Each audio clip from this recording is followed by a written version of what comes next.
Welcome to Dafabet St George's Park for this crucial one-day cup, CSA one-day cup match between the hosts, the Dafabet Warriors and the Northwest Dragons, both teams in with a chance of getting through to the final next week, Saturday, 28th of October in Cape Town, playing against Western Province, who already secured their place in the final with the win against the Titans on Friday. And the news here from Dafabet St George's is that the Northwest Dragons have won the toss and they have elected to bowl first. And there are no changes to the Northwest Dragons team from the team that was defeated by the Lions by 75 runs in the last encounter. And there are two changes to the Dafabet Warriors team.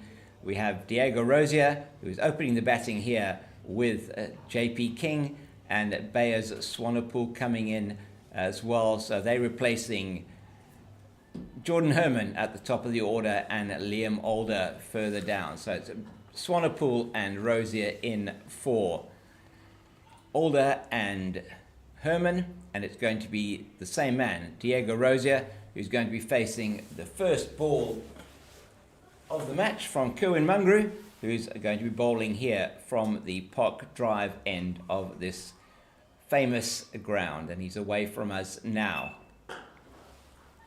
That's a lovely shot, just leaning into that one. Robin Duplessis is here with me, and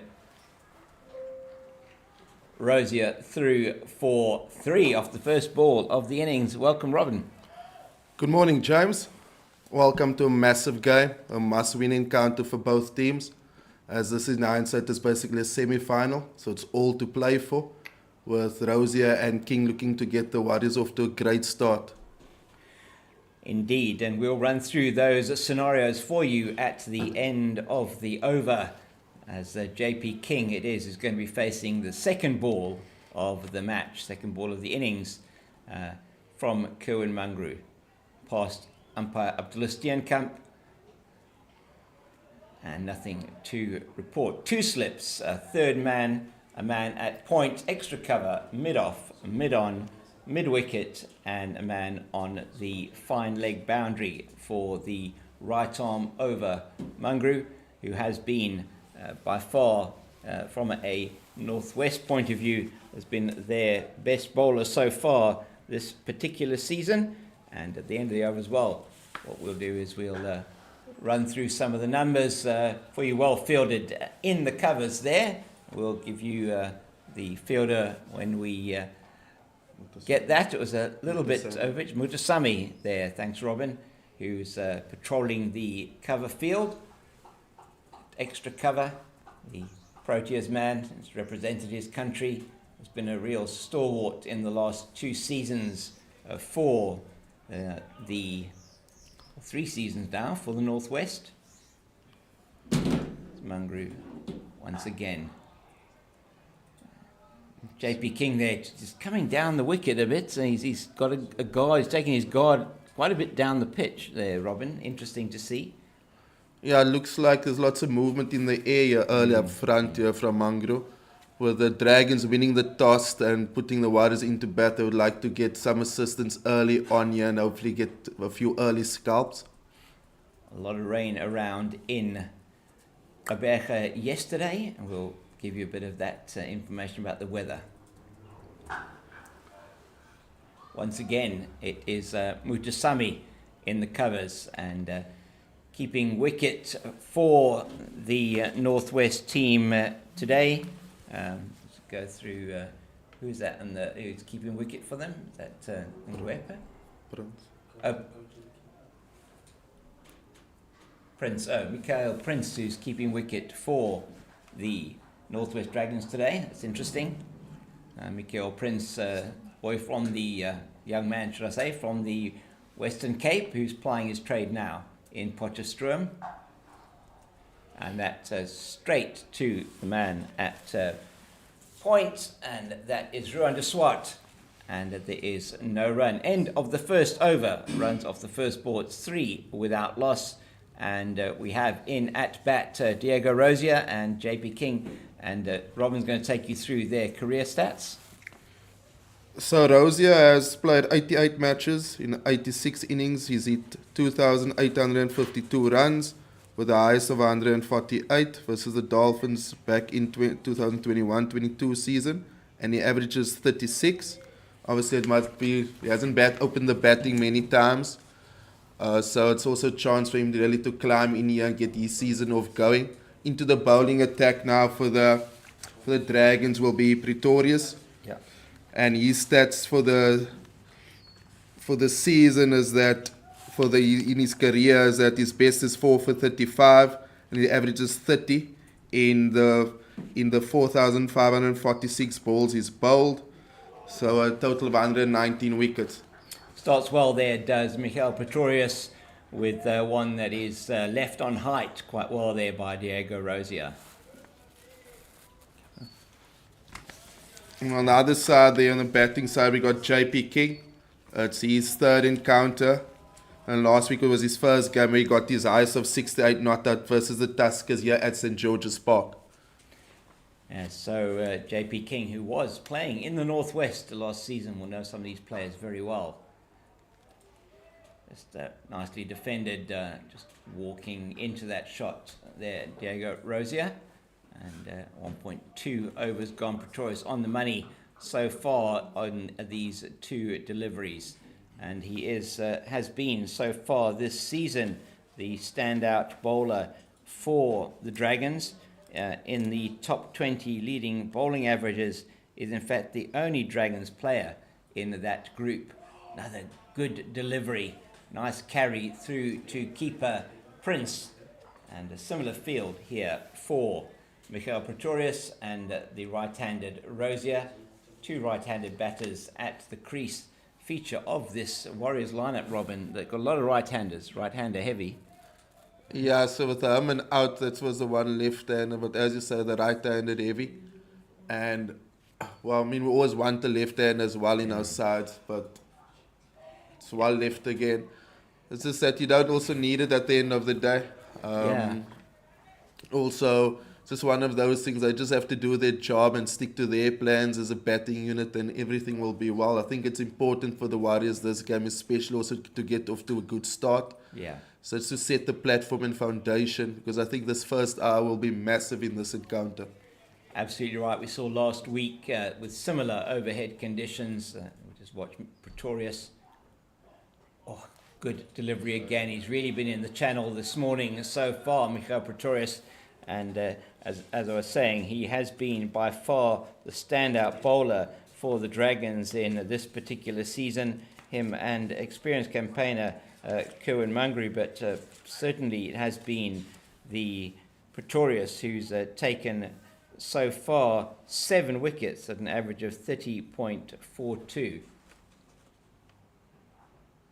Oh, almost a carbon copy of every single delivery. That's a maiden over, bowled by Michael Pretorius to start off with. Umpire Lauren Achenbach, who is standing at the duck pond end, gives him his cap. Lauren Achenbach, lady who stood as an umpire in the the T20 World Cup and has represented South Africa on the international stage in women's cricket. Very accomplished umpire. Good to see her and umpire Abdullah Steenkamp out here visiting us here in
26. So I think Kashila will look to pounce here and get in. I think he's a young man with lots of talent, and I think he's also somebody who will be looking at himself, just think that he needs a higher batting average than that, and hopefully can kick on from that. I know he's got the start last week as well, where he got himself in a few times this season, but he hasn't yet converted into something big, and there's no better encounter to do just that. Absolutely right, as the scenarios for the Warriors are that any win of any kind will get them into the final next week against a Western Province. And if they manage to prevent the Northwest Dragons, if Northwest Dragons win this match and manage to prevent them from getting a bonus point, the Warriors will then need to be casting an eye northwards on the match at the Wanderers today, at DP World Wanderers, where it is the Titans versus the Lions. Nice looking forward defensive from Aishile, and the man from East London, product of Hudson Park High, there, been plying his trade here in his native Eastern Cape since he left school, and a really, now even though he's only 24, I think seasoned campaigner, we're calling him here in the Eastern Cape. Always good to see him at bat.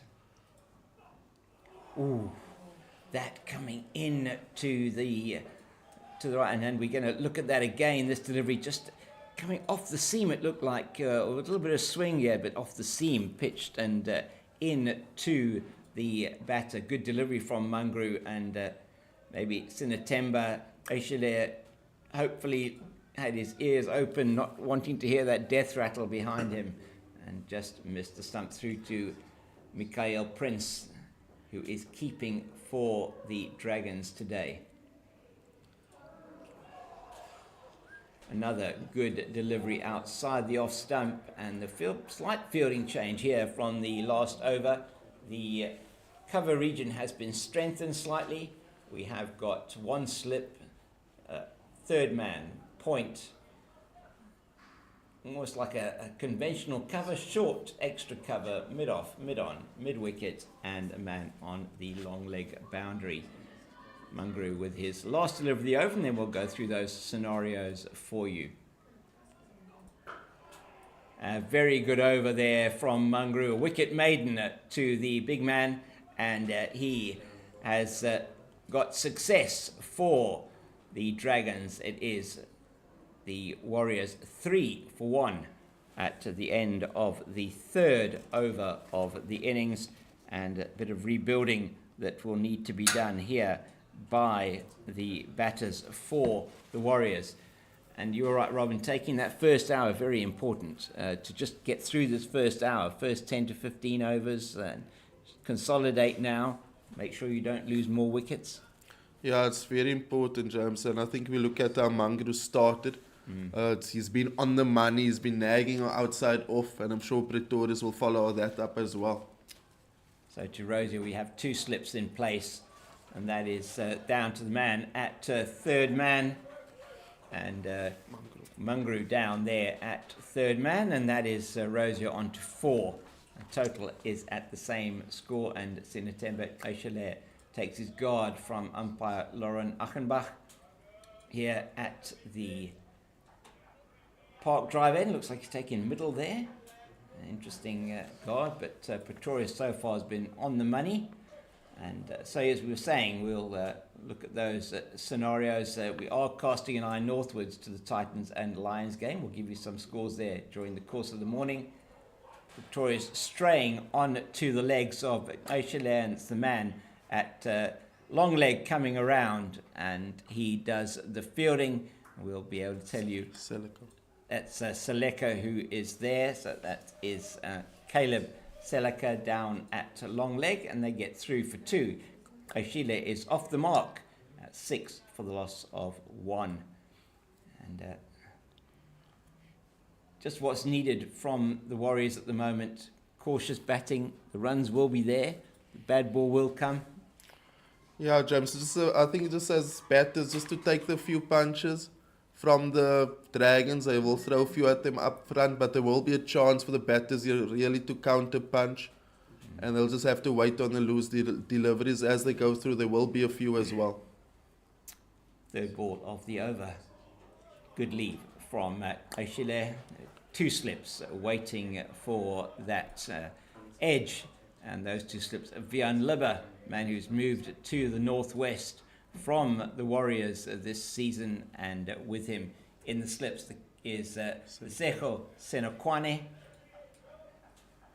And halfway through Pretorius' second over, the man to go, JP King, not bothering the scorers in terms of runs. Just out there to Ruan de Swart, I think it is, at the point. Here we've got Reynard Fantondo, who's in at cover. Mid-off, who is Mwepe. Mid-on, Dwayne Janssen at mid-on. And then in the covers, on the square leg side there, sort of mid-wicket, I think that is Mutusami. It is indeed Mutusami Mwepe down at the long leg position. Mangru in at third man. So conventional ring field here for Pretorius, who's got 1 ball left in his second over. There we go. Looking at that field, you can see the conventional ring field. Thanks very much to our producer here, Leobona and Sevi, on the roving camera. End of another good over for the Dragons. 6 for the loss of 1 are the Warriors after 4 overs. So just to run through those scenarios for you again, and Warriors, any win for the Warriors, they will finish second. Doesn't matter how they do it. And we learnt from the Springboks last night that it's not the score that matters, but if you win. So it's very important as we look at the dugout there for the Warriors. And certainly coach Robbie Peterson will be looking for a Jordan Herman, yes, sitting there, a spectator today. Not had the form that he would have wanted during the season. JP King off a very good score last week against the Tuskers, and that is poor delivery from Mangru down the leg side, and we wait to see whether he got something on that. No, it's off the pad. Umpire Steenkamp signals leg buys, but the Warriors at this stage won't matter how they come. As long as the scoreboard keeps on ticking, doesn't matter how it comes, James. 10 for 1 after 4.1. I think it's just a building phase. I must commend these 2 batters. I think it's important as a top order batters to leave well. I've seen that so far from both of them. Touch wood. Don't want to put the mockers on them here too early. It's really good signs for the Warriors. Just for them to play straight for a bit longer, to leave well, just to be patient. Yes, a good shot there from Rosier, picking that line really early and covering any thought of movement. So getting outside the line takes LBW out of the equation there, Robin. Yeah, so with Mangru taking it away, I think Diego is just trying to make the bowler think a bit on what his plans are, just for him to hopefully do something different. Obviously, it's important that as Mangru just sticks to his plan, and as earlier as we saw with the wicket, the batter can also make a mistake.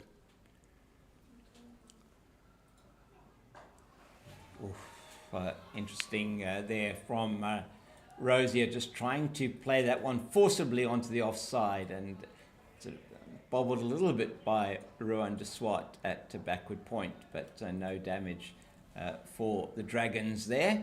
And yes, so just looking at those scenarios again, Northwest have to win with a bonus point to stand any chance of getting through. And their main rivals, in fact, both of these teams, their rival are the Titans. Just not quite getting the bat on the ball, just not, perhaps just the pace of the wicket, not quite reading it yet, difficult. Yeah, it seems as though there's assistance for the bowlers. Just, I think as batters, just for him to be patient, which he has been. Just the past 2 balls, it looked like he was forcing the shot. Last week we saw the Tuskers top order really struggling, and Titans, who were inserted by the Lions, are now 11 for 1. So the scenario there is the Titans have to win with a bonus point to stand any chance of getting into the final, and that would mean for them and for Northwest that the Warriors would need to lose at home here. The Dafabet Warriors would need to lose at home, and so any win, as we said, for the Warriors would mean they would get through to that final at Newlands Cricket Ground next Saturday.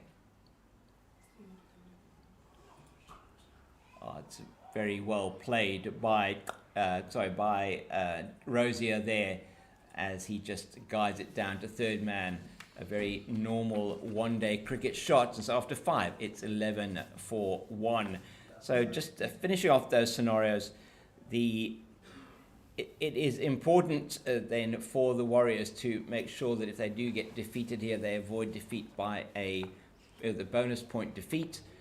And with the Northwest Dragons winning the toss, it means that they can see how much they are able to chase and need to chase that total down then in 40 overs to get the bonus point win, which is what their first target would be.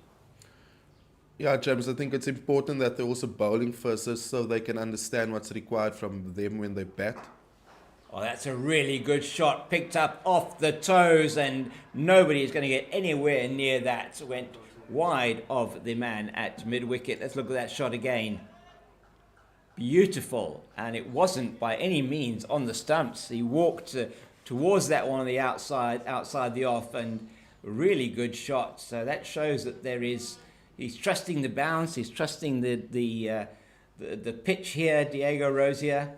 And really was a good shot, whipping it across, but with a straightish bat. Didn't seem to have a cross bat. It was a really good shot through to deep mid-wicket.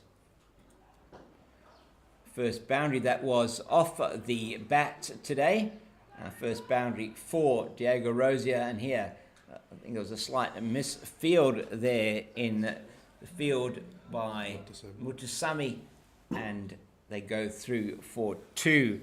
So Rosier now moving into double figures. He's on to 11. Eshele's on 2 and 6 off the first 2 balls already of Michael Pretorius' third over. Mangru is bowled 3. Good leave outside the off stump. And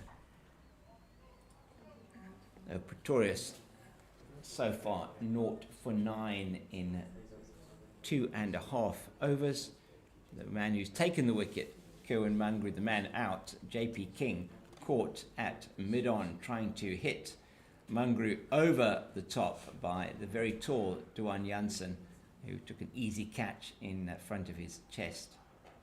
Oh, that is a brilliant catch going off to the right in the slip fielder. Senakwani, the Seko Senakwani, taking an outstanding catch, diving to his right.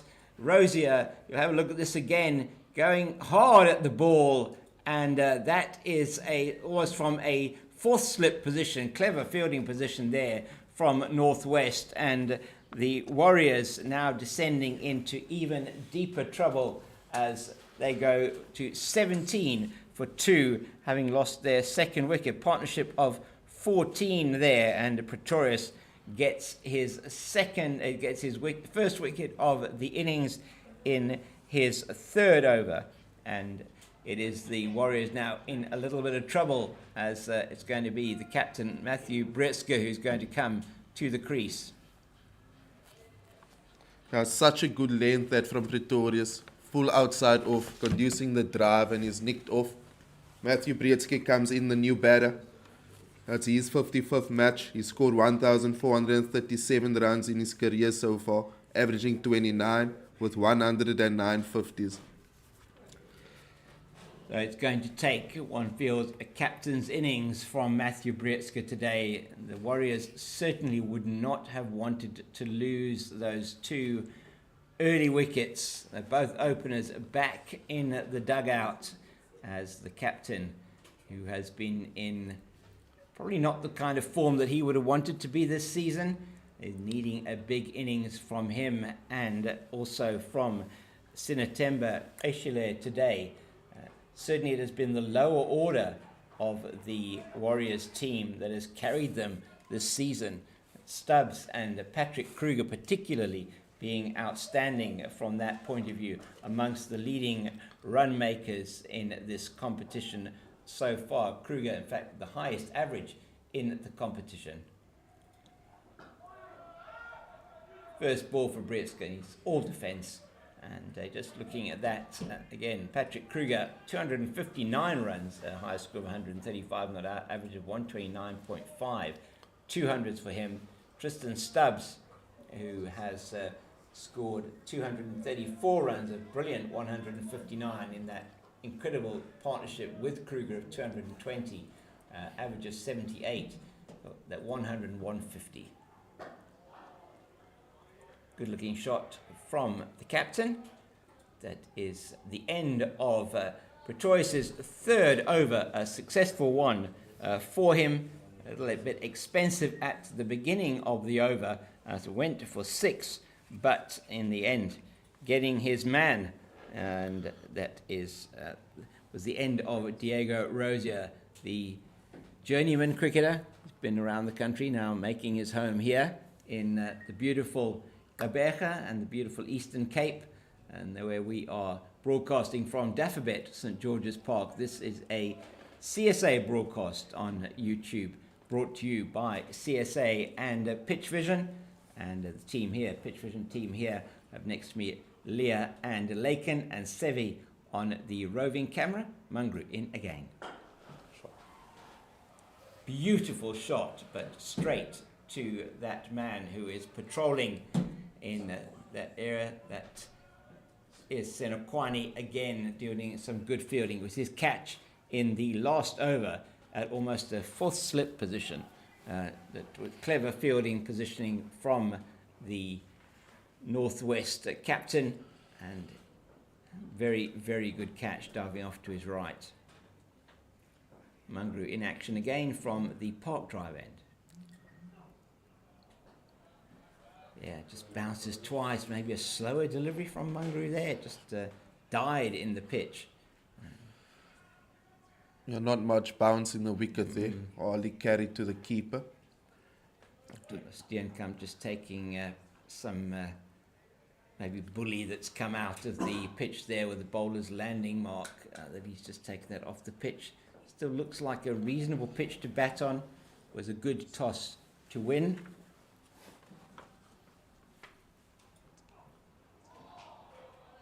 And Aishile also there coming down the wicket a little bit to try and negate some of that movement that Mangru is getting. So just to finish off those scenarios with the Warriors at 17 for 2 halfway through the 7th over. The Titans have to win with a bonus point against the Lions.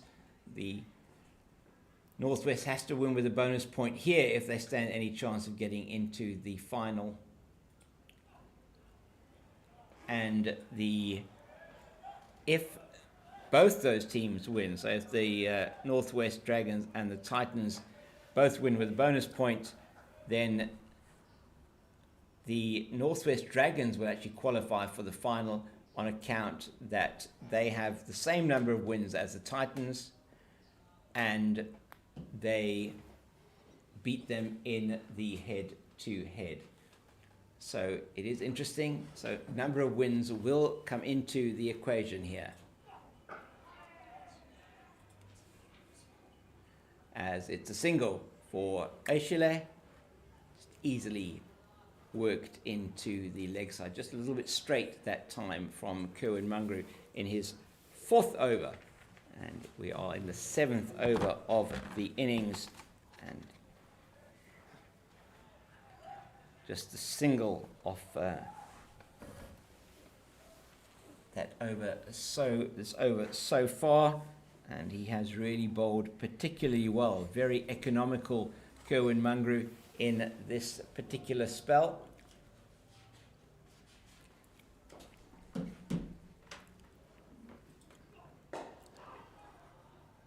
Just putting it there outside the off stump, and Brzeska is playing into the covers. End of the over. That is 7 gone, 18 for 2. Just the 1 run again conceded by Mungru there. So he has bowled now 4 overs, 1 for 5.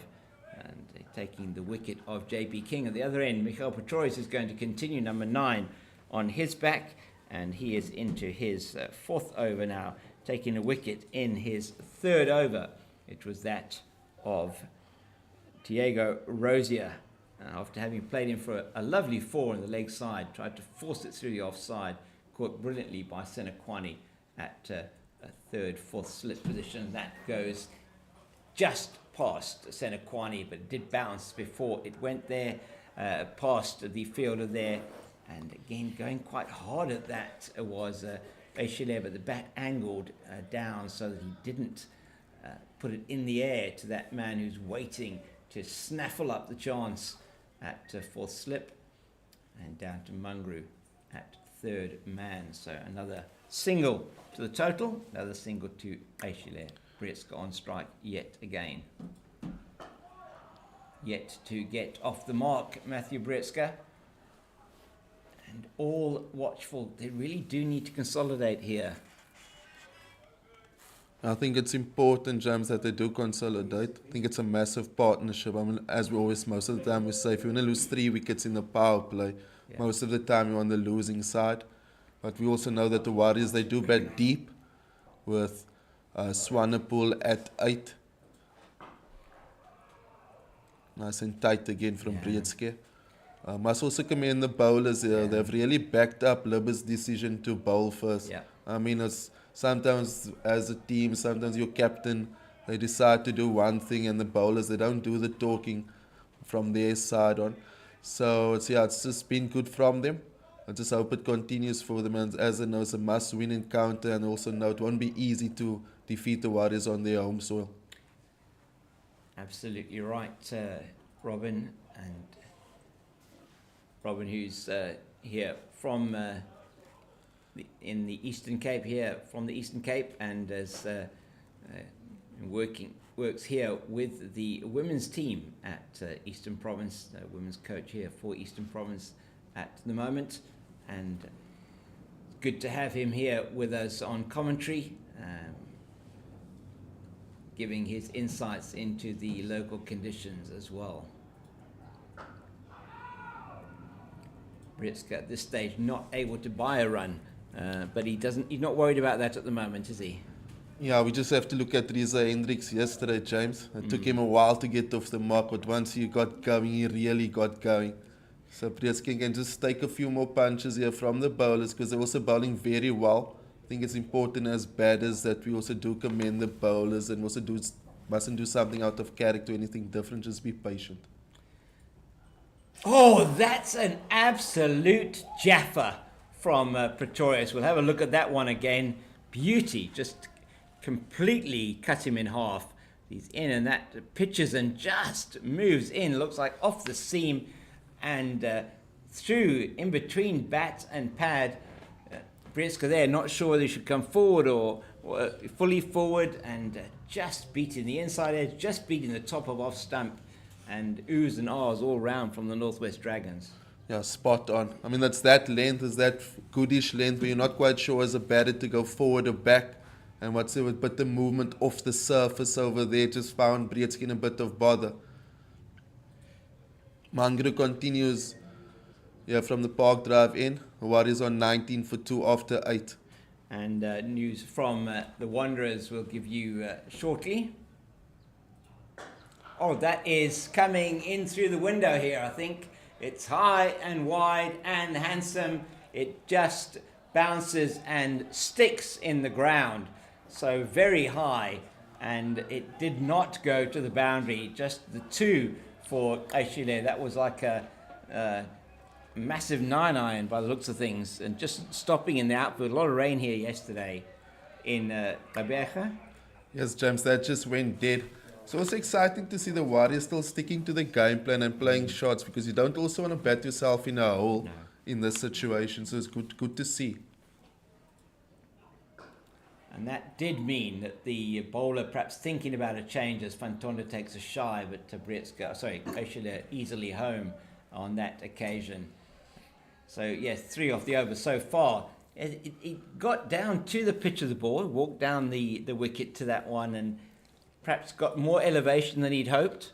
But perhaps it just came onto him. He wasn't quite at the pitch, but he went through with the shot, which is a good thing. He didn't stop on the shot. Yeah, I think that's massively important, is going through with the shot. Because, I mean, you can't also doubt yourself. If you want to go over the top, you've got to go full-heartedly over the top.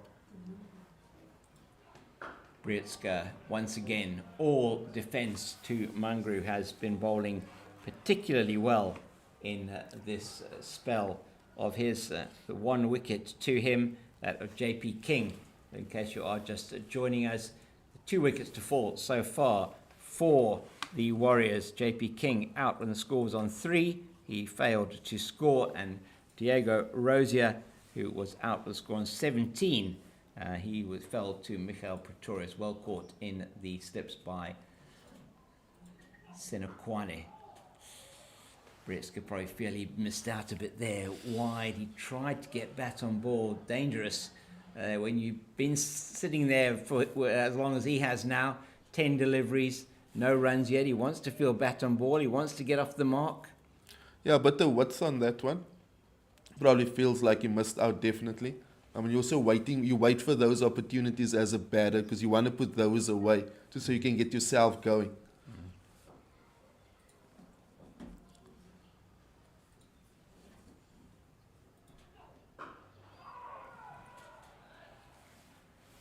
Good calling from the 2 batters, as there is no run there. Reynard van Tonder in quickly from his position at mid-wicket.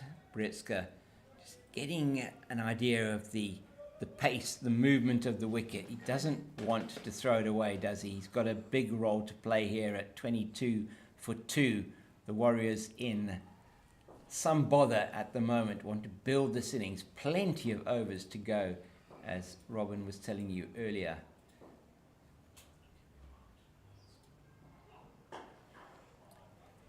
Yeah, just going away from the batter outside the off stump. It's the end of the over. Another very good one from Kerwin Mangru, and he has only gone for 8 in his spell so far. Is 5 overs, 1 for 8, and they're having a bit of a chat here.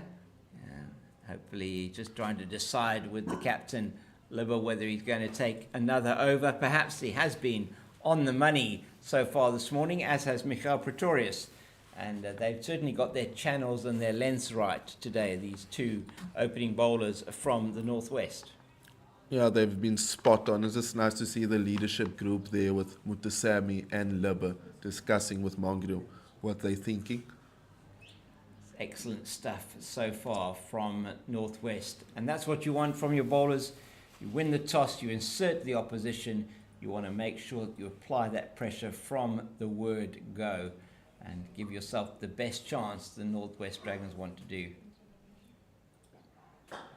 Oh, and Aishile just playing that one to the left of the man at mid-off, and that is Ngwepe, is it?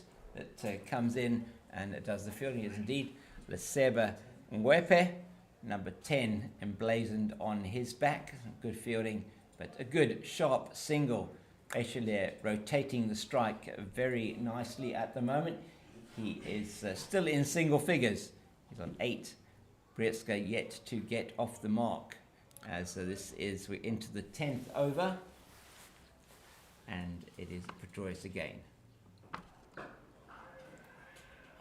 Desperate to get in for the run, and he does it well, even if that had been a direct hit from the covers from Reynard van Tonder, it would not have resulted in the wicket. Brietzke finally with his 13th delivery, which has probably been lucky for him.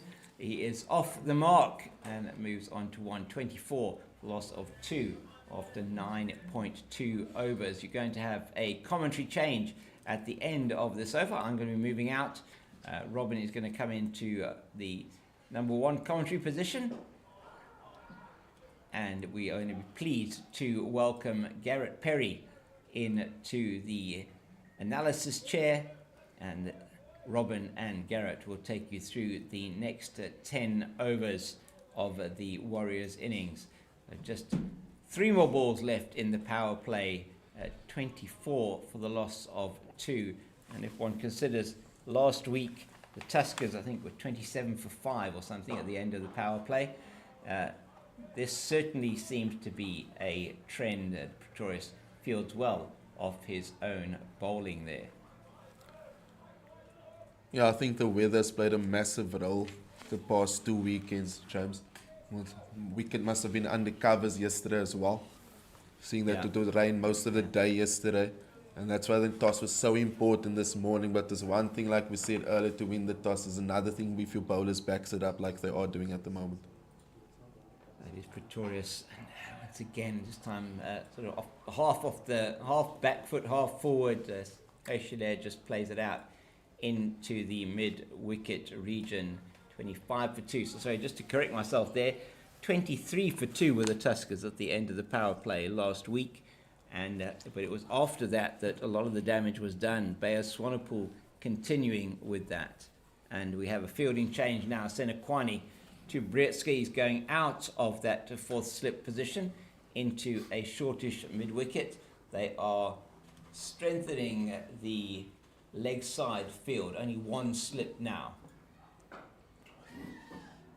Good calling by Aishilair, and we have a little bit of a collision there by the very friendly collision between Aishilair and Senekwani as he takes that quick single. Outstanding running, it must be said there, from Aishilair. Called his partner through for the run as Brzezinski didn't know where the ball was. Good example there of how you work in pairs. And I'm going to let Robin continue with that thought as I step out, and Garrett will be coming in.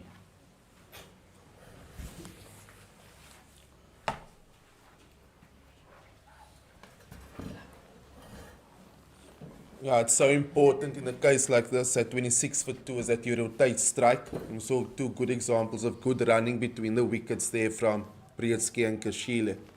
Into the commentary box comes Gareth Perry. So, G, welcome.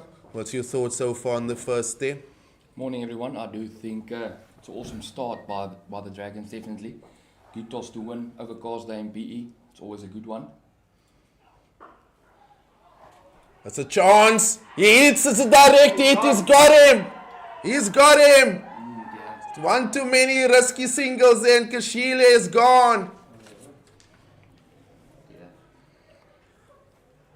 The Swart with a direct hit. At point, he was quick off the mark at point there. It's so important, and one of your best fielders is fielding at point there. That's a prime example. Direct hit, got him. Gee, what's your thoughts on that? I want to put this down to the bowlers. If it went for the bowlers, this would not be happening. Definitely, I do think the run was there.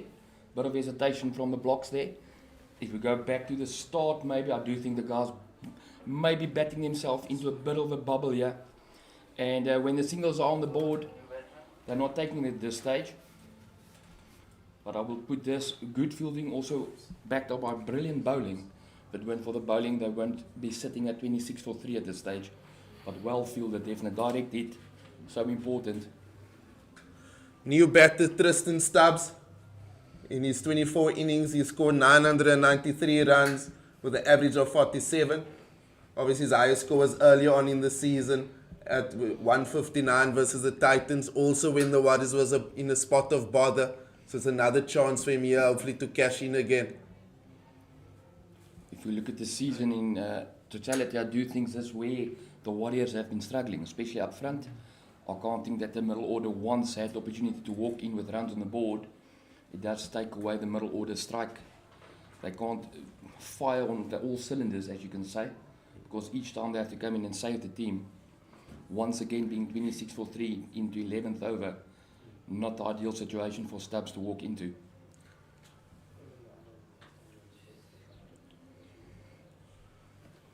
But once again, it's an opportunity for him to build an innings.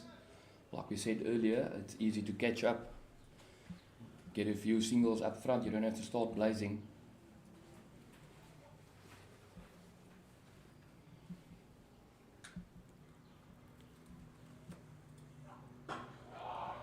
Nice and solid up front, foolish length, blocked by Stubbs to mid off. So the two grey batters out in the middle, from the grey high school, Breedsky and Stubbs, where they apply their trade in the high schooling career. So they should also know each other very well, and hopefully they can build a partnership here for the Warriors. Vian Lubber, the captain over there, would be smiling with the start that they've got, and then they're hoping that they can capitalize on it.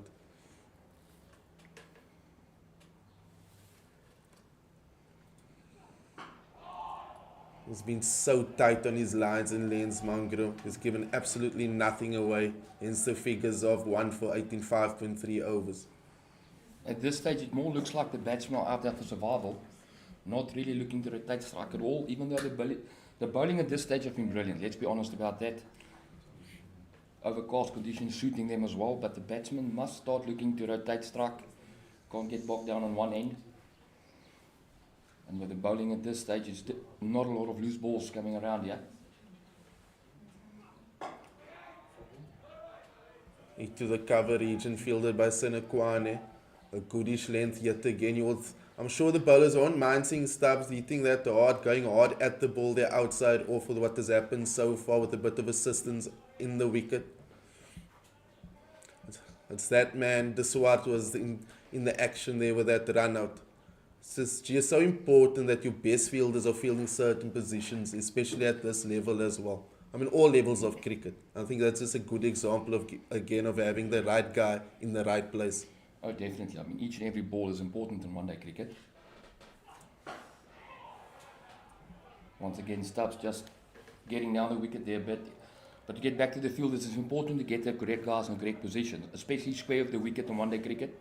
If you look at short mid-wicket and cover as well, and especially at this stage, if you're looking at the guys looking for singles, and those guys coming in quick, and any first-class field at this stage, if the ball beats the inner ring, it's full. Yeah. Especially today at St George's. Might be a bit slower with all the rain we've had, but still field looking in perfect condition as usual. Yeah, it's just a skill. I mean, almost cricket back then, you always required to do 2 of the 3 skills really well, batting and bowling.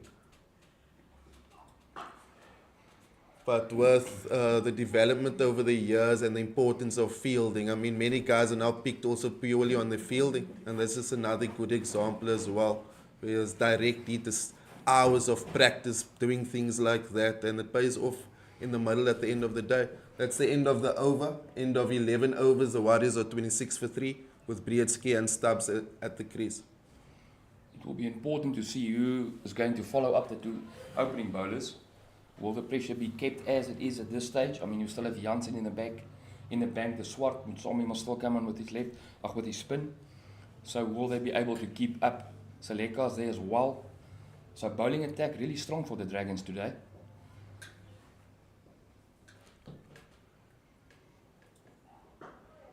Nice and tight from Pretorius, as he's been all morning on the money. It does look like the ball is not swinging as much anymore. So the batsman might start to look for something else here. But to get back to the fielding, like you said, Robbie, it's important, the guys. I mean, even if you're a batter or bowler, you still have to go out there and field. That might be, at the end of the day, your main objective, especially if you get it early on. Good ball early in your innings.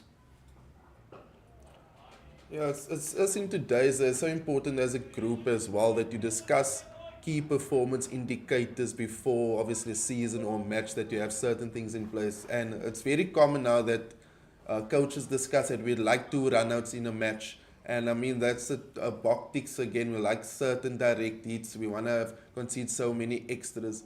So I mean, to tick that box early on also, like you said, all because they build dots.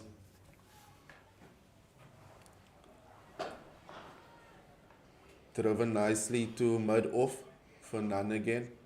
And if you look in a close game, it comes down to singles. That direct is also a dot ball. So yet another dot ball added with that run out. And more pressure being applied, because now where batsmen would think, let's take another single, that might be off the table now because of the inner ring being so good on the ground. 100% G.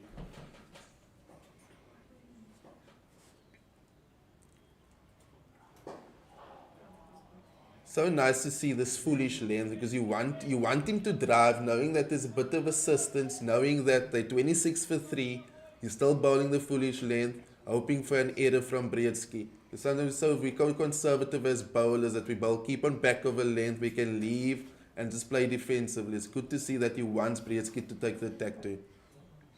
Also good captaincy here by Libba. Moving the field around, getting the short cover in. And that's a bouncer, so play down to fine leg where Seleka's fielded that. To sort of mix of a length there from Pretorius, trying to surprise Breedsky. Yeah, so important that the catches, down the coast here with the slower wickets. The catches also in front of the wicket as if he's had their catching cover. But Senekwane now goes back to almost a fly slipper gully region as Stubbs faces. What's been very impressive today is to see the bowlers keeping to the areas. It's not happened a lot this season where bowlers could run in and keep on hitting the same areas. But then once again, the fielders do help them. That's the end of the 12th over with the Warriors 27 for 3. Pretorius has bowled 6 overs, 1 for 15. Mangru is 6 overs, 1 for 8. Seems to be a bowling change. The Swart is into the bowling attack. So Ruan de Swart coming into the attack, seems like him. Just ensuring the umpire's standing where he wants him. Don't see that a lot. Ruan de Swart, 25 wickets, is an average of 30.8. Going at a measly 4.4 and over, not too bad at all. I think in one-day cricket in today's they're going at 4.4 is what you want. It's really scores of 280 plus in today's day. It's become a norm. So going at 4.4, which will be an average of just less than 225. So this shows that it's really nice and economical, nice and tight. It's just so important, as we said earlier, is that as these change bowlers, it's really got to keep the pressure on. And also the two batters will be thinking and been waiting for anything loose, just so the pressure can go back onto the Dragons as well. A little bit of an issue with the ball there. Just looking for scissors there from Lauren Achenbach. Clearing up the ball a bit.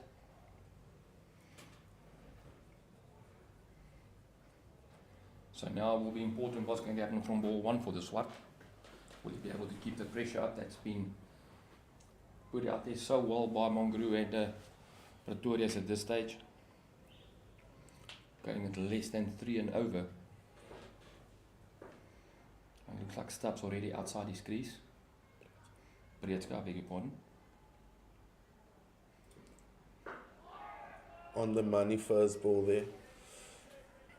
The offside nice and close in there. Mutasami was quickly off the mark there to cover the one.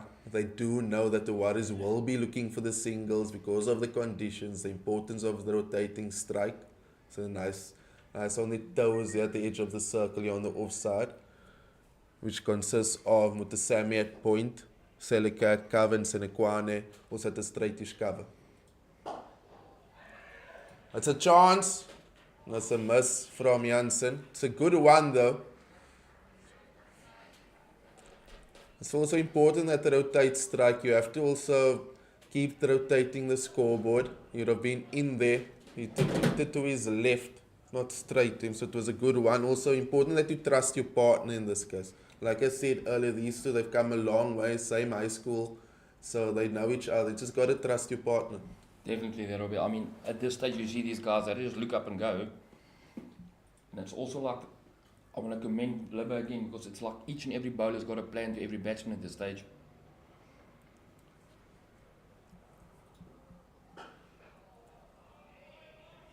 Just looks like it's sticking in the wicket there or back of a length. We haven't seen many hands thrown at anything outside off. This is that nagging length, but it's also length that you want to bowl as a bowler, that not too full, not too short, and hopefully something comes out of it. It's almost like if the pace is taken off, the ball sits a bit. Might become slower as we know later today.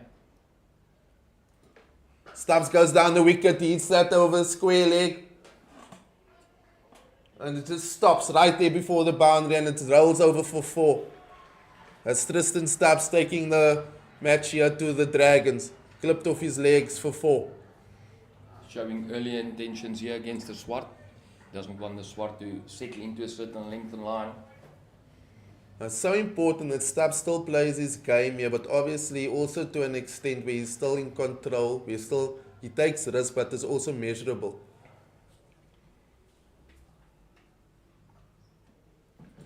It's down the wicket again. He's set to mid off in Coupe Fields. Trying to create a bit of pace on the ball there. I do think the pace that the Swart bowls, Stubbs might just feel comfortable to walk down the wicket. He's not the quickest. He just wants to bowl that good line, good length type of thing. So Stubbs might back himself to take him on here. Definitely on the cards, yeah. Just important to wait for that bad delivery. A little bit of aggression being shown by the Swart. That's the end of that. It's 13 overs gone. Scores 32 for 3. With Brzezinski and Stubbs both on 4 runs. It looks like there's going to be another bowling change here with Dwayne Jansen coming into the bowling attack. Dwayne Jansen, left arm over. Coming from the... Yes, Dwayne Jansen's coming into the attack. 3 for 28, best bowling figures. 26 wickets behind his name, going at 5.4 over. A little bit expensive, but also more of a strike bowler. Starting to concede a little bit more runs. And let's see if he can keep it up, the same as Michael Pretorius from the Duck Pond end. The band has arrived, so the vibe will be created at the famous St. George's Park.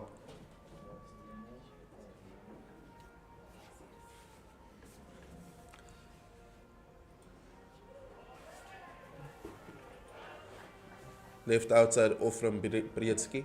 It's a touch full outside off there from Jansen. So it's just so important that Jansen starts off well. Because I mean, if you look at that previous over, the Warriors won't allow the Dragons to just bowl at them. They will also counter punch. They'll look for opportunities to take the game back at the Dragons. Definitely, Robbie. It's here where the batsmen will need to take charge and control as well. They can't just sit back and wait, especially with the score as it is. Good start from Jansen. 2 dots. And like I said, it's very interesting today. The bowlers keeping it up there. Nice and full the whole day thus far. I think we can count the short balls now, one hand. Yeah, I think there's been only two bumpers. Still keeping with the one slip.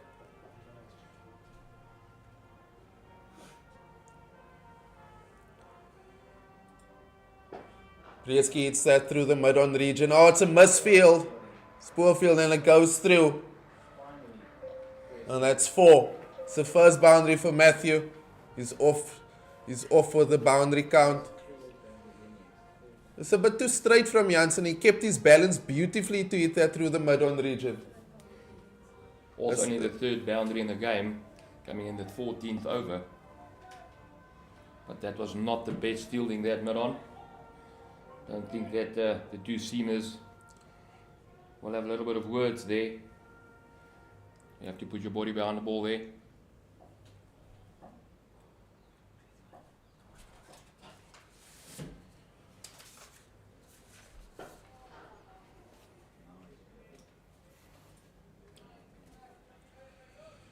Yeah, it's just so important that the pressure that was built is that the fielders also back it up in the field. Because we've seen many times where misfield, the drop catch also changes momentum.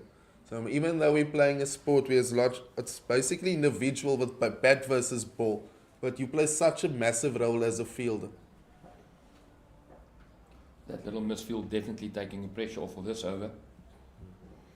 But it was also a bit straighter. Nice and tight from Brzezinski. So he looks solid on defense. He's really waited for the bad ball.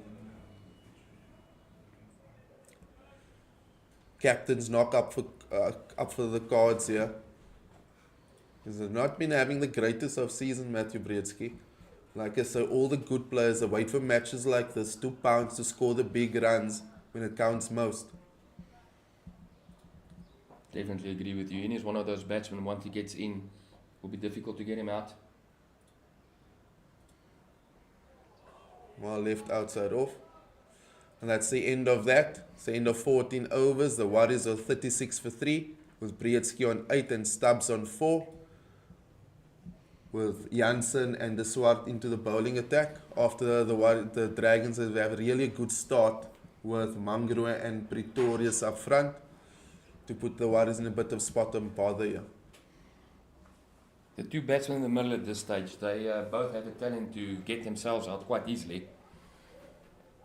It's not a lot of times that you get a good ball to them that gets them out. They usually, I don't want to use the word throw away their wickets, but they tend to lose concentration in crucial times in the innings. And I do think if both of them get stuck in here, it might be a showcase of runs later.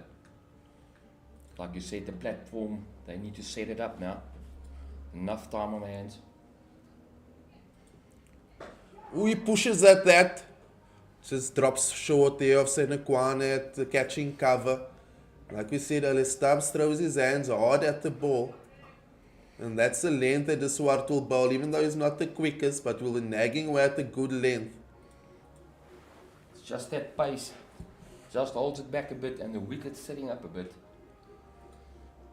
Stubbs leaning into that one, hard hands.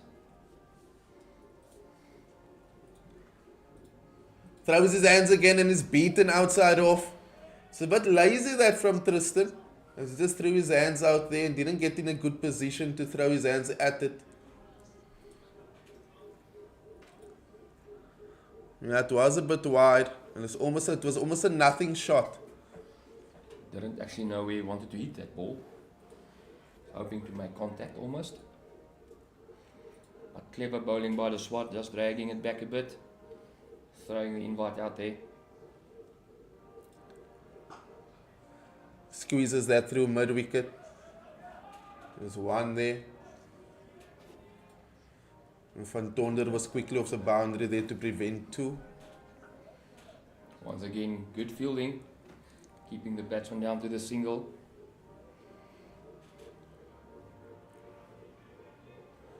That definitely looks like they want to take the game to De Swart as they have identified him in this bowling attack as somebody to target. I do think you're correct in that one, Robbie. It's almost like he's not moving the ball as much and his pace is not really up there.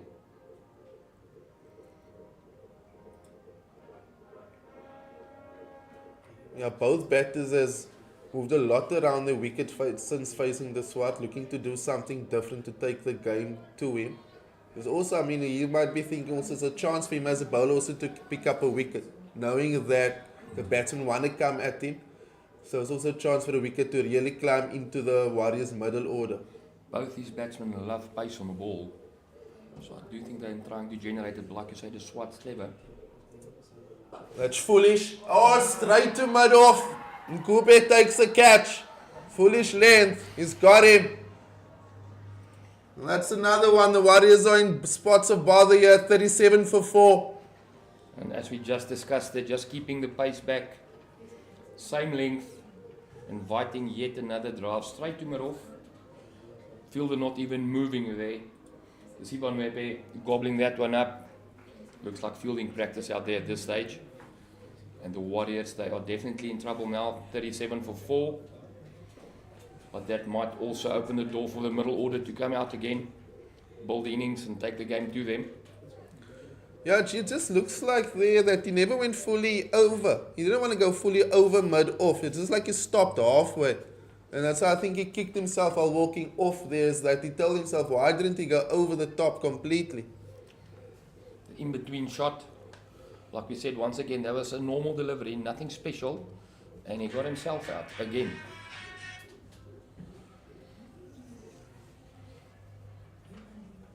So the new batsman will be Andile Mokane, 28 matches, 26 innings, 450 runs behind his name, average of 18.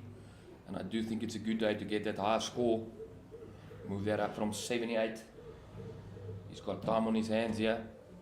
35 overs left.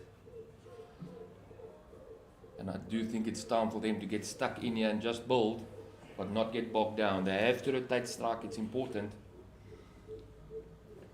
I think it's just important as a batting unit and as a team that the Warriors realize what they need also to do to get to the final. I mean, we can't also want to be guns blazing and get rolled over for 120, and then you're giving yourself almost no chance to prevent the Dragons from getting a bonus point.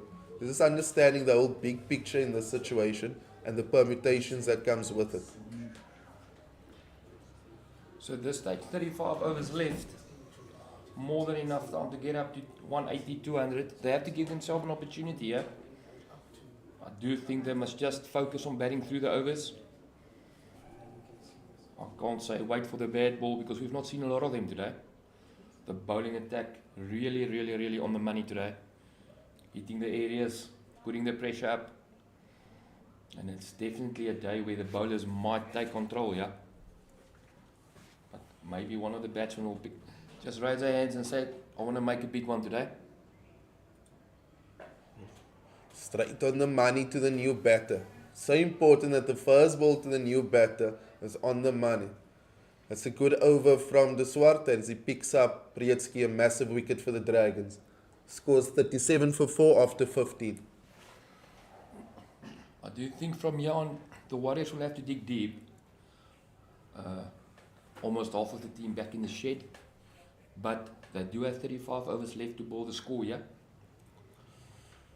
Dragons being on top at this stage, bowlers bowling unbelievably well. Excellent areas, bowling to their plan, backing their captain here. And the fielders backing their bowlers at this stage. Lots of onus on Stubbs yet again.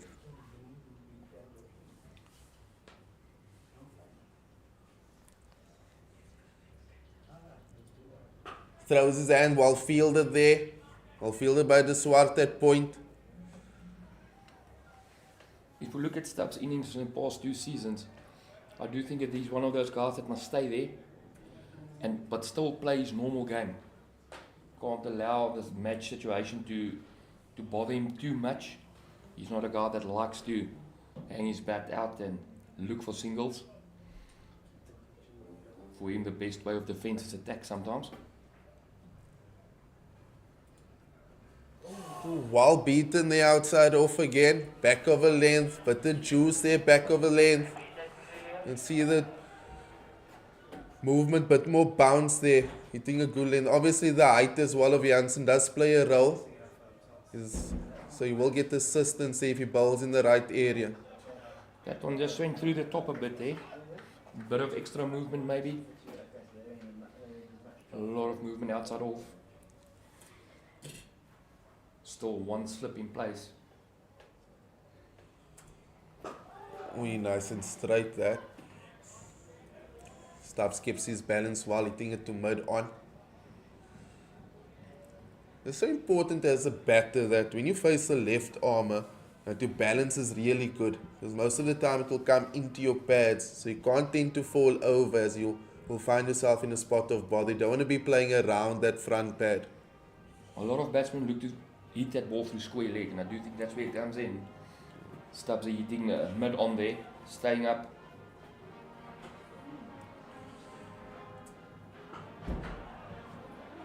Not much foot movement there. It's so important, GS, these key fundamentals of batters, for example, balance facing the left. Balance in general is important, but I think it's so more important when facing a left arm seamer, as the ball likelihood will come back into you. And like you said, now just looking to play straight for as long as possible. Hit where the ball comes from at this stage, especially with left armer. Like you said, can't hit across the line or across the front pad. And that's the to square leg, well fielded from Mutasamy. No run there. Yeah, so just so in his stance, that front foot will be slightly open, just to allow his head to be pushing forward into the direction of the bowler, so it's not falling over. Stubbs might feel that there's a big innings in here for him. He has come of age this season, scoring runs. And he's looking good.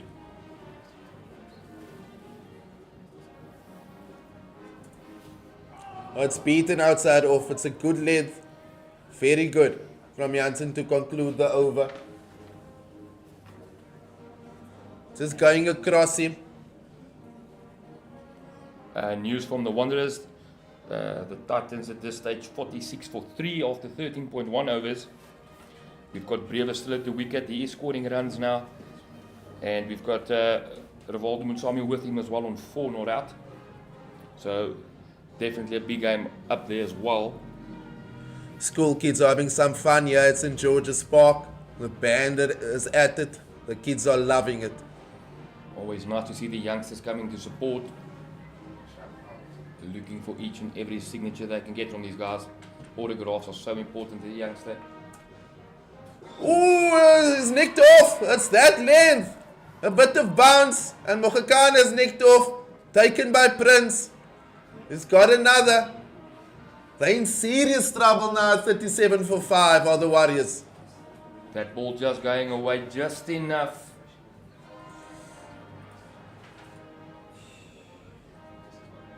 The Swart just putting it on that area. The ball just goes. Almost planted the front foot before the ball was bowled there. And Robbie, like you say, they are in deep trouble now. 37 for 5. Basically in a semi-final, not where you want to be. They're in heaps of trouble, G. And I think probably with only Kruger and Swanepoel of the last recognized batters, big owners, as I said earlier, on Stubbs, really to get the big one.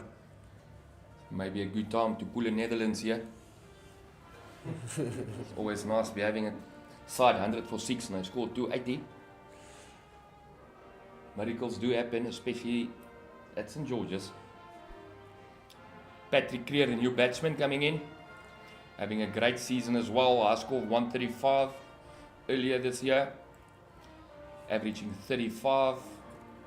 Definitely a man for the moment. I do think him and Stubbs can maybe, if there's still hope for the Warriors to get to 180, 200, this might be the innings or the partnership.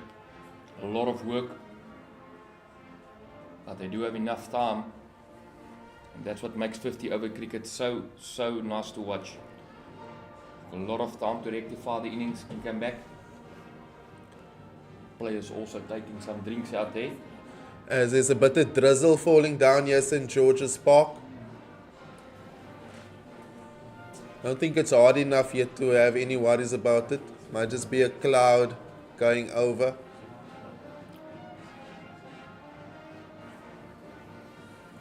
Not that the bowlers need any more assistance at this stage. Serious talk between Stubbs and Pat. But Pat, he has played enough games. He knows what to do. And it does look like the rain is now being blown in here from the ocean side. It's coming over. It's getting worse as we speak. Just keep an eye on the umpires here to see what they decide. We are continuing for now as the crowd looks for cover. The ground staff's getting ready.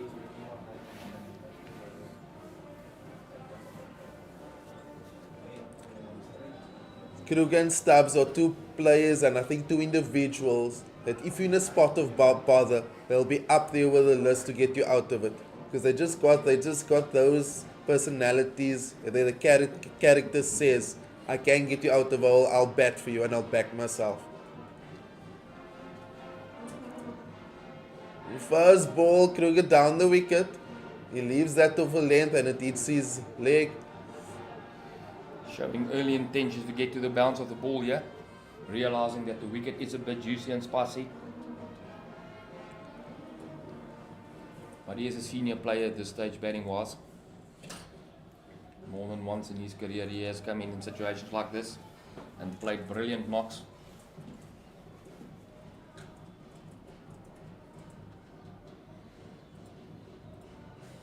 Walks down again and leaves it outside off.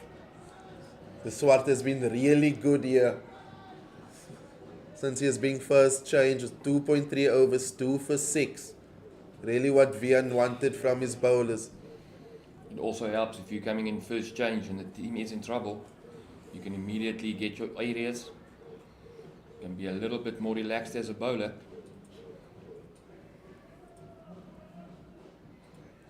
It's again left outside off. He's just nagging away at that line and length. That's all what he needs to do. As you've seen, there's enough assistance in the wicket. As a bowler, you just need to hit your area and the rest will happen. What's impressive of this stage from the SWAT, if you look at the 4 guys that's bowled at this stage, the 4 seamers, he's definitely the slowest. But he's hitting the area that's needed to make it so difficult for the batsman to commit to a shot. Obviously, well defended from Kruger. It's again that foolish length.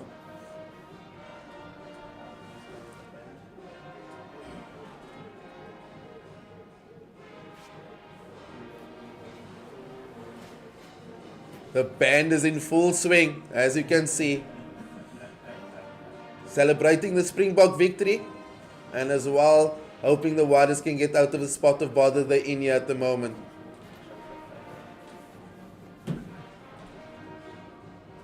Kruger again into mid-off. Fielded by Lasiba mid-off and Gupe fields there. That's the end of the over. The 17 overs gone. The Warriors are 37 for 5. With rain or shine, so one thing that's for sure, at St. George's Park, the vibe will continue going. I would like to know if that band has stopped playing from last night. I think it's gone all night as in most of South Africa. It was nail-biting last night, G. Really nail-biting. But like they say, if a team knows how to win ugly, it says a lot about the group. End of the day, you just look at the score. I'm just really lucky I'm a South African this morning. It would have been really, really bad being Englishman this morning. I was still crying. I'm just glad when I woke up this morning to Facebook, I saw no statuses from New Zealanders. So again, back of a length, good from Jansen, wicket to wicket. As Stubbs now has developed over the years, I mean, it's also for instances like this, for scenarios like this, he has also had to make lots of development in his game, where the team is now 37 for 5. And yes, he wants to play his own game, but at the same time, he needs to understand the situation and scenario. This is why red ball cricket is so important for me. Because at red ball cricket, I do feel anybody can walk in and start hitting balls, but you need a proper batsman to survive, and he can go back to his technique now. Well, it's down to the third man region.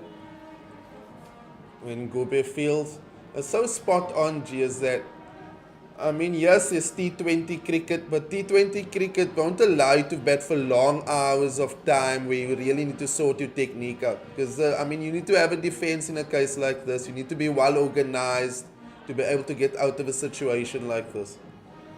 If you look at Stubbs, he had a fairly good SAA2 as well behind his back.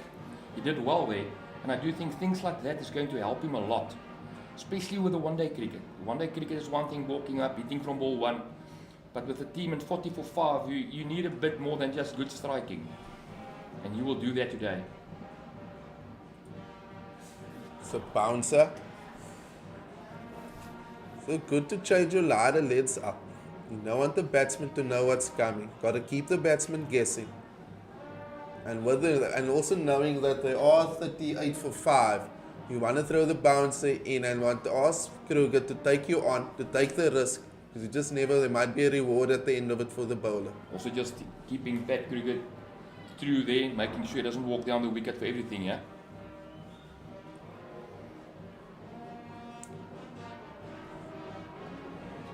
Lots of bounce from the tall man. And the rain coming over again. Bit heavier this time. Yeah, it's really coming down a bit harder now. Umpire's not even looking at the ground staff, they're still happy. But maybe. There's a glance there, and there's a sign there, the sign to the ground staff to get the covers on. I think it's a much needed break for the Warriors as well. I think at 38 for 5, just to slow the game down. A pausing play will not do them any harm.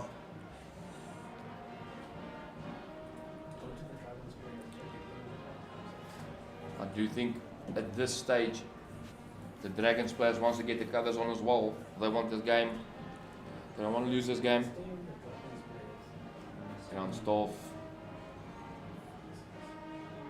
This will not be a good sign for the batting. This wicket will just juice up more. But it's also nice to see a bit of a juicy wicket in Port Elizabeth. You don't get that every week. Yeah, I must say, Jay, over the past season or so, this wicket is not as slow as what it used to be. There's been lots of development in the wicket, which I think is a great thing. AD Carter doing a great job, yeah. I think AD and his grounds of the hours spent in here on this surface and the outfield, it looks just in a lush condition, this outfield as well. Hopefully this will just blow over, it won't be a long one. So just to review the day so far, Northwest won the toss and put the Warriors in to bat. And the Warriors are 38 for 5 after 17.4 with Rosier on 11. They also lost King, his partner, without scoring. Kashile got 9, Brietsky 8, Stubbs 6, and Mukhakani was dismissed recently also without scoring. At the crease is Stubbs on 6 not out and Kruger on 0 not out. The leading bowler for the Dragons so far has been Niswart, 3 overs, 2 for 6. With the opening partnership of Pretorius, who got 6 overs, 1 for 15, and Mangro, 6 overs, 1 for 8, really set the platform. Janssen has also been economical, has 2.4 overs, 5 without loss. It's definitely a good day for bowlers out there. Outside, if you look at the guys running in, but the bowlers backed up the captain deciding to field. Usually, if you win the toss, you try and bat in Port Elizabeth. St George's do get slower, but I do think with the weather here, was definitely the best idea to take the ball. And with a little bit of rain coming over now and the clouds returning as well,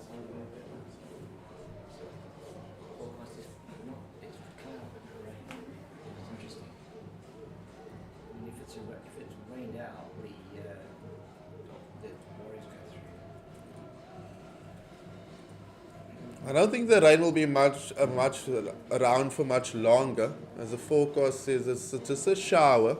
So I don't think we need to go anywhere. We'll definitely see some action still here from St George's Park. just a square being covered, not even everywhere, not the run-ups.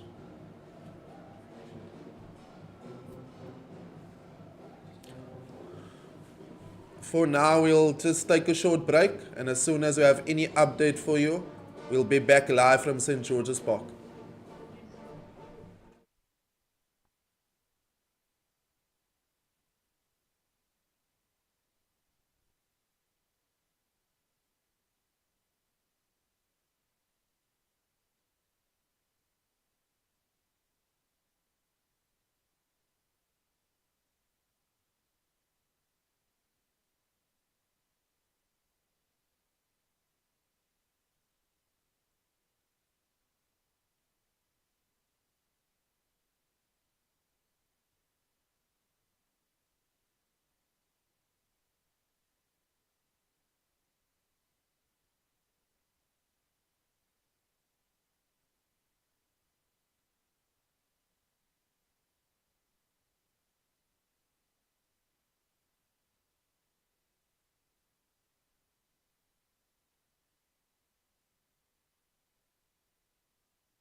The covers are off and we're back at St. George's Park.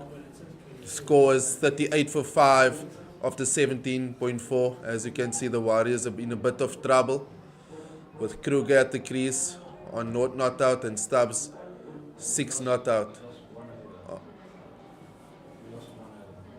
With that pause in play because of the rain, we've lost 1 over. The encounter now is a 49 overs aside. Jansen starts off with a wide after the break. So, I think with that break there in play, it was also a chance for the Warriors to strategize on the approach here for the next few overs. And that's very important. Being 40 for 5, you have to somewhere dig deep now. And I do think Robbie P maybe just said, listen guys, let's just stay out there as long as we can. The runs will come. Get yourself in. Nothing big needed, but still be yourself out there at the crease.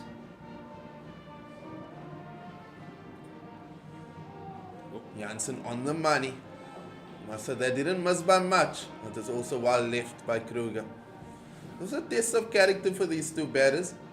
I think as we said earlier, both of their style is attacking, taking the game to the opposition. So at the same time, I do think they will have a go at the bad ball, and rightfully so. If you look at both of them, they're not well known for hanging around. But they will have to adapt here, get in.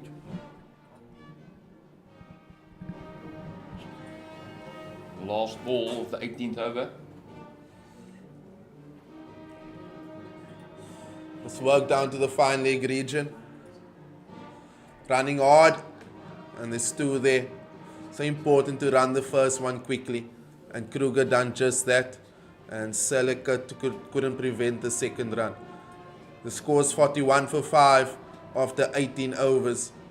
With the SWAT continuing here from the Park Drive end. He's had a great start so far to his spell with 2 for 6 after 3 overs. It will be interesting to see what this little bit of rain did on the grass with the ball now. The batsman can maybe start rotating and get the ball a bit wet. Might take the swing off the ball as well. Yeah, I can see the way the SWAT is working on the ball there. It is a bit damp.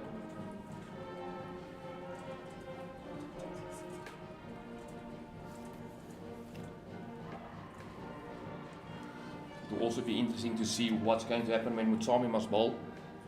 Being the finger spinner, what will he do with the ball that's a little bit damp?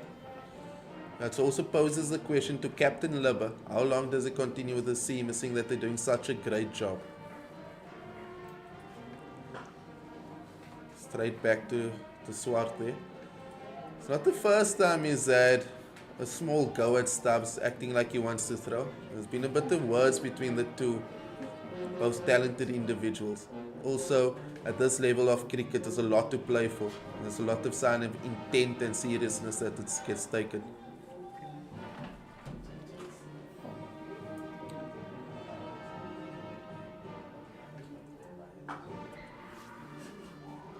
Played off the back foot. Like we've discussed, everybody knows we've got 30 overs to go, but the Warriors also cannot just sit back and wait for runs to happen. They have to look for something. And they have to start rotating as well. The amount of dot balls that's been bowled. Yeah, we know the pressure that dot balls cause, and we saw that earlier on with a run out, for example, and a few loose shots. It's a very good ball again. He's kept to his line and length and has edged down to the third man region for 1, where Mangru fields. That's Tristan Stubbs brings up his 1,000 runs in limited overs cricket. That single down to third man. big landmark for the young man, as he has a bright future ahead of him.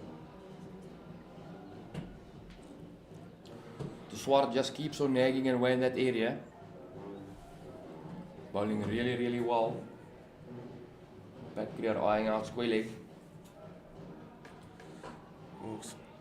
Owen has a shy. It's great wicket keeping there from Prince. That could easily have been extra 4. As you can see, big high fives to the young keeper. He really had to move there, as that throw from the Swart was miles off the target. Keeper not really happy there. Could have have been a great shot for 4 straight back to the bowler, that. Yeah, doesn't matter how it comes here for the Warriors. They would have wanted that. Begging for runs here.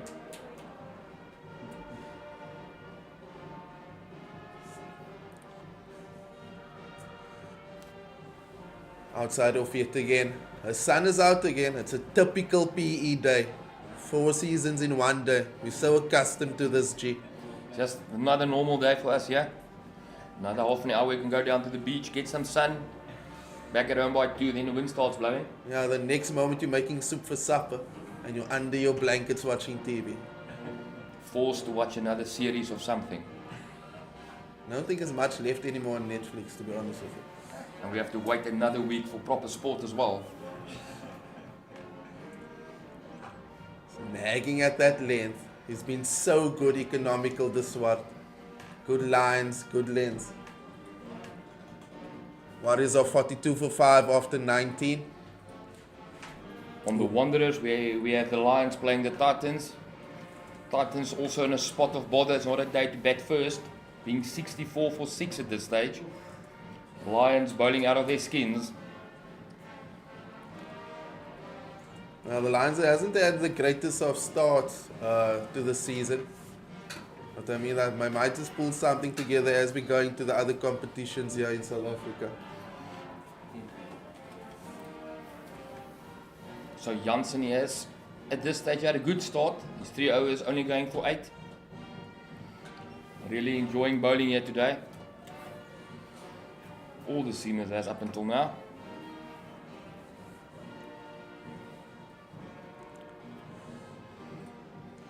The throws wide outside off, a play and a miss.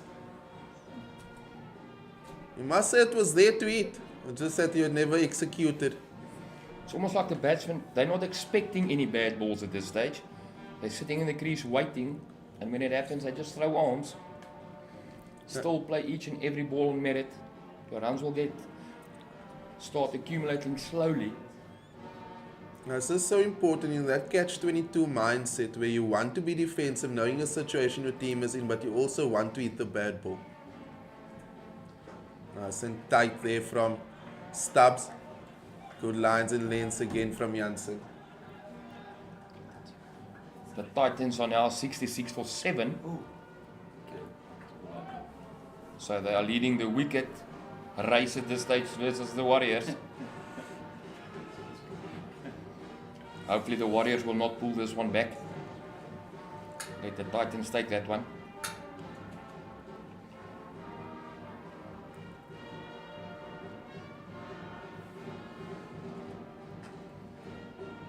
Well fielded from the Swart at point. After this over, we'll have a commentary change with James King coming in and Mr. Gareth Perry coming into the number 1 commentating position. It's been really impressive today to watch the fielders backing up their bowlers. The bowlers keeping to their lines, and it's like fielders have been placed on a specific spot for those balls. Not a lot of fielders chasing balls today. Nice and tight yet again. Bowlers are giving absolutely nothing away to the Warriors. And at 42 for 5, they're rightfully doing so. Just keeping them where they are. Captain Libber will be happy with the way things are going today. Each time he's pressed on a button of the bowler, they've done it for him.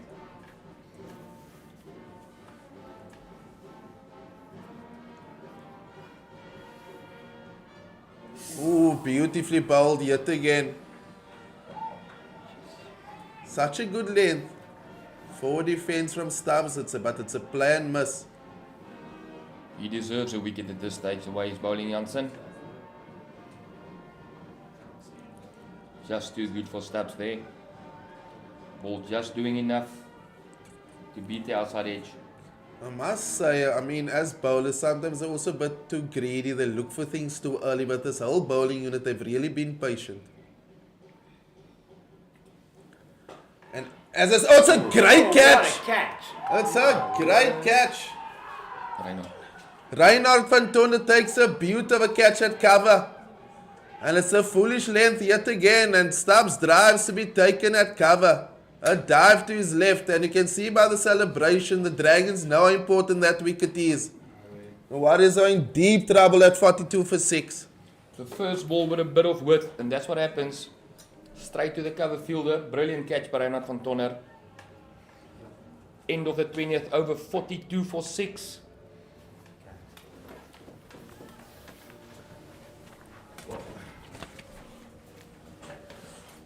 Welcome back, James. Thanks very much, Garrett. The Warriors here seeing their hopes of a final in this competition going badly wrong here for them. It's disastrous stuff out there in the middle today. But a brilliant fielding from the Warriors. From the Dragons today. They've dropped absolutely nothing. They've backed up their bowlers incredibly well. Brilliant fielding from De Swart to get rid of Koshile. And it's Beyers Swanepoel now who is coming to the crease with the loss of that huge wicket of Tristan Stubbs. And really has been a procession of wickets today. It's days like these why you wonder why you are not out there on the field being part of the fielding team. Everything's working for them, bowlers hitting areas, lines. Each and every time the captain has done something, it's worked. Yeah. Even if you look at that field placing, just a deep cover hanging back. Brilliant catch by Reinhard van Tonner. It was. He dived full length to his left and took it literally centimetres off the ground. Outstanding stuff. Bowling has been outstanding. I mean, so far, every bowler picking up a wicket, and then, of course, that brilliant run out by De Swart. He's had a fantastic day out there on this beautiful turf of Dafabet St George's, the home team in desperate trouble. De Swart in for his 5th over now. Full on defence by Pat Clear again. That nagging length again from De Swart, not hitting anything else but the correct spot once again. And Beyers Swanepoel, I mean, he's batted 26 times in List A cricket, highest score of 69. He's going to have to get that. That was scored this year against the Lions in Johannesburg. Good average of 31.7, 476 runs, 3 50s that he scored. Going to need him to get a 50 today at least. It's a good day to make a proper 50. De Swart in again.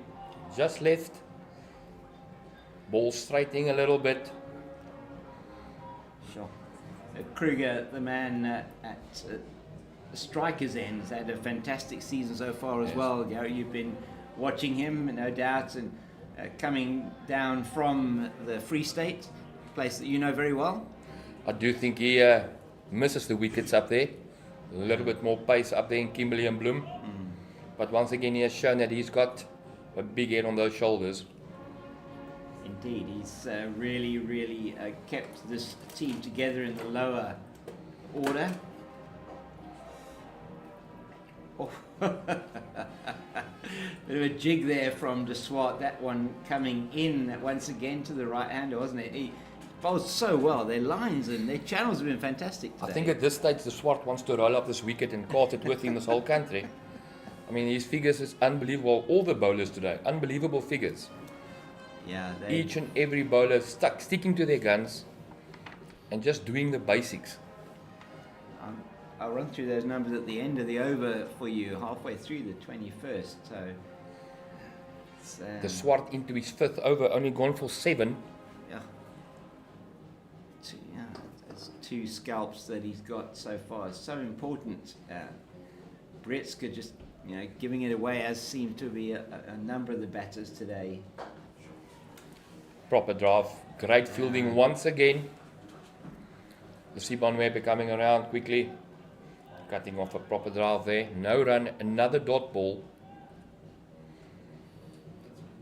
You were saying a bit earlier on, Garrett, that it's very important that you win the toss, your bowlers and your fielders. It's a team game.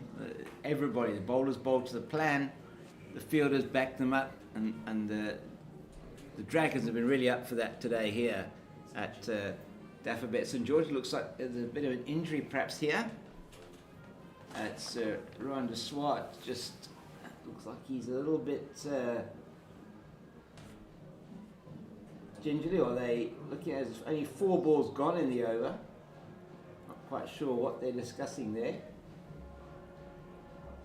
Looks like it might be with a run-up Could be. where the Let's have a bowler hits the crease.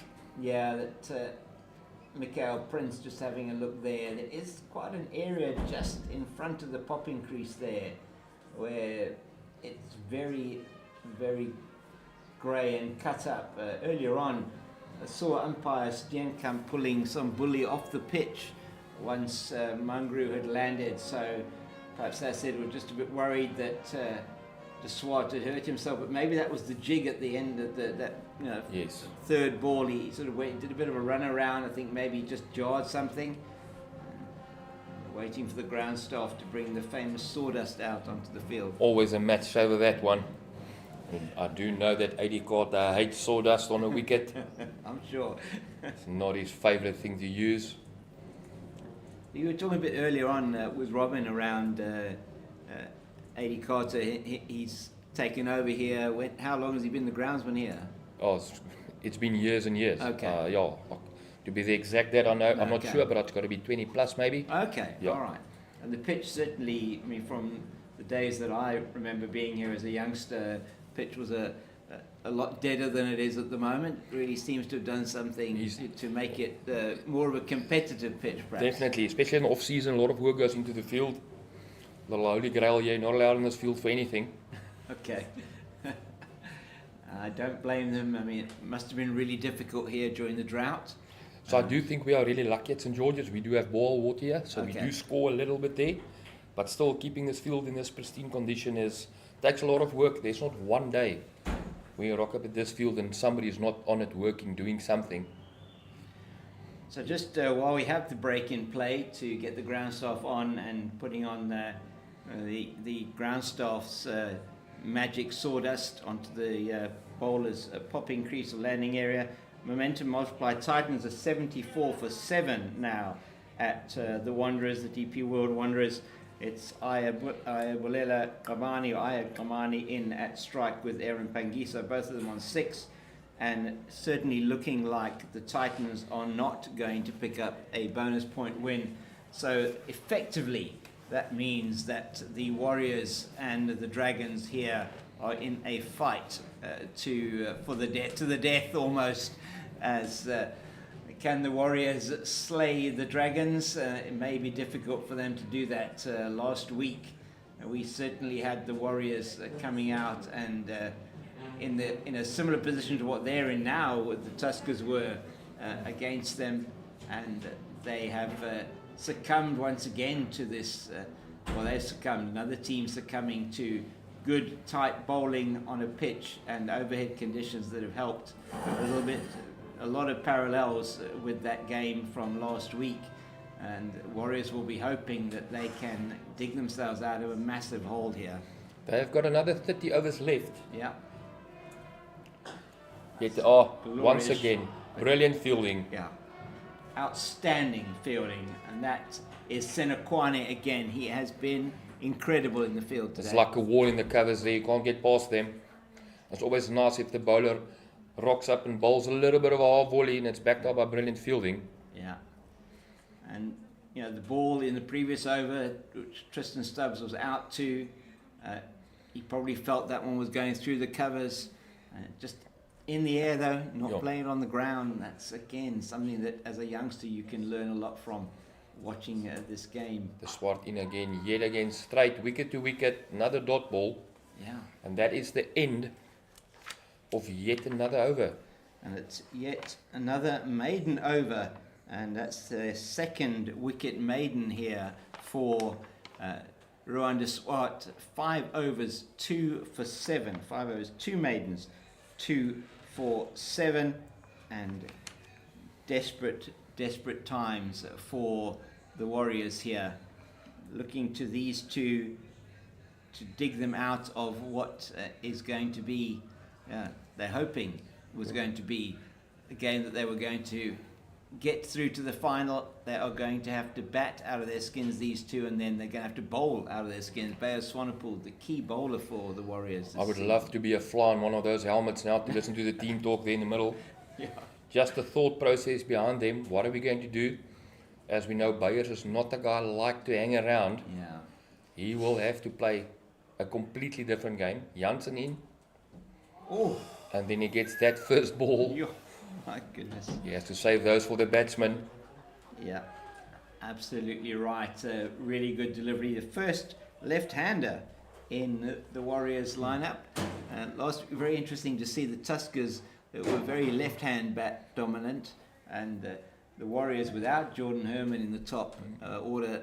Bayer Swanepoel coming in the first left-hander. Maybe that's what they needed. Maybe this can turn the tide a bit, stop the wickets falling, left hand, right hand combination. Jansen in again. Another good ball. Oh, it's First little bobble in the field for the day. and the sun is shining beautifully now as Bayer Swanepoel gets off the mark, and the score moves on. Maybe that's what was needed. Left-hander, sun's out. What can happen from here? Can Pat Creer unleash a big innings here? But at this stage, the bowler's still on top. A brilliant day for the bowlers. Tor Jansen once again in from the duck pond end.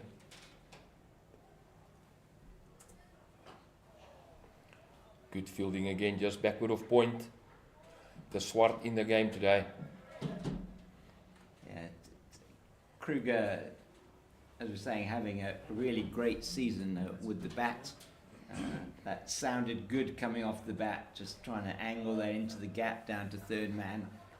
Northwest still employing, even though we're well now into the second power play, only the two fielders on the boundary, the man down at long leg and the man and at third man. Oh, I think that's the reason, being on top here, having 6 guys back in the shed, you can afford to go a little bit more attacking. They can almost afford to concede a few runs in vacant areas at this stage, but it's not as if the bowlers have really bowled bad balls. no, they haven't. Only one wide delivery in the entire innings so far, and that from Dwayne Jansen. So it's been... It's also nice to see the captain not spreading the field because the power play is done. Does not happen a lot these days. People play for power plays and then all of a sudden send players out. Jansen in again. And commentator's curse, it happened. And there's the second wide for the innings. Well, you're saying and now, maybe that's already the first sign we're seeing of the left-right combination, just getting the bowlers' lines a little bit confused. He's got to change his line. He really looked good outside the off stump to the left-hander, and just giving him something to think about, Dwayne Jansen. Dwayne Jansen in again. Good fielding of his own bowling. Yeah. Pat Creer milling yet another ball. A little bit of banter between the two. Always nice to see the bowler not holding back. Yeah, it's a bit of near neighbours there, Northwest and Free State guys chatting to each other. Definitely, Dwan spending a season in Bloem as well. Probably roommates on certain tours as well. Could well have been, and probably just exchanging what the chatter was on the breakfast show on Aranya FM this morning. Definitely. Yeah. Already going a bit straight here, Pat. You can see that left-hand, right-hand combination. That's the end of the 22nd over, 44 for 6. Warriors in serious trouble. But the longer they bat, the more runs they can make. They must just stay out there. For them to book a spot in the final, they just need one more run than Northwest. Yeah, and at the moment, the Lions and the Titans, Titans really looking like they are out of that game now. 76 for 8 it is. Producer Leah is giving the information there. They're 8 down now, and that the Lions can wrap that up quickly. that message, I'm sure, will get through to the players here and give an added incentive for the Dragons here to keep going. They have been just on the money every single step of the way this morning so far. The Swart in again. It's 6 over. Straying down leg. That will be a wide plus the 1, 2 extra runs here. Left hand, right hand combination. Yeah. And now the Titans are 9 down against the Lions. It's all going wrong for them in their chase for the final. 2 teams pressing self-destruct buttons here. Well, yeah. It's also the 2 teams that know how to do it properly. It's like an eerie silence hanging over St. George's all of a sudden. Once again, same fielder, same result, no run. He's been a wall then, extra cover, short extra cover area. Just can't buy a run through the field today. And again, you were talking about normally by this stage in the middle overs, the fielder, you've got your 4 fielders outside the circle, you've got your deep cover, normally you man it backward square leg, but such has been their dominance that they are just making it difficult for the Warriors. The Swart again, good ball. Just hitting the area again, no run, same field, it's in the corner, nothing's happening. And that's also something the captain has done really well, yeah? Realizing that we don't need to send anybody out. No. Because that releases the pressure of the batsman getting the single. And now the pressure just keeps on building. Indeed, it is a massive pressure on the Warriors knowing they have to win this game. Nicely played. Straying a bit straight there. Getting 2 down to square leg on the boundary. Pretoria's just running around and cleaning it up. Like we've discussed earlier, it looks like the left-hand, right-hand combination is finally starting to work, yeah?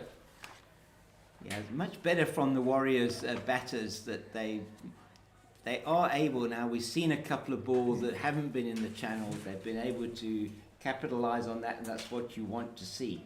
Keep that ball on the ground. Misfield just behind point. That's Mutasami that time at backward point, not able to stop it with his left hand, and Patrick Kruger thumping his bat, thinking he maybe could have got more for that one. Definitely. It's almost, this is the second most expensive over in the game. All 5 of them. Yeah. At this stage, the captain might look at changing the bowler if he's so expensive. 1 run away from 50 in the 23rd over. The Swart in once more. Just dab back to the bowler. Just keeping the ball out. Yeah, so not as much movement on offer now as there was. Sun had come out for a bit. Pitch is going to get better on fields as the day goes on. That little shower perhaps giving a bit of a break, and then unfortunately for the Warriors, Tristan Stubbs getting out. And that is the Oh end. no, that's movement. a great delivery. Yet again, just back. As he dab at it, that goes straight to the keeper, Prince, for another wicket. The Swart having a dream day with ball in hand. And just look again, just ball. Just outside, goes a little bit. Didn't really need to play at that, did he? It was, Not at all. yeah, height would have taken it well over the stumps and just squared him up a little bit, kissed that outside edge. I do feel sorry for the lower order. You're still coming into bat halfway through the game. You're not supposed to see the ball yet while batting. Your feet must be up in the cloak. So we also cannot really criticize them for doing things like this. No, we can't. So, yeah, it's it's very, very interesting to see. I mean, it has been a situation where, with the 2 rained out games that the Warriors had earlier on in the campaign, they came back and 3 straight wins for them, and then that defeat to the Rocks on Wednesday, hurting them quite badly. Perhaps not just being able to adapt to the conditions there in the Western Cape, which are a lot drier. Pitch playing very differently. That pole pitch does not play anywhere near like what they would have been used to here on the eastern side of South Africa. And it is now going to be interesting to see. Okay. It's important now for the Warriors out there to get body language going as well. Yeah. Even though you're in deep trouble, you still have the opportunity to post runs, yeah. But the way the Warriors, they are trying their utmost to not get to 100, yeah. But saying that, the Dragons bowling has been superb today. They've been absolutely outstanding. 23 overs gone, 49 for 7. And this is calamitous for coach Robbie P and his team, looking like for all money that they were going to be in this final, and just it appears to be falling at the last hurdle. You just can't see. The Dragons have been so dominant this morning, you just can't see them losing it from here, can you? And the bonus point should be a formality if they can get these last 3 wickets quickly.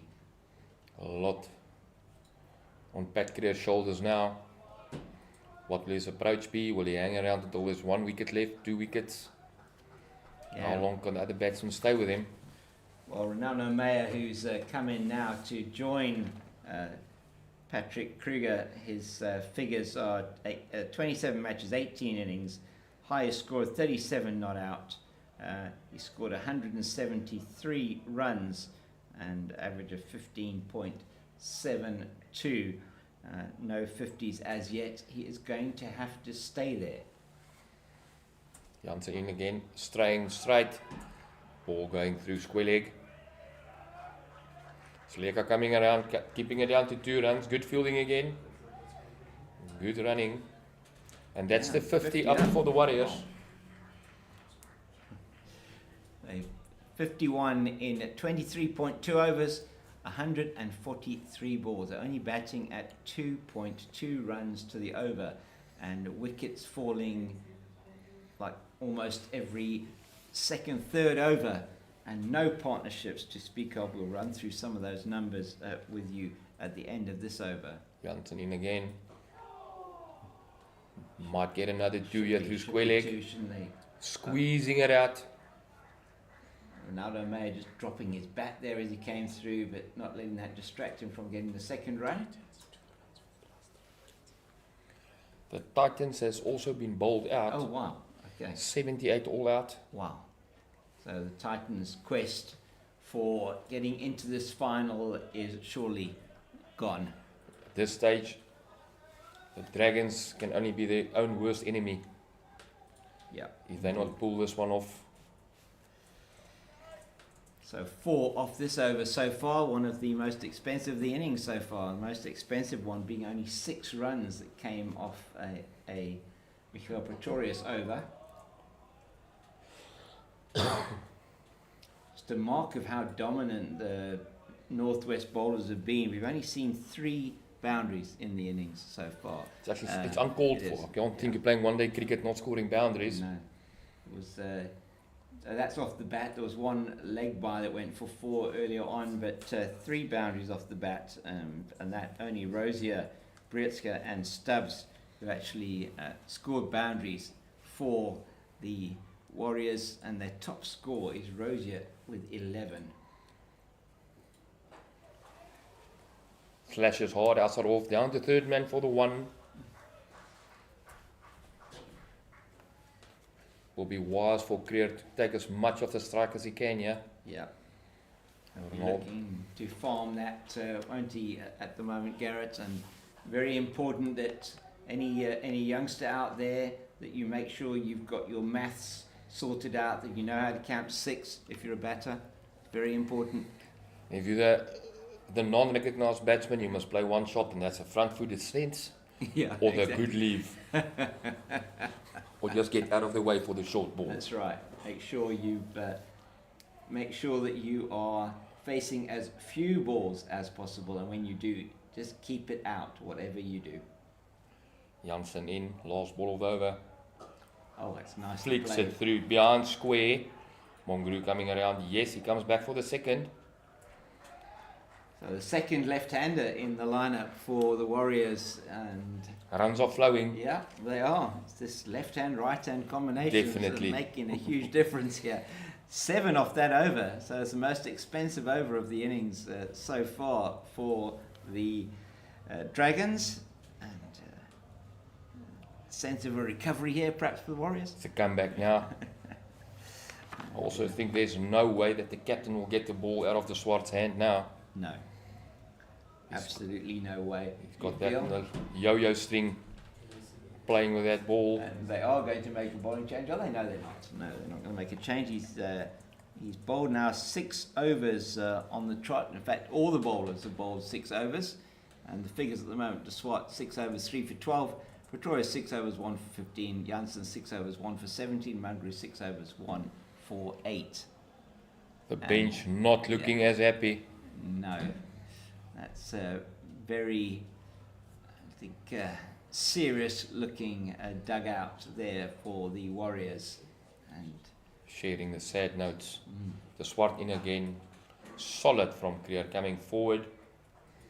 Yet another good ball. Patrick Creer has the distinction of becoming the second batter for the Warriors into double figures. He's on 10. And he's only 1 run away from equaling the highest score in the innings. He does have in this season the most runs for the Warriors. Ooh, Ball jags back a bit there. Looking to come down the wicket again. need to try and make more, make something of it.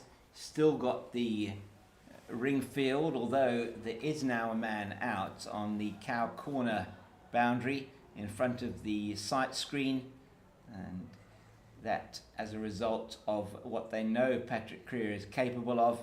We've got a long leg, a man at deep mid-wicket, a man at short mid-wicket. And a sweeper out in the cover as well. Okay, so they have gone with the four fielders outside the circle now to Creer. They want him to take a single, Yes. so they can get Ronaldo Meyer on strike. So change of tactics.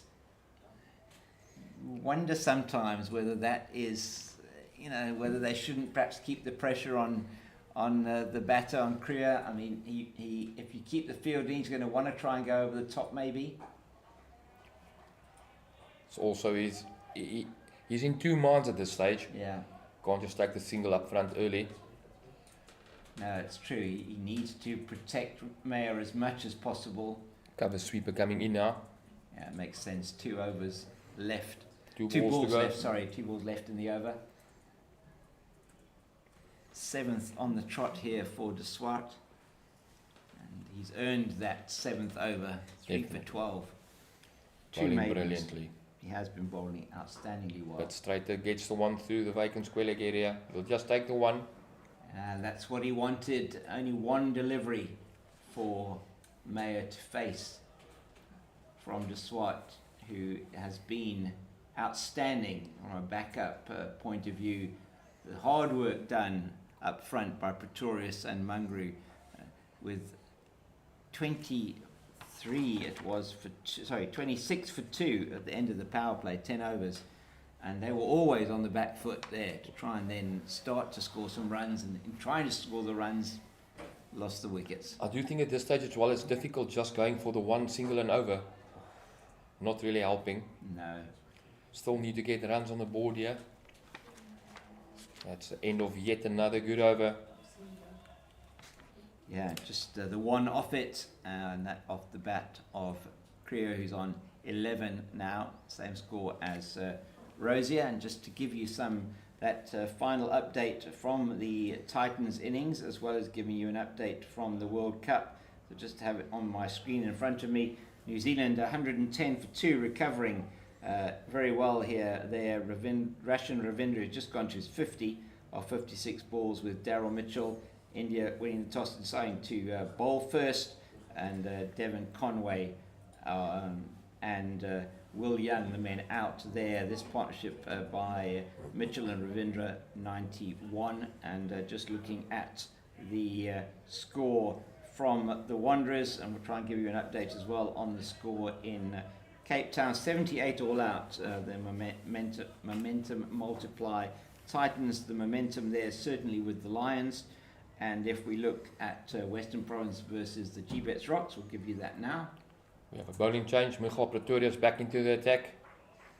I like this, no, just keep attacking. Pretorius has been outstanding as well in his spell. And I suppose you would probably expect to see Mungru back into the attack. Definitely try and as wrap well. this up for them if you do get a bowling change. The Rocks are 153 for 3. And that's after 32 overs against, 31.3 overs against Western Province. Keegan Peterson still at the crease, 71 not out. Peter Milan got 43. Pretorius just keeping to his areas from earlier. A little bit wider, waiting there for the draft maybe. Pat Creer knowing he can't just throw his bat this time. Yeah, it's interesting they brought that cover fielder in, having the man at the deep cover, which is what we were saying at the end of the last over. They're trying to keep it tight to Creer. He's got to take a chance then if he wants to score runs. And it looks like that is the plan from Pretorius. Just going a bit wider the whole time. Wanting him to go there. Once again outside off, brilliant ball. Just keeping his lines. Creer down the wicket. Just moves enough. I mean, you would have seen a lot more of Patrick Creer than I would have done, Garrett. I mean, the moving into the, moving towards the ball outside the off stump, I mean, it does negate some of that movement, but it also does put him in a difficult position, perhaps, depending on where that ball is pitched. So I do think for him at this stage, he's moving down the wicket to create a bit more pace to get to the wicket, or get to the pitch of the ball rather, because of the good lines and areas the Dragons are bowling today. But also, you can see Pat Creer is frustrated out there. I'm sure, yeah. Because his normal game is not hanging around there, 11 or 40 now. Yeah, wow. It's like playing rec ball cricket today. And that's what's needed for the Warriors at this stage. Pulled around the corner, and that will go for a much needed boundary. Crowd not really understanding what just happened. I've not seen it a lot today, so it's allowed. Oh my goodness, only the 4th boundary off the bat and Patrick Creer's first boundary. Short ball, just swivels around, down to fine leg for 4. Even the umpires looked a bit flabbergasted, not knowing what to do. And he's back to his areas, just hitting the line of length again. And that's the end of the over. That's that one, a better one for the Warriors, but just the 4 off it, all to Patrick Creer, and that does expose Meyer, and see who it's going to be. It is who's going to be bowling a Stildeswart, so he's going to be bowling his 8th over on the trot. This is really interesting to have. He's probably going to bowl him through, actually. I mean, he's 7 overs 3 for 13 at the moment. I don't think he wants to stop at all. No, I'm sure. If he was allowed to bowl 12, he probably would.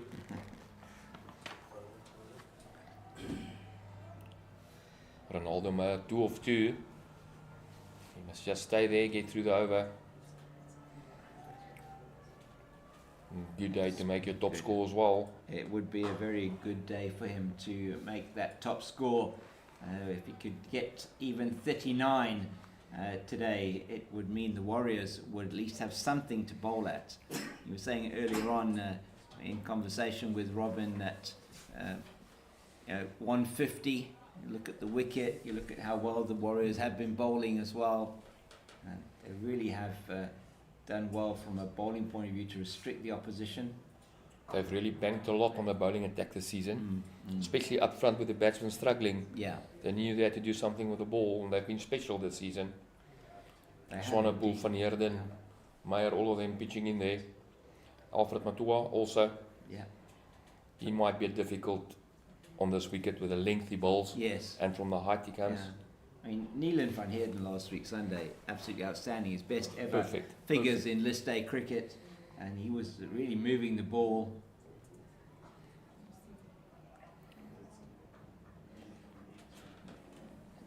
Once again, very good from the Dragons there. They've got a slip into Meyer, which I think is the right thing. He's trying to guide that down to third man, just no pace on that shot, and can't get the single, can't get off strike halfway through the 27th over.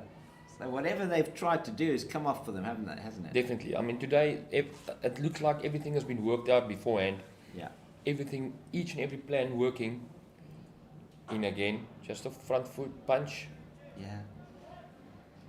Got that Senequani in there at that short extra cover position. Very clever fielding position. Anything that he's going to hit, perhaps slightly on the up, he's going to be able to snaffle that one up, and his fielding today has been outstanding. Especially with the length that the Swart has been bowling today. In passing the guys to get on the draft, the ball just sitting a little bit. He's gone even closer now there at short cover. Oh. Keeps out another one. And that's his job at this stage, as we were saying earlier on. Just keep it out, keep batting, bat out the overs. Still 22 overs to go after this. Just a reminder, we had a very short rain break, and the match has been reduced to 49 overs per side. And the weather is set fair, although it's cloudy overhead, set fair for those overs to be bowled. Despite That might be, yes it is. oh, it is indeed, and he has played around that one. straightened it, yeah, and that's big blow for the Warriors again. We'll have a look at that one now again for you. To take us through this, Garrett. Let's see, same line and length, just straighter. Yeah. Planted that front foot, Yeah. hitting middle and leg halfway up. Unfortunately for Pat Crew, he loses another partner out there. Ronaldo Meyer gone for 2 of 8. Jeez. Short stay at the wicket for yet another batsman. And I think this might be Pat Kruger saying it's time. Yeah. You're going to have to do something now to try and get this score up over the 100 mark. I mean, you just 61 for 8 after 27 overs. It is a disastrous position for the Warriors. Not at all where they would have thought they would be, even though they lost the toss and were inserted by the Dragons this morning. Captain Brietska didn't look that he was that upset that they were given the option to bat, and they came out, but some injudicious shots played early on, and we had JP King, first man to go, just tried to loft it over mid-on and was caught. Score was 3 at that stage. Rosier, he just went hard at it outside the off stump, brilliantly caught by Senequani at the 3rd or 4th slip position. A needless run out for Sidatemba Glacier, but brilliant work from De Swart. He's having a fantastic day in the field. Back that fielding up with an incredible bowling display, 4 for 13 in 8 overs. He has been just all over the Warriors batting lineup. Those 4 wickets that you've taken, Brietsky, who just chipped it to mid-off, was trying to again play it, force it over the infield. He got the wicket of Mokhakani with a great delivery outside the off stump, and then Bayer Swanepoel, another one caught behind outside the off stump, and now finally he's got the wicket of Ronaldo Meyer, LBW. In the meantime there, Dwayne Jansen picking up Tristan Stubbs, who out of frustration played it in the air, brilliantly caught by Reynard van Tonder and Pretorius once again back to his areas. Would like to know if the message went out. Let's see Pretorius in there.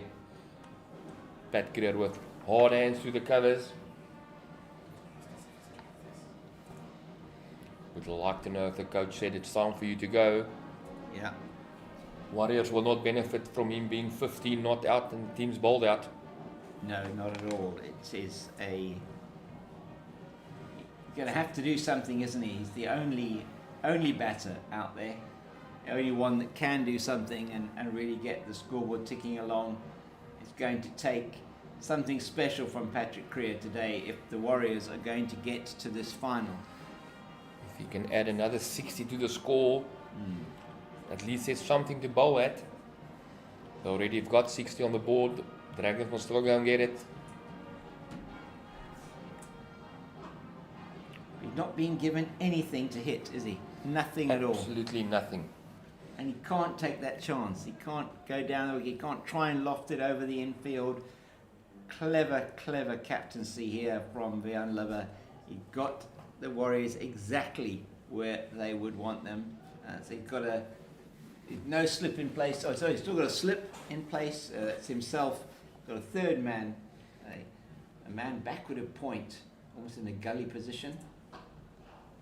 And through the covers. Yeah. The sweeper just coming around, just getting the one. Also the fielder from deep square coming in now probably, yes. Yeah, I'm sure. They want Neil and Van Heerden on strike, another left-hander. So 3 left-handers coming in lower down the order for the Warriors after the top 7, all right-handed batters. Between Van Heerden, Creer and Pretorius, they will know each other well from last season. Spent a lot of time in buses and planes and hotels. Yeah, it is. The Free State connection here needs to do it for the Warriors. Oh, beauty. Yet another brilliant ball. It's a matter of survival now out there. Definitely a few side bets going on here from last season. But I've bowled more than once to each other in the nets here.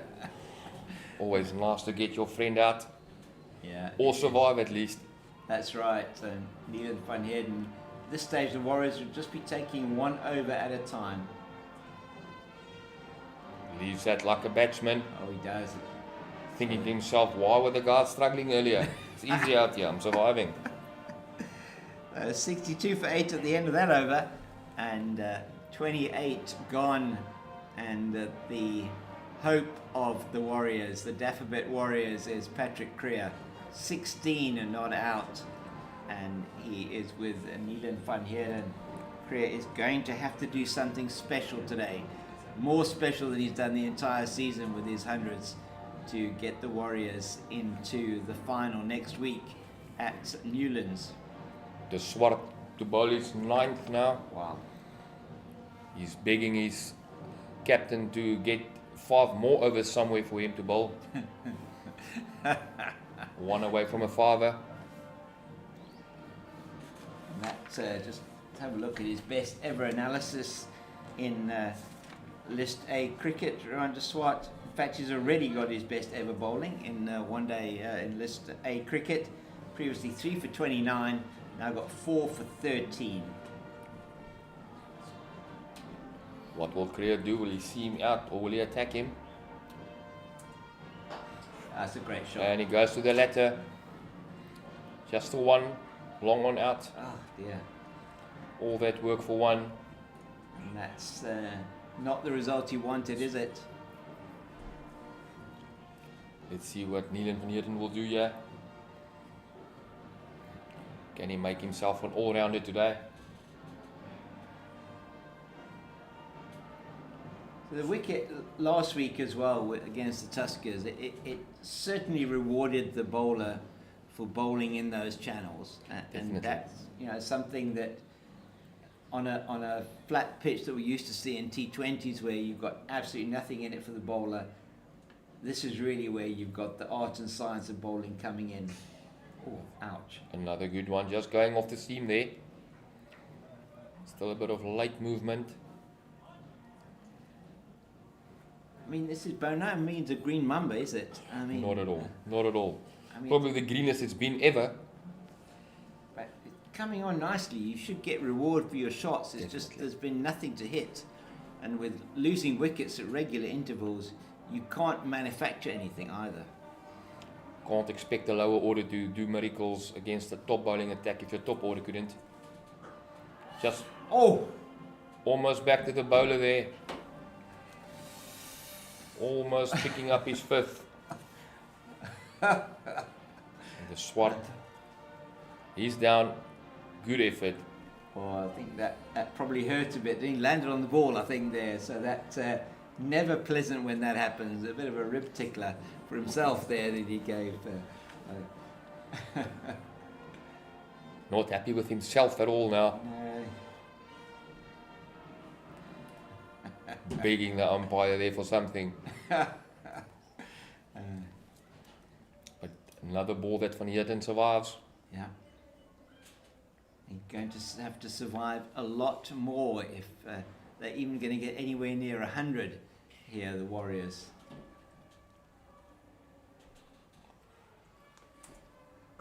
Oh. Maybe an idea to get a guy even closer in there. Yeah. Just keep attacking. It is. The Swart just keeps on nagging away here. The fielders are even discussing who's going to go closer now. Everybody wants to be part of this. We're expecting the helmets to come out soon. And short legs, silly mid off, silly mid on. I don't see that every day. You don't. No. But at this stage, it might be a good idea. 2 balls to survive an over. Oh, boy. And he carves one through the covers there. 2 more. Pat Creer says, no, you stay there. No, they definitely don't want a risky third, do they? And Ian van Heerden off the mark with that 2.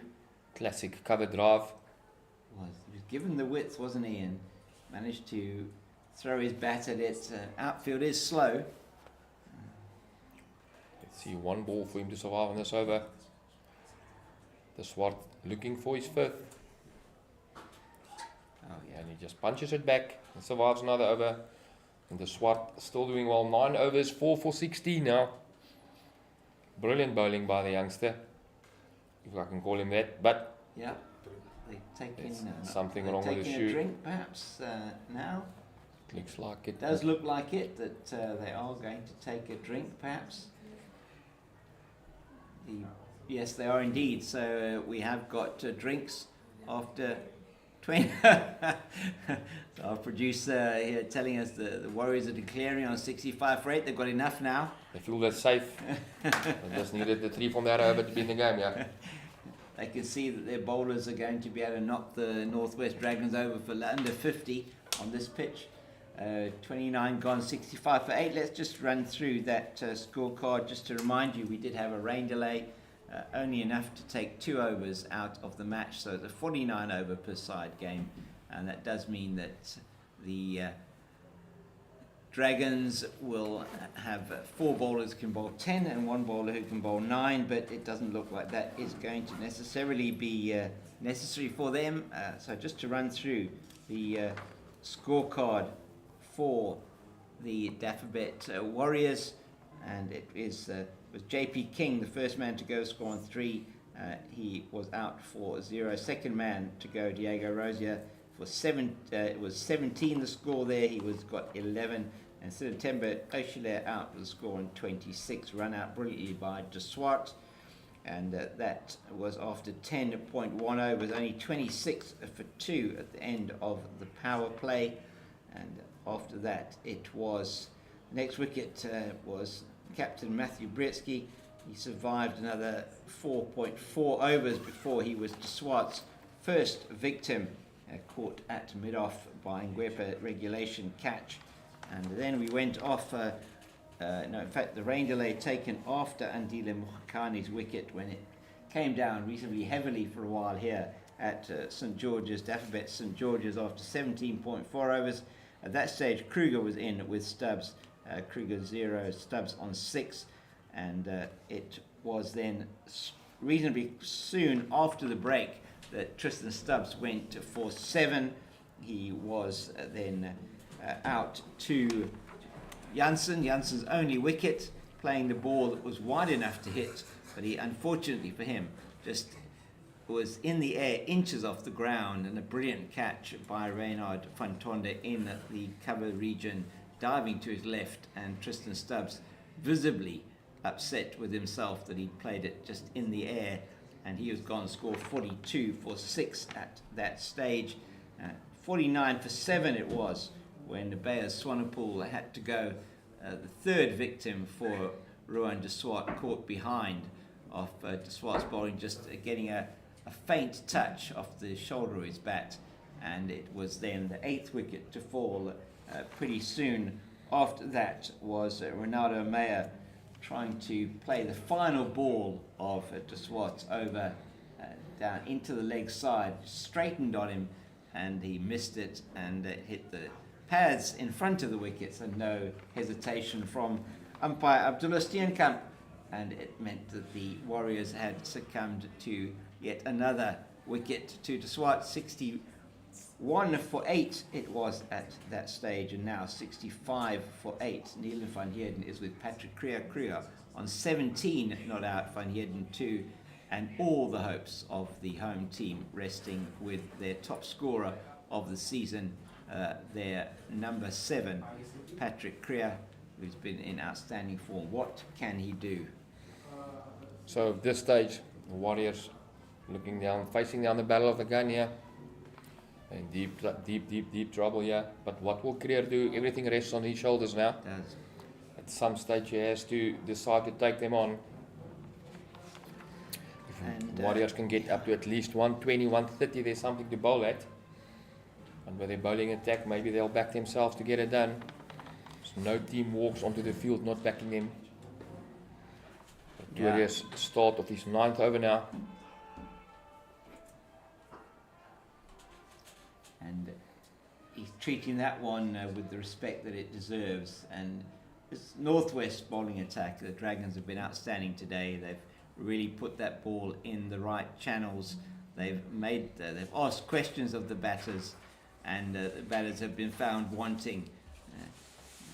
Certainly a number of the wickets that we have seen, they've tried to manufacture shots that aren't there. The pressure has certainly got to them. They're keeping to their plans. Pretoria's in again. Nice. And that's a good shot good through shot. Maron. That will run away for 4. A little bit more intent being shown here by Pat Kriya. You can just look a little bit straighter and just punch through Maron with the bottom hand. It's his second boundary and only the 5th off the bat for the Warriors in this innings, and he moves into the 20s. 69 for 8 now. Pretoria's in.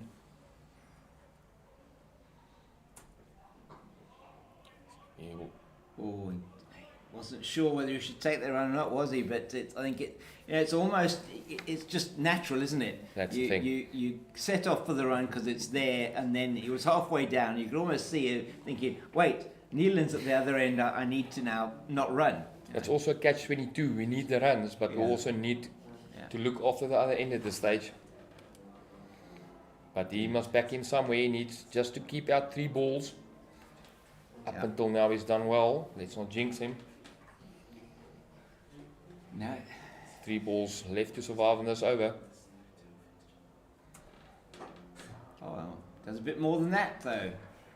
Gets 1 there through mid-wicket. Turns down the 2nd.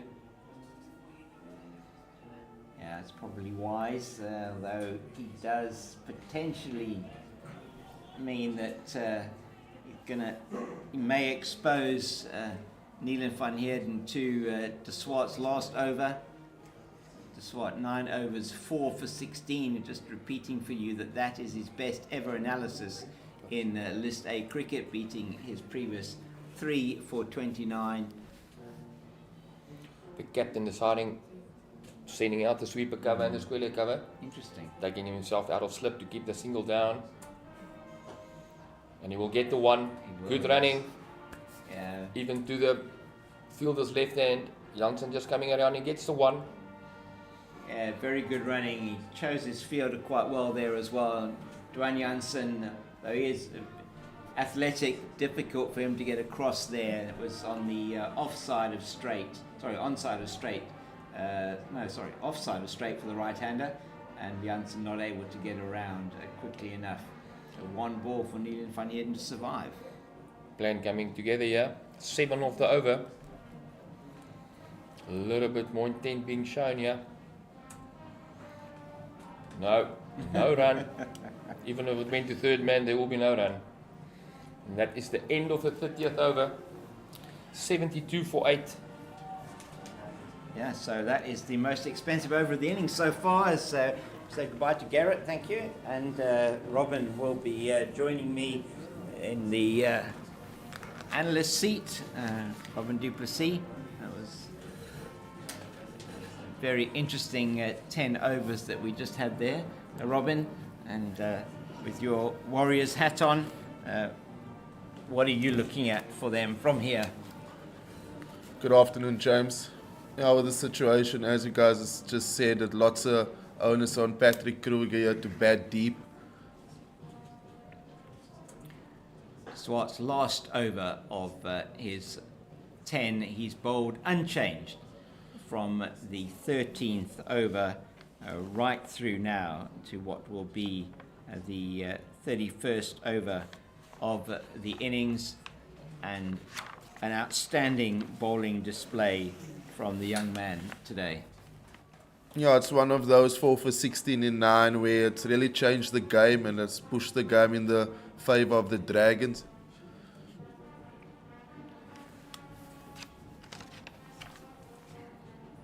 It's exactly what you would want from your backup bowler, your first change. The platform laid by Mungrew and Pretorius up front. Mungrew being particularly parsimonious. I mean, only 8 off his first 6 overs. And at the other end, a bit more attacking Pretorius. But they had the Warriors in all sorts of trouble already at the end of 12 when they both were changed. 27 for 3 it was. Yeah, it's so important that the first change and second change bowlers really supports the start that was provided by Pretorius and Mungrew. And it happened just that with Janssen 6 overs 1 for 17, and rightfully so, De Swart getting all the credit he deserves with 4 for 16 in his 10th now.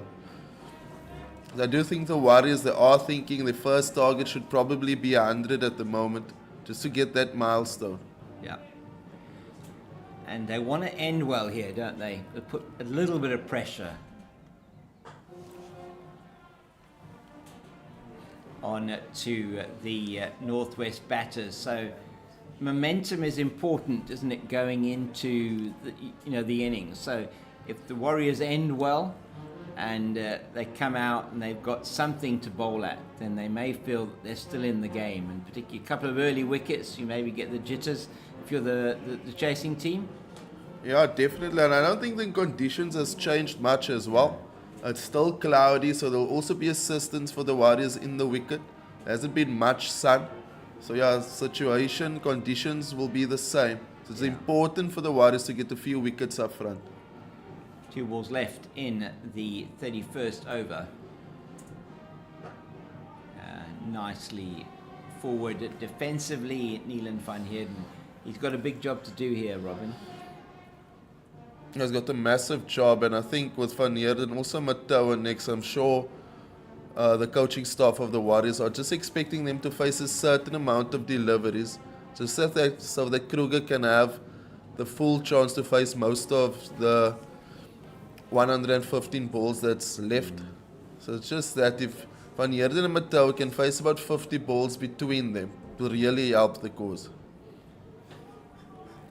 Well, indeed, they've got this field, which you can see on our cameras, really making sure they keep Neil van Heerden honest and not popping anything up. And that, I think, is the end of the spell for Rowan de Swart. High fives all around from his entire team. A handshake from Ngwepe. Mikael Prince just giving him a celebratory hug and a pat on the back. It's been an outstanding spell. 10 overs and 4 for 17. and 4 critical wickets in the aim for the Northwest Dragons to get to that final against Western Province in Cape Town on Saturday. It's all between these two teams now, it seems, as the Titans, just to remind you, were bowled out for 78 in their match against the Lions in Johannesburg. That's a glorious shot, but it should go for 4, does it? Yes, I think it does. Well, we'll wait to see. No, I think he actually stopped it. It just pitches, and it was a bit high, and the outfield is a little bit slow. Only the 2 that they took there. Yeah, it's really well fielded by Mutasamy. It was. Just slightly too straight from Pretorius and clipped nicely off his legs there from Kruger.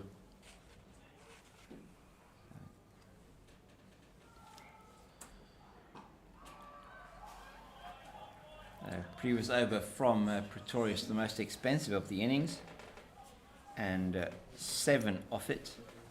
And now into this over from Pretorius. They will just want to keep building on where they are at the moment. 75 for the loss of 8. It has been an outstanding bowling display from the team from Potchefstroom, and they came here knowing that only a bonus point win would be enough. Yeah, but they've given themselves a perfect opportunity to get the maximum points from this game. Oh, it's a glorious shot once again, but will it actually go all the way? No, it won't.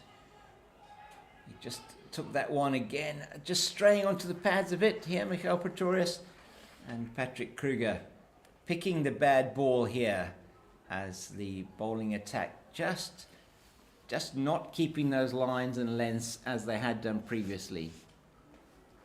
Yeah, it's just important. Yeah, I mean, the Dragons have done very well here for 31 overs. Yeah. It's important that they keep going here, that they finish the job, because as we said earlier, this momentum is such crucial in this game of cricket. So we'll see what happens here at the back end of this innings.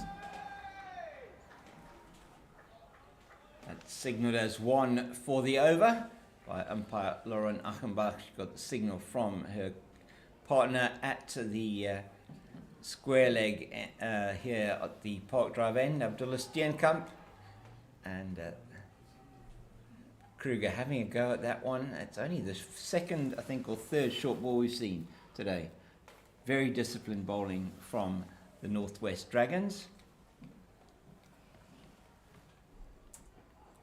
Oh, that's beautifully played by Kruger. He picked that short ball up, and that's gone for 4, and that is his 3rd boundary and only the 6th of the innings so far. And bowling short on this pitch is clearly not an option. Yeah, it's a wonderful stroke by Patrick Kruger. Looked in full control of hitting that behind square. Scores 81 for 8 after 32. This partnership is slowly developing here and is currently on 20. So that is again now the most expensive over in the innings. Went for 8. That one, the previous over from Pretorius, had gone for 7, and that is in fact the end of his spell as well.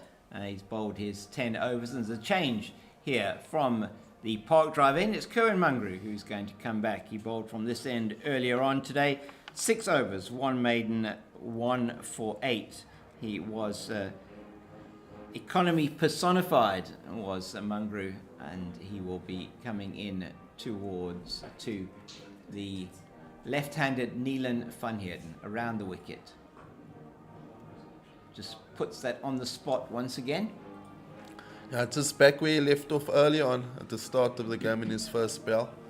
Just so important for Van Heerden to understand his role in the situation and just to stay calm and to be patient. So Pretorius having ended his spell now and conceded 20 in those last 4 overs that he bowled.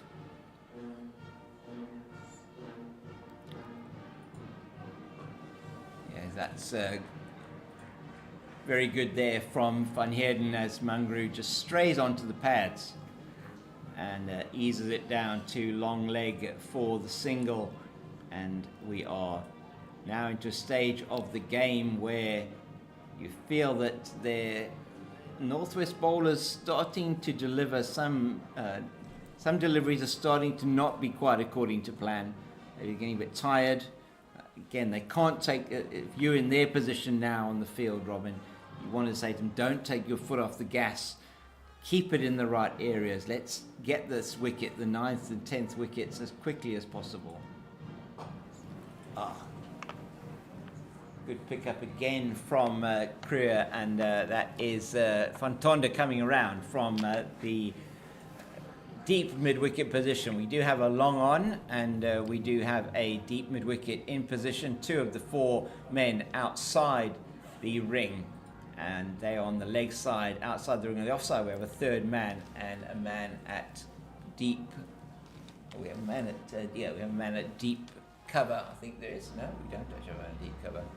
I'm trying to see who the man is out, and we'll get Robin to have a look. We do have a man at deep cover, just can't see him, and that is Seleka, who's out there deep cover, just defended by Kruger into the offside. I wonder what feedback did the batters give to the Warriors bowlers. I'm sure they've also decided what they think will be good enough on the surface. If it'll be in the 120 region or 150 region.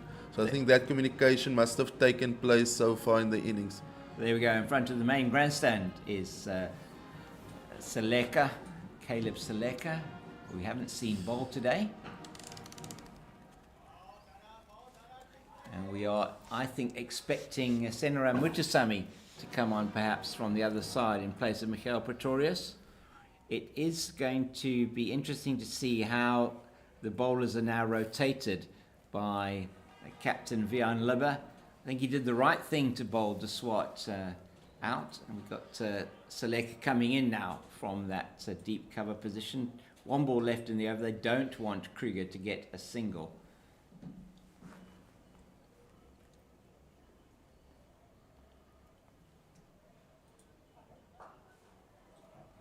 And he does manage to get the single. It's a good shot down to the man at 3rd man. He keeps the strike, which is exactly what he would have wanted to achieve.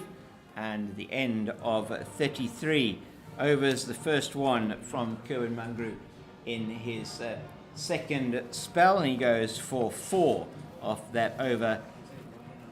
So that has been a period now where these two have put on a partnership of 24 so far, the highest partnership of the innings by some way. This is previous highest was 14, and we have spin now from the duck pond end in front of the outstanding and very imperious duck pond pavilion that we gaze out from. We're commentating here from the Park Drive end, very famous ground. This the St George's Park hosted the first ever Test match that South Africa played, 1888, I think 89 season, and even though I might be advanced in years, I wasn't here to see that. So just so you are aware of that. It's yeah. So it'll be interesting to see if there's some purchase in the wicket here for the spin up front. They're not going to take the single off the first ball of the over. I don't think that Patrick Kruger wants to expose Neelan van Heerden to Mutasamy at all. Difficult sometimes for the tail enders to pick up what the spinner's doing. And he does have a slip. That's nicely played, but only as far as Senekwane at mid-off. What's the field here? Robbie's got a slip. He's got a short 3rd man. He's got a man on the deep cover boundary. Extra cover mid-off, deep mid-off. And the Lions are 40 without loss as that one goes into the deep on the leg side, and 2 runs to Patrick Kruger. That's good play from the number 7 for the Warriors and their top batter of the season. He moved to 37 and now approaching half of the score for the team. He has to combine watchful defence and with attack now, Patrick Creer. I mean, how is he going to go about that? I mean, perhaps at the end after this ball. Oh, that's it. It's the end of Neelan van Heerden, and that is the pressure that needing to protect your partner causes. Unnecessary run out, and good play once again by Senokwani, setting off for the run, calling his partner through, and then deciding no, he doesn't want to expose him perhaps, or it was too risky, and as a result of that, he loses his wicket. That's a disaster. Yeah, it's one thing you don't want in this situation is a run out. And strangely enough, most of the time, it's always a run out where these type of things happen. Yeah. So 87 for the loss of 9. We're going to see this again on the replay. Robin, just take us through this. Yeah, I think it's just Van Heerden just caught ball watching and also not watching Kruger, whereas he probably had to commit to watching Kruger. It's so important when running between the wickets that you trust your partner. I thought maybe both of them were a bit ball watching there, not trusting their first instinct of saying yes or no. And by the time they decided against it, it was a bit too late, as Van Heerden was a bit overcommitted. And Alfred Matoa coming to the crease, and he is a genuine number 11. And just looking at his batting numbers, Alfred Matoa, I'm going to get those for Robin now to have a look for you, but he certainly does not have any credentials as a batter. He's in the team as a bowler, and he's going to have a job to do there. Yeah, so Alfred Matoa averages 2.66 in his career as a batter. He won't contribute much 10 years, so it's all on Kruger. I think Kruger probably has to have a go now. He probably has to try and get one of the last 1 year and have a go to try and get the Warriors over 100. 87 for 9. Mutasami from the Duck Pond end looking to wrap up this innings. And he will get the single. That's good play from Creer off the last ball of the over. And it has been, so far, he's played a lone hand here in keeping the Warriors in this game. He's on 38, 88 for the loss of 9. And the hopes of getting to the final are hanging by a thread here for the Warriors, the Dafabet Warriors at this stage, and they've done so well throughout this tournament, just struggling in the last match and this one at this stage. And Robin? At St. George's Park, the third lowest total is 105, and the Warriors are currently 88 for 9. So it's a record that the Warriors wouldn't be proud of if they get bowled out here for less than 105. No, not at all. It is not what they would have expected or foreseen when they arrived at the ground this morning. As that is sliced down to Dwayne Jansen at third man. They will not take the run, understandably so, as Creer wants to farm the strike as much as possible. He wants to score runs, but he also cannot take a single and expose Alfred Matoa. Alfred Matoa, the top scorer of 8, and he really is not going to, he's going to only have to keep it out. It's played very forcibly down the ground. We heard it thump against the advertising hoardings in front of us. That's Patrick Creer's 4th boundary, and that is exactly what he is there to do. He picked the length up so early over there and bashed that down straight over the bowler's head.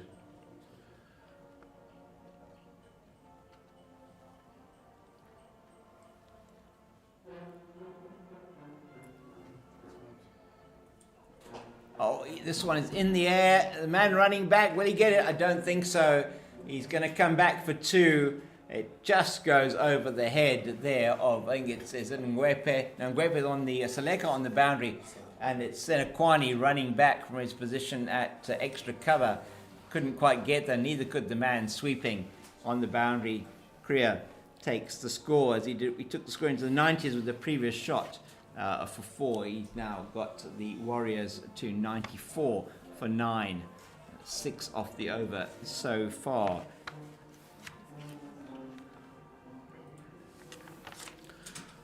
Shot the ball here at the moment. Proper excitement here from St. George's Park. Kruger, 44, not out. Oh, as another go. He has to play his shots now. He has no other choice. Everything is on his shoulders. Top scorer top run getter for the Warriors in this year's competition, the CSA one-day competition. This broadcast being brought to you by CSA with the visuals provided and the commentary provided courtesy of Pitch Vision.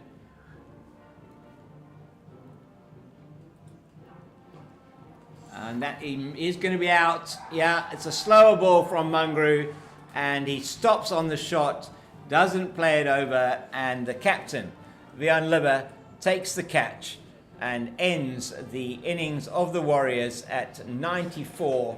It's 94 all out, and the man out is Patrick Kriya for 44, caught by Libber off the bowling of Mungru, and he hit 4 fours, and he is by far the top scorer in the innings for the Warriors. Next highest score was Diego Rosier's 11, and the innings comes to a sorry end, it must be said, on 94 all out. The Warriors, Dafabet Warriors here at Dafabet St. George's Park, succumbing to an outstanding bowling display by Northwest.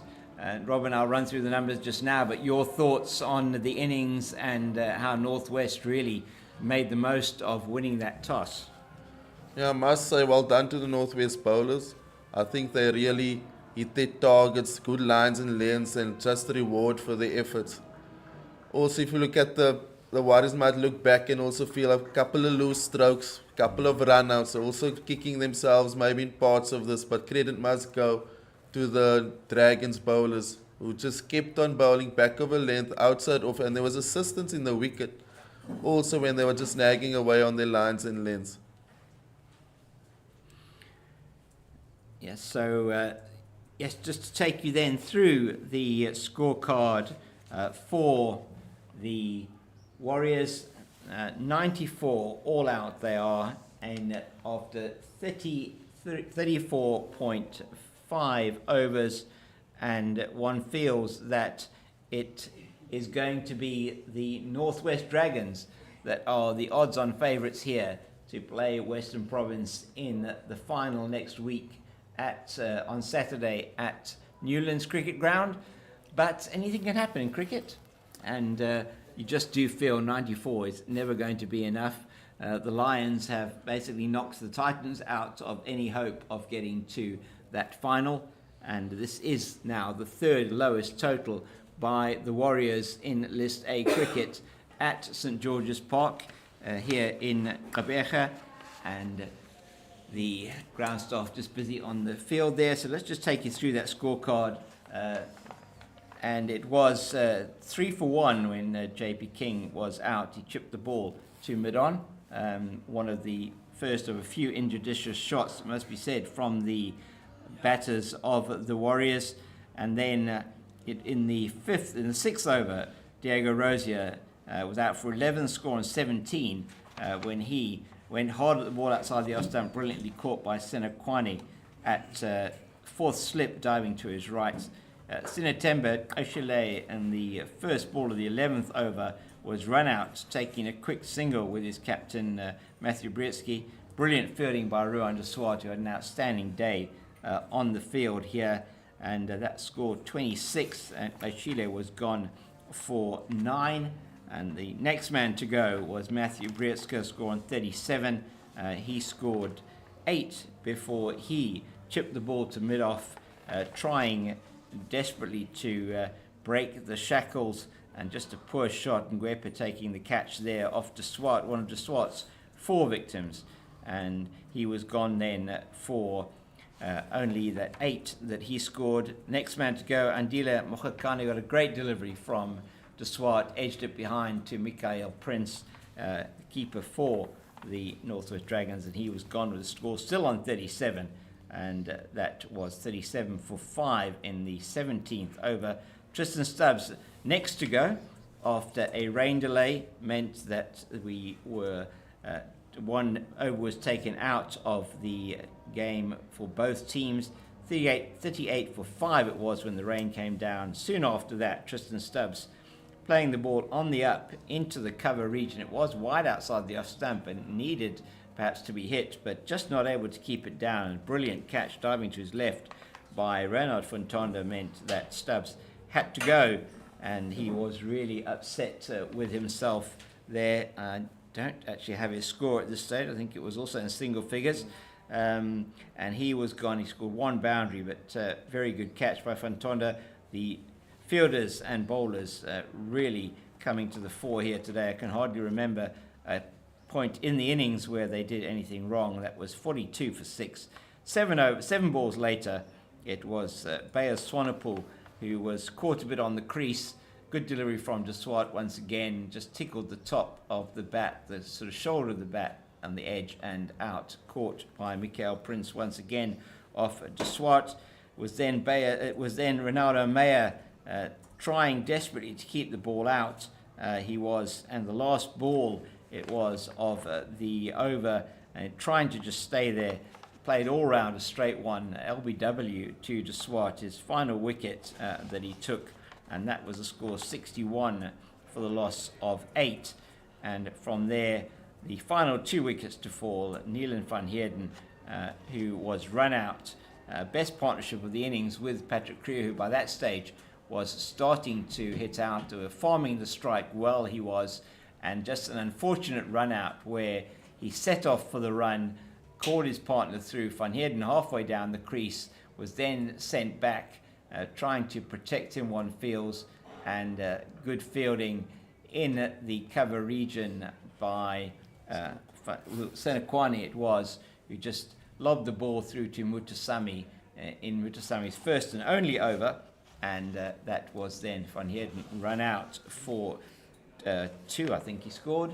And then the final wicket to fall was in fact that man Patrick Creer, the top scorer for the Warriors for this season. He scored once again the top score for the team, coming at number 7, 44 he scored, and then played a bit early on a slower ball from Kerwin Mangru.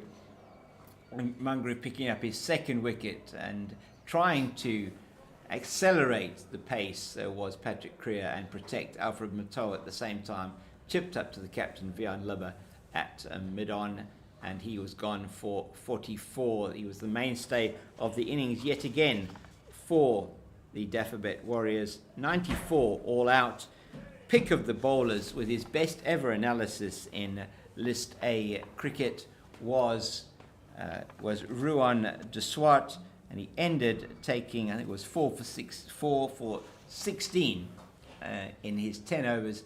He bowled 10 overs unchanged from the Park Drive end of the ground, and incredibly well backed up by his fielders. There were 2 run-outs in the innings, and the other wickets were shared between Kerwin Mangru, who took 2, and then 1 each for Pretorius and for Janssen. And it was altogether a very professional performance in the field from the Dragons, who must now be favourites to go on to the final in Cape Town on Saturday the 28th. Robin, some final thoughts perhaps on that innings from the Warriors? I know it's very hard to put your Warriors hat on here and look at anything positive out of that, because the final was beckoning 2 games ago, unbeaten, going into that game against the Rocks in Paarl, and now it seems like 2 losses on the trot will mean that the Warriors don't make it. Yeah, it's so important. I mean, the two losses, it's at the stage of the season where it's really do or die. And it's that you don't want to lose two games in a row and you lost two round robin fixtures. So it's really put them on the back foot. But on a positive, the conditions hasn't changed. The Warriors has really relied a lot on their bowling attack this season. So yes, 94 shouldn't be enough, but I think we've seen worse things happen. Yeah. So I think up front with Swanepoel will get loads of assistance from the wicket. They might just have a chance if they get a few early sticks here. Because if you look at last week, they had the Tuskers in the real spots of bother, and the Tuskers only put them together a small partnership to get to 130 last week. So I don't want to write them off yet, but I think just the first 10 overs will really set the tone of the direction where this game is going. But for now, the Dragons are hot favourites to be playing Western Province in Cape Town in the final. So that'll be all from us for the moment. I think the players are probably taking lunch, and we'll be back in about 20 minutes or so for the start of the Dragons batting innings, and we look forward to that. It's from me, James King, the Cape Fox. It's goodbye for now.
Welcome back, everybody.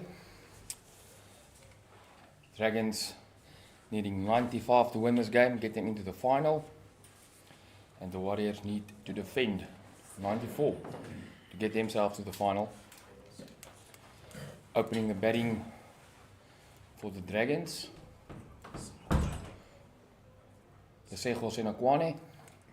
46 games, 45 innings, 1,134 runs. Average of 25, 200s and 550s. Taking the new ball for the Warriors will be Bayer Swanepoel. 37 matches, economy of 4.3 and 56 wickets. Best of 4 for 24. And we'll need to improve on that today if the Warriors are looking to win this game.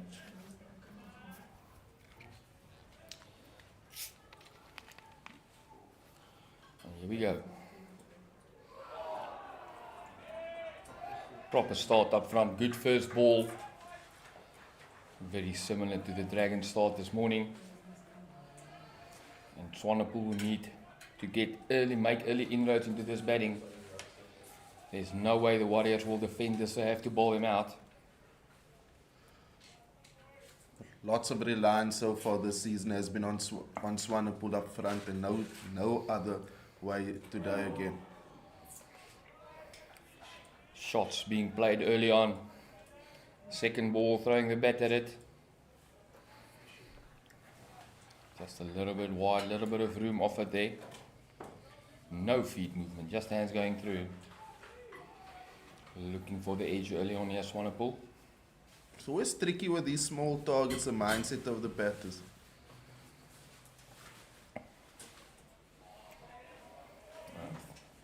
First round the board wide there.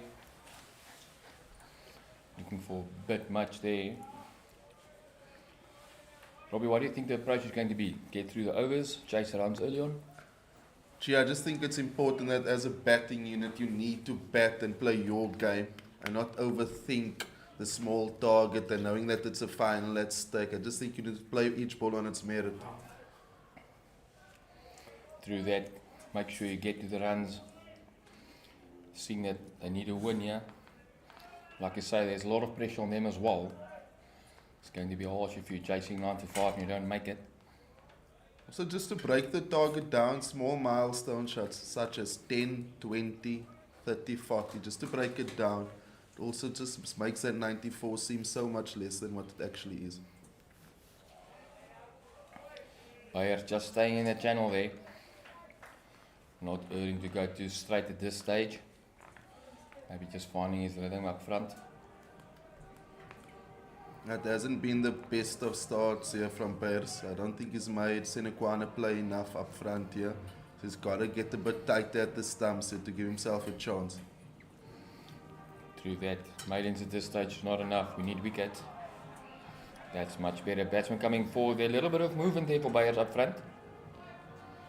I say the St. George's wicket here, you're still going to give them something up front. It's just how they use this new ball as well. I would say the first 6 or 8 overs are going to be very important here. They will have to get wickets up front.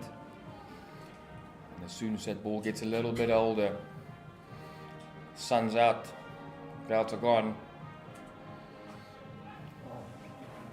That's gone down to third man, through gully.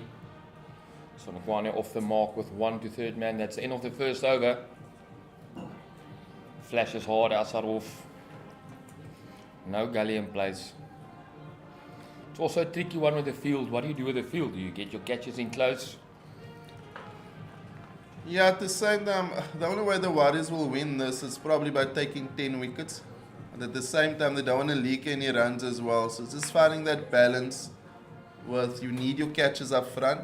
So you can't also do anything much different. So it probably will be as they have it at the moment with 2 catches and a standard field.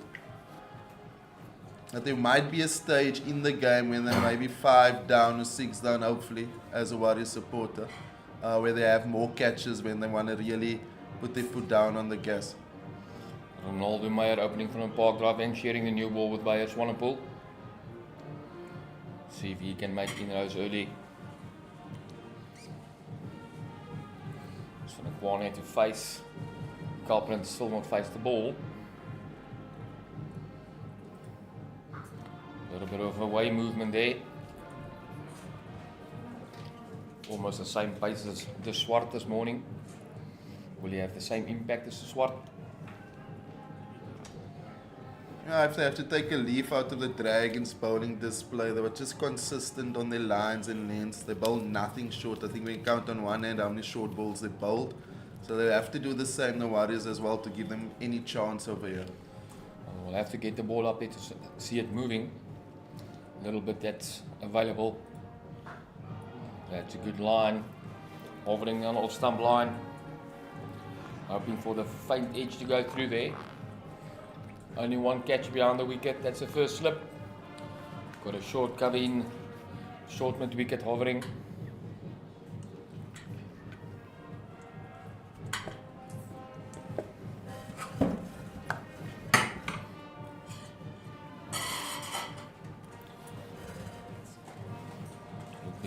Interesting to see what Meyer's plan is here. Meyer in again, third ball. And edge found, ball goes down to third man through the second slip area. Like we said earlier, where do you put in your short catches?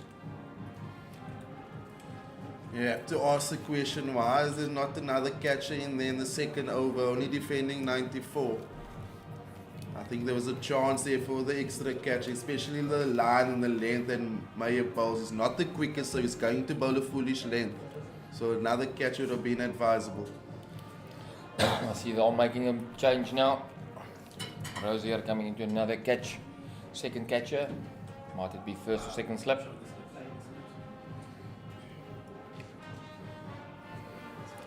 Two of them in there.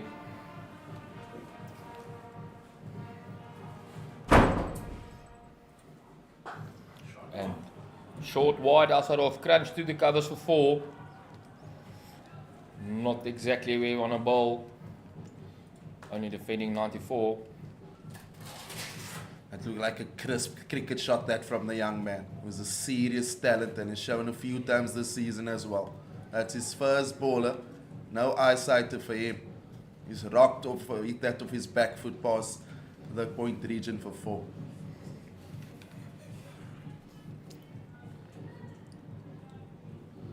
Last ball of the over. Second last ball. Goes for the big flash there. Throwing everything he's got at that. Few words. Yes, they are not swapping numbers there.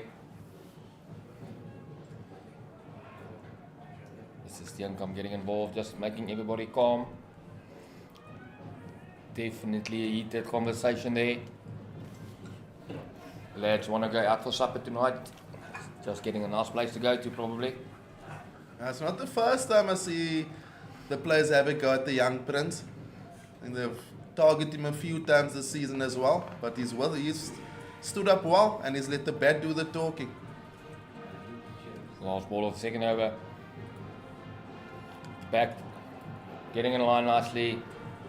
That's the end of the second over. 7 without loss after 2 overs.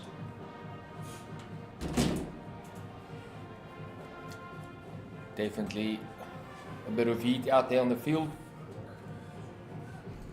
Let's see what Swanepoel can do in his second over. It's amazing how they have a go at each other during the game. But after the game, they're best mates with a glass of beer, whatever the case may be. It's quite amazing. It's unbelievable how cricket brings people together after and before a game. During the game, you don't like each other at all. Swanepoel in now. Still just keeping to that 4th, 5th stump line. He realizes that's a bit wide. But I know, Robbie, that's what you say during the game. Gets all heated and afterwards they share jokes.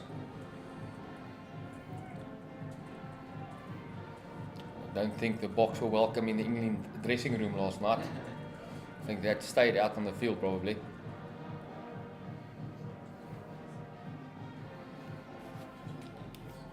Swanepoel in again. Still has to make the batsman player. Can't waste that ball up front. He's got to make an adjustment quite quickly here, players. Swanepoel. He's got to make him play, as you've said, Chi. Need it ball at the touch fuller. There's enough movement in the end of the deck Yes. here for Swanepoel. Bowling a good 4-day line there. But we have to get it a little bit fuller.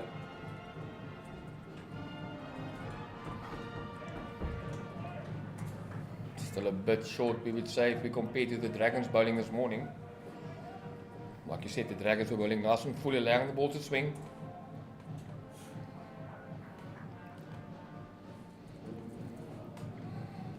Also like to say, it's really nice weather to bat now, sun's out. Slight breeze. That's better from Swanepoel. Still need to get him on the front foot.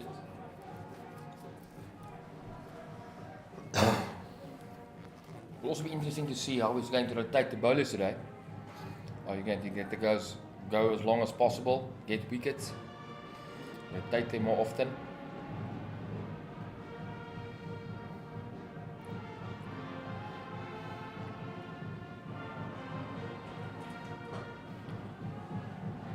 Gets in the front foot, caresses it through cover. It's a chase, but it's gone all the way. Just leans into that over pitch delivery, hands through the ball. Beautiful shot for 4. He finds the gap there through the cover region. It was really well placed as he opened the face slightly just to find the gap. I have to pull one back here.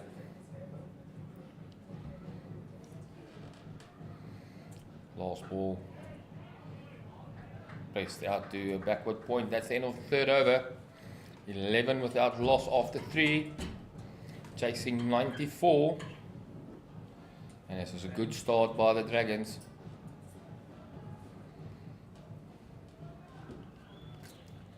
No worries so far here for the Dragons as the 11 without loss after 3. The crowd is still out here, the band is still playing, living in hope here that the Warriors can pull off something special. Second catcher taken out. Into short cover region now. Meyer in. And another glorious draft through the covers. Half volley just thrown up there. Beautiful shot. Just leans into it. Prince again just through the covers. Looks like the sprint kid is really going to play his shots here. Just wonderful to see. Sticking to his natural game. It's important that the Warriors bowlers get the areas quickly. Meyer in again. It's a better length, that shaping to go for it, pulling out of the shot at the end. I feel like Prince is one of those batters where something is going to happen, which is exciting to see, as I've said. So now the young man will back himself full-heartedly to do what is required of him.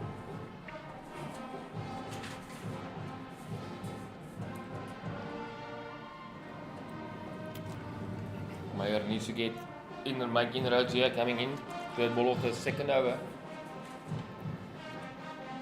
Much straighter. Dot ball squeezed out to short mid wicket there.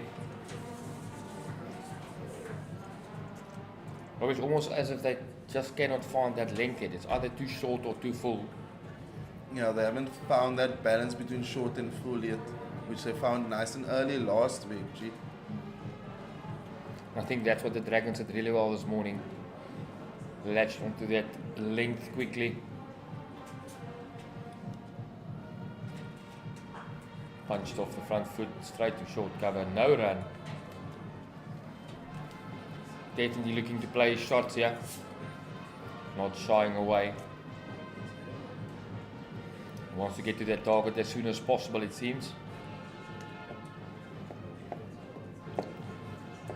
2 balls left in the fourth over now. Only 79 needed to win from here.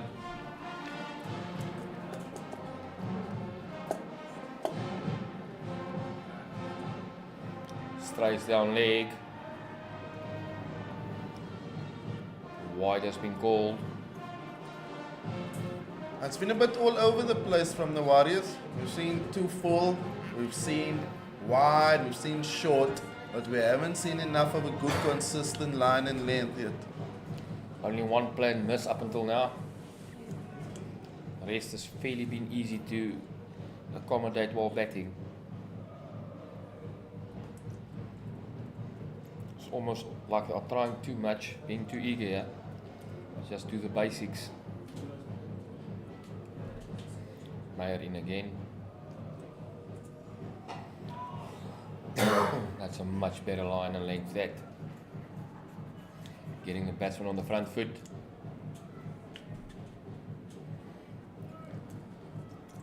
Warriors will be kicking themselves as well so far in the season, doing so well for most part of the season, and in the past week with the 2 matches, things just going wrong. Maybe moving into the comfort zone, a few changes in the team as well. Yeah, they haven't been settled with their opening pair and have changed it around the past few games, and it hasn't worked out. Also makes a difference to the balance of the team then. You have to move guys around the whole time. End of the 4th over. 16 without loss. Beyers Swanepoel to come in for his 3rd over.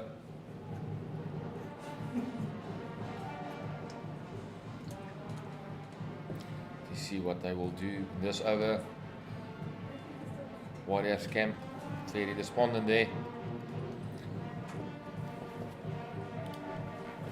Enjoying the music from the band at least. Swanepoel to start his 3rd over. Just short of stops at the backward point area, short gully almost. And it's those ones that went to hand this morning for the Dragons. Game of small margins. Just have to take these half chances with such a low total. Also think this morning the Dragons stick to their gun and to their plans. It's like the fielders knew what was going to happen at this stage. The 2 guys sharing the new ball. Still a bit all over. Not on the dot yet. Players in. Big front foot swing there. Keeping a little bit low. Diego Rosie a bit animated there with that big play and miss. Definitely still a lot of talk out there. Not holding back. Swanepoel in. Prince just stays on the back foot. Waits for the ball. Playing it nice and light here, G. Compared to, I think, the Warriors earlier, they were pushing a bit away from their body. And here Prince is just watching it nicely onto the bat, hitting it under his eyes. Just so important up front as a new ball. As a batter facing the new ball, to hit it as late as possible. Swanepoel in. He goes up. Fielder underneath it. And he takes a brilliant catch. It's a great catch from Matthew Breedsky. And I put the markers on Prince. He goes big up to the foolish length. And it's caught running back. You know how difficult are those. Turning around, catching it over your head. That's super stuff from Breedsky, the captain. Exactly what the Warriors needed up front. Getting the first wicket in the 5th over. Prince gone for 8. 2 glorious drives. But going over the top once too many. Skying this one, not getting there exactly. And maybe that's the length they're looking for. 17 for 1 now in the 5th over. 77 to win. And the Warriors looking for 9 more wickets. Next new batsman will be Reinhard van Tonner. 39 matches, 112 50s. Average of 37. This youngster also a proper batsman, knows what to do out there.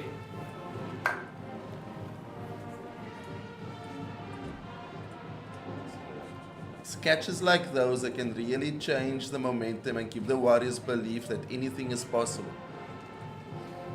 Just keep on tagging away there. Like I said, that was a brilliant catch. That's what was needed. We need those ones to go to hand. Can one bring 2 here for the Warriors? Also think if a few quick wickets fall, it might unsettle the Dragons a bit. Might become a difficult chase then.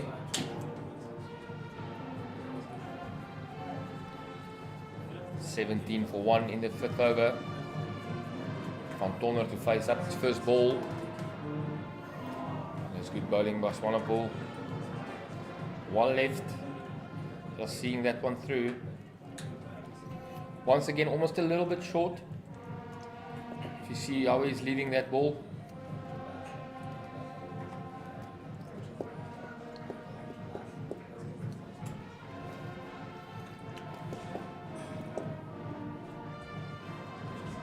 Last ball of the 5th over. They've gone up for the appeal. Amper Achenbach says not out. Big appeal from the Warriors. Let's look at that again.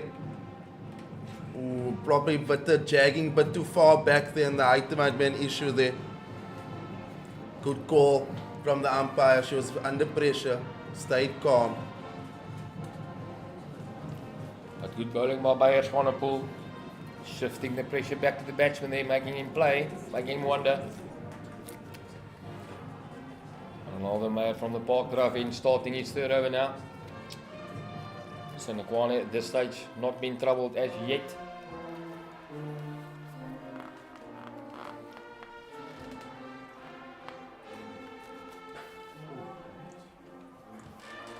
Push through point area, they're going for second, yes. It's good fielding, keep it down to 2. Only 2 runs from that. Pushed away a little bit away from his body there. Might be a good idea to get a catch just in front of point there. Most of his runs goes through point. Loves playing square of the wicket.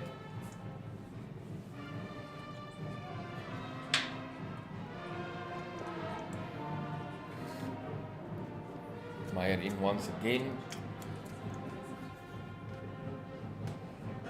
Much better. Solid front foot defense there from Senekwane, making sure he gets everything behind that ball. Probably will be interesting to see when they're bringing up Van Heerden after his last spell on this wicket. Yeah, I think obviously they'll look at Meyer for a few more. I think they do know that Swanepoel will probably bowl easily 6 from the one side, from the duck pond side, but it's interesting to see what will happen here from the Park Drive end when Van Heerden comes into the attack. I think he might offer something else, like the Swart earlier, and that's, it's gone short and it's gone through for 4. Just short of slip, not carrying. Played with soft hands there, but well bowled nonetheless. Like we said, it's these small little things. Earlier today, those went to hand.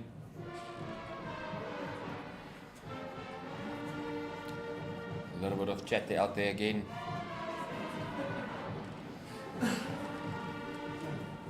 Such a good length that outside off. I've basically landed between, I won't say his first slip, I'll say it's probably about 1.5. Maybe, yeah. Almost 2 maybe. Wonder could Kashili have gone for that?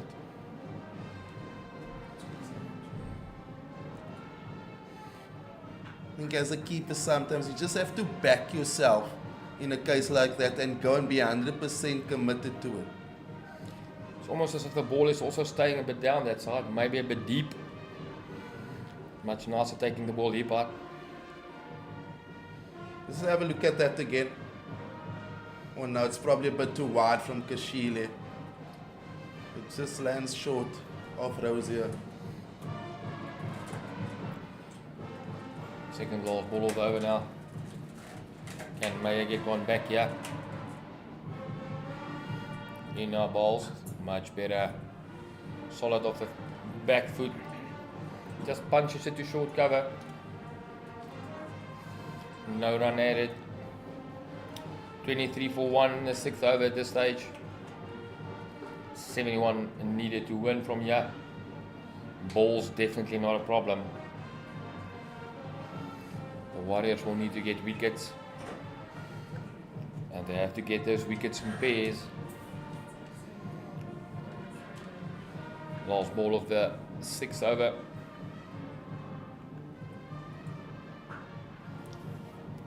Just stands, gets in line again, almost no footwork. Just waits for the ball under his eyes. That's the end of the 6th over now.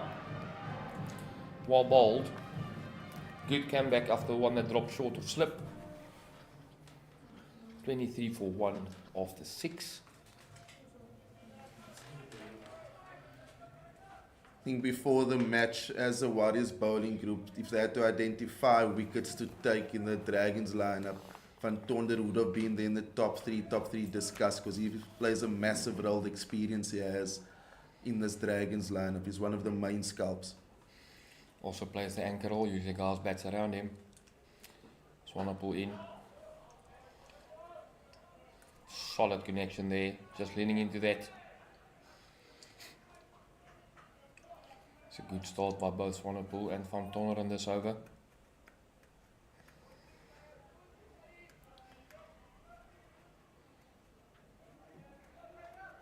I do think mindset-wise it might be difficult for the Warriors out there. Not a lot of runs to defend. Bringing another one back, searching for that front pad. Van Tonder plants that front foot a lot. And Swanepoel moves the ball both ways. You could see that so far in this spell. So he'll be probably going away and hopefully to set him up and bring back one in. Van Tonder is prone to LBWs. Swanepoel in again. Movement there off the wicket again.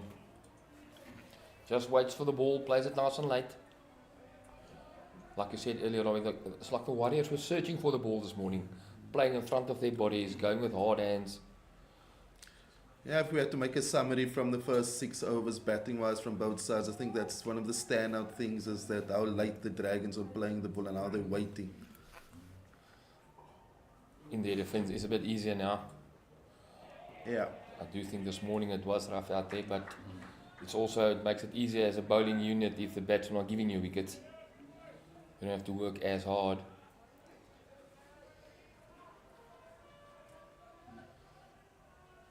I do think the Warriors could have adapted a bit better to the situation, the conditions, and everything going around them. So, I mean, it's also uncontrollable, the conditions. But if you look at certain shots, they will be kicking themselves a bit. I'd like to know, if you look at the stats, how many guys actually stood on one space for a full over instead of walking down the wicket. At one stage they were walking down the wicket and creating room almost every ball, making it even more difficult for themselves. It was almost a carbon copy of what we saw from the Tuskers last week, where they were walking all over the wicket and it just didn't pay off. You would have thought they would have taken notes there. Maybe they wanted to try something different, clearly. Swanepoel in, last ball, punch down the ground, no run, good fielding. And that's the end. Maiden, well bowled. Swanepoel 4 overs, 1 for 7 at this stage. And it looks like we might have a bowling change. Patty Kruger coming into the attack. Interesting bowling change, but at the same time I'm not surprised, because I think if you look at Kruger and De Swart, they're probably very much similar. So with Kruger's stats wise, he's picked up 31 wickets in his 64 matches, going at an economy of 5.5. I do think the reason for him coming into the attack is the type of bowler he is. He's not the quickest as De Swart is, but they'll hit the line and then they'll nag away, then they'll get hopefully assistance off the deck. It's almost like he bowls a heavy ball. Hits the bat properly on the splice. Let's see. Swanepoel in now. Nice movement for stump line. Good start. All that's needed at this stage. Make the batsman play as well. Senekwane playing a few shots outside off. I'm surprised there's not another catcher in the slip region. He hasn't left too many alone. Especially with that little movement that Kruger gets. In once more. That's better, that one coming back a little bit. Just keeping the batsman honest there. He's also planting his front foot a little bit, but it does help that he plays the ball that late. But like we said, you just need one to jag a little bit.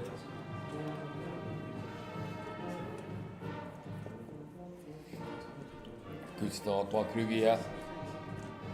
In once again. Just played nice and late down to third man. Almost a little bit too wide.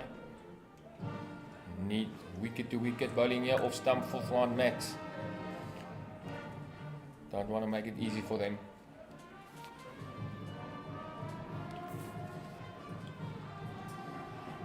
See what Van Tonner can offer up on that side.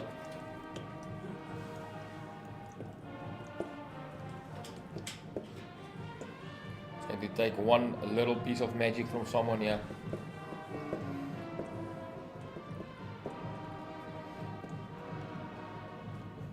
Kruger in once again. It's a bit too straight. Taken off middle and leg there. Down to deep fine leg. They get through for one. Score moves up to 25 for one in the 8th over. And 2 balls left. Just for Creer to see if he can pick up a scalp here. You just get it nice and full. Azarov gets on a Kwane driving there. Just need a little bit of movement.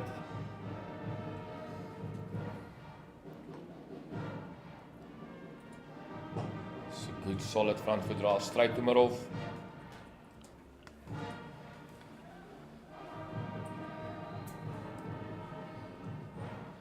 Short cover definitely in the mix there. Just need one to set up a little bit.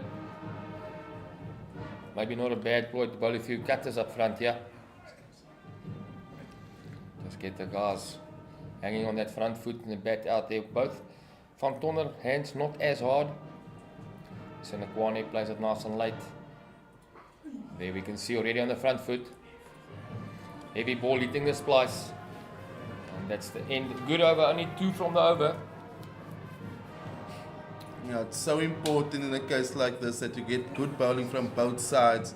So if Swanepoel does his job on the other side, he needs support also here from the Park Drive end. Unfortunately, Meyer going 3 overs for 16 is slightly too expensive, with the target being a modest 94. Swanepoel to start his 5th over now. Only gone for 7.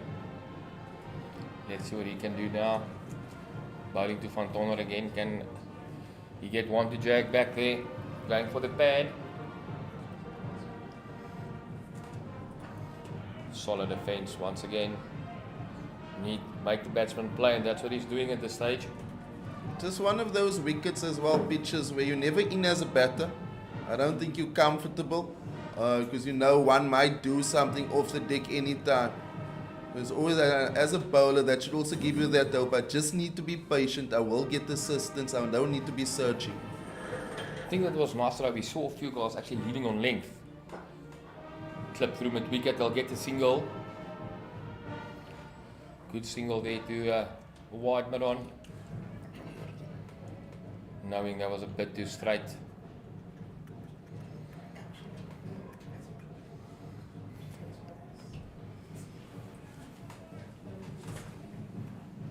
I do think the wicket has played real well actually.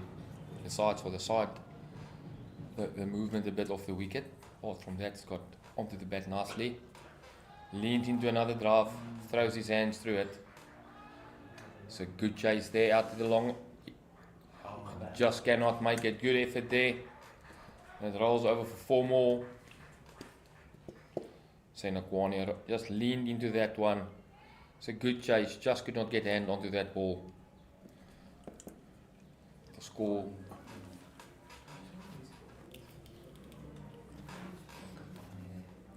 So good so from Senekwane. He's just waited for the bowlers to stray in the line and length, and then he's had a full go. Just leaning into that drive. A few changes in the field here.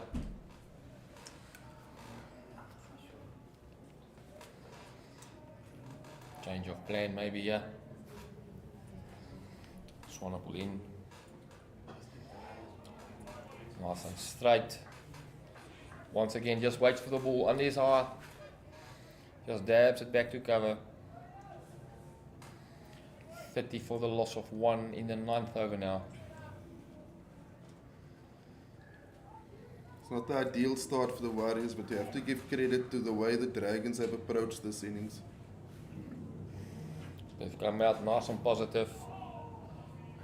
Waiting for that one. Bottom man coming through there, but yes. Batsman realizes that was close. Searching for wickets here.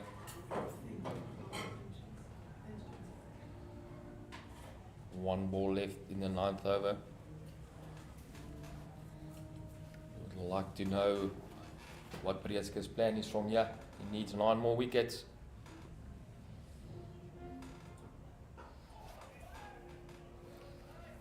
That to backward point. Another dot ball, end of the 9th. Swanepoel 5 overs, 1 for 12, 30 for 1 off the 9.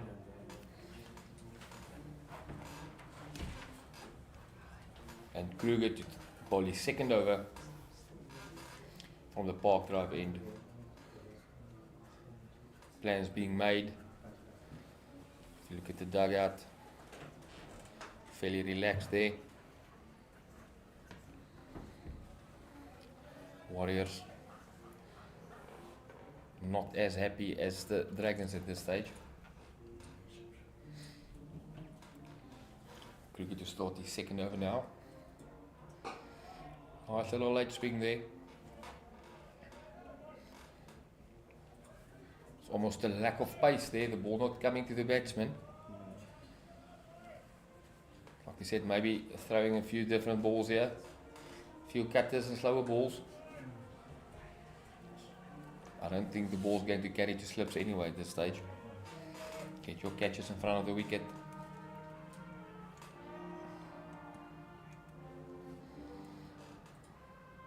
And as we say that, he squares him up. Just off that good length, there's a bit of assistance. You just have to keep nagging away and be patient, which I don't think we've seen enough of the Warriors so far. It's the same line and length that the Swart was hitting earlier. And then the odd one does something. You need to, like you say, you just need one ball as a bowler to get a batter out. It's just that length, like you said, it's like the bowlers have not hit that length enough. A little bit more juice in that length. That's hit the pad, they've gone up, but that's gone down to third man. That would have gone over the top. Van Tonner walking down the wicket for that. See, wanting to make pace, get pace on the ball.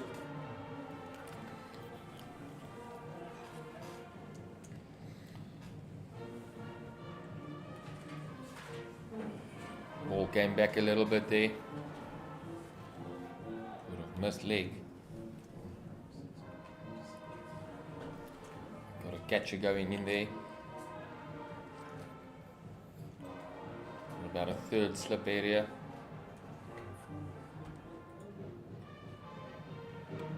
Invites the batsman, he just leaves. Well left in the end actually.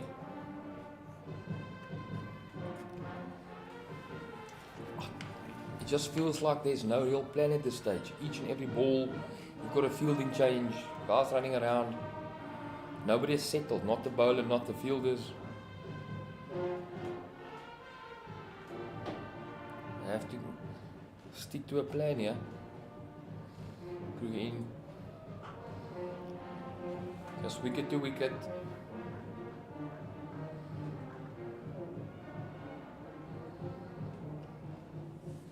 They have to make inroads into the batting lineup. They need 2 or 3 wickets now. Like the old saying that you add 2 wickets onto the score here. So might be a 31 for 3. Let's hope as Warrior fans. Last ball of the 10th over, end of a power play. And that's a brilliant shot through point again. 4 more. Just leans into that. Width given. Just crack through point. Brilliant shot. They're just waiting for those balls. There's too many loose balls here. That's the end of the 10th over. Dragons 35 for 1. The Warriors at the same time were 26 for 2.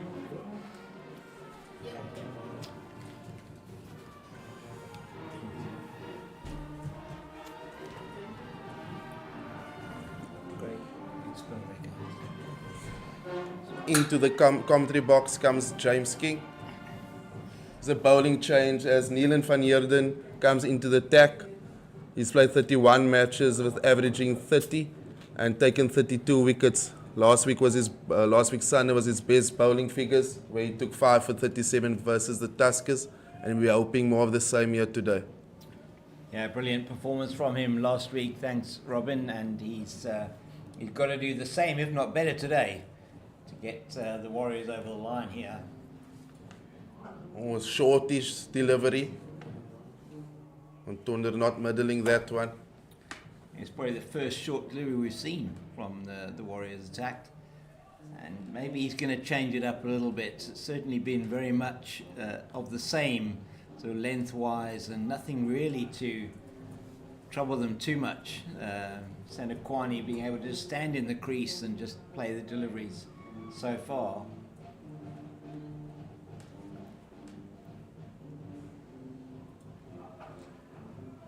It's that straight to Stubbs at point. That's that previous shot from Sandakwani that he threw for fours that he hit it so late behind him, as we've been commending him on how late he's hitting the ball. So he squeezed it past point because of how late he hit it. He's really looking in good touch here. Yeah, it was a particularly good shot, and he's seen 10 overs now. He's got a lot of the strike. He's faced 34 deliveries. And on to 2 off his 16 deliveries.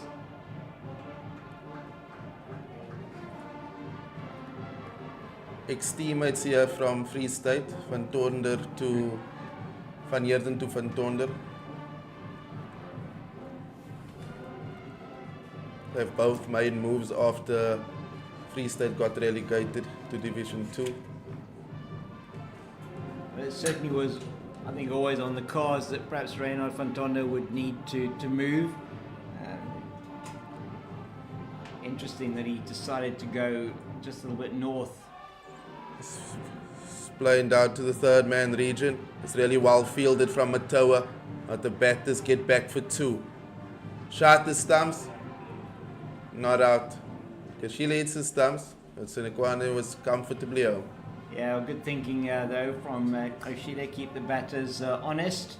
But yeah, good play from Van Heerden. And really it's still about making sure that they keep the batters thinking and keeping it as tight as they possibly can to try and create some kind of pressure. No pressure, it seems, at the moment at all on these batters. Obviously the total is very low, but it still need to create some pressure, some doubt in their minds. Yeah, just not enough dots, not enough in the good lines and lanes. Just a bit all over. Yeah.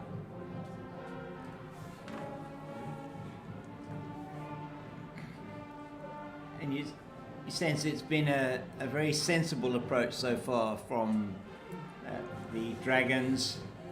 They certainly haven't been breathing fire in their batting, but it's just been steady so far from them. Yeah, just not enough questions asked by the Warriors.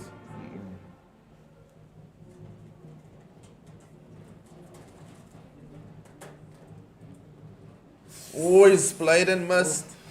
It's an absolute beaut from Van Heerden, that just going on the top of off stump. Let's have a look at that again. Yeah, that is a beauty. And even though he tried to pull his bat inside the line to give us the impression he perhaps didn't play it, it was a genuine play and miss. And Neelan van Heerden, one sense that if he can find his radar like he did last week, he could give these guys from the northwest Dragons batters a little bit of trouble. But so far, no success for him. The only success coming from Bayer Swanepoel, unsurprisingly, getting the wicket of Mikael Prince, who was trying to be quite aggressive up front. Well caught by Matthew Gretzka running back from mid-off. lots of time there for Senekwani. He hasn't really been moving his feet though, Robin, has he? That's what we said earlier, James. So I just want to commend him on that as well, how late he's hit it. So he's just hitting it underneath his eyes. He knows his assistance in the wicket. But the fact that he's hitting the ball almost behind him most of the time, it's really a good attribute to have on top, batting on top of the order.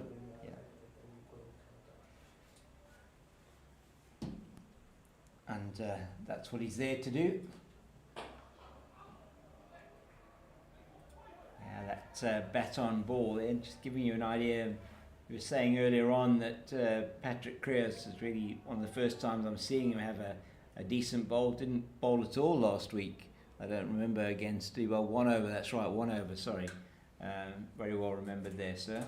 1 over he bowled last week against the Tuskers. But he does bowl a heavy ball, doesn't he? That ball coming off the bat, you can hear that clunk onto the bat defensively. He's looking to get a breakthrough here.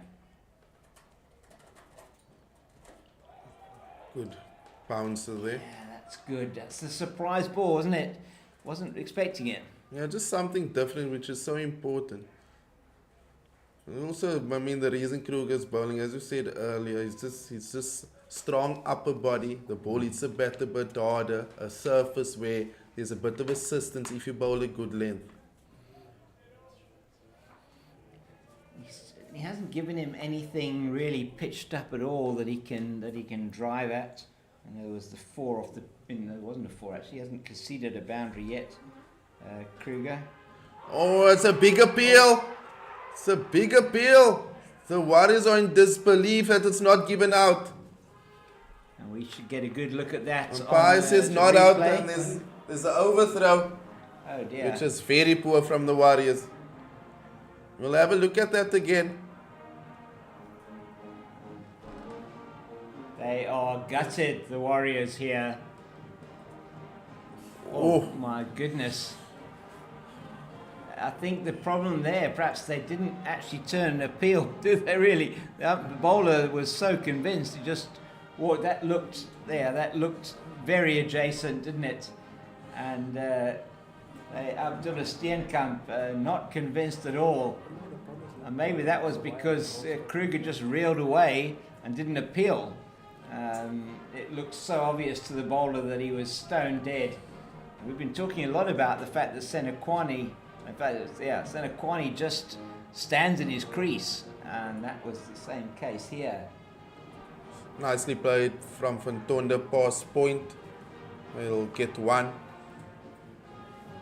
Yes, that looks so adjacent there from the Warriors. We're going to have a look at it again. Or nip back, it looks like it's castling into middle leg that. Yeah. Hence celebration from the Warriors. Patrick Kruger so convinced he didn't actually even turn around and appeal. I don't think Abdullah Steenkamp appreciated that, maybe. Sometimes umpires can be a little bit quirky with those type of things. When you don't appeal, you're convinced it's out.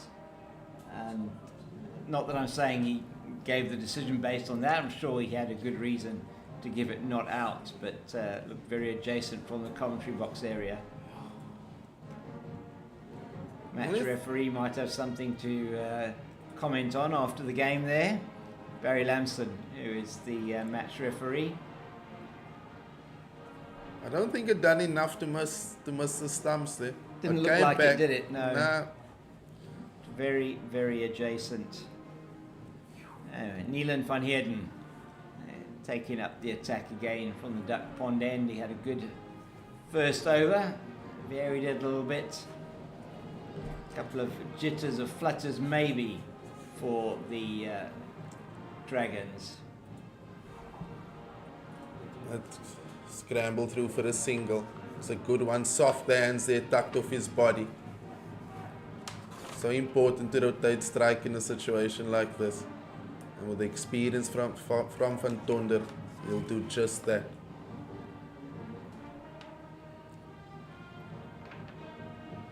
Van Heerden will keep on asking the questions. He's had a great season so far. He has indeed. Last week, and really great bowling from him, and he was able to get the ball to move in. He varied the position of his delivery. Oh, he slipped there. Hope he's all right. And he just fell over in his delivery stride. Once again, played down to backward point by Senekwani. And no damage from the Warriors' point of view to the scoreline. They're just scuffing up that bowler's landing area again there to make sure he doesn't trip and hurt himself. Leading van Heerden.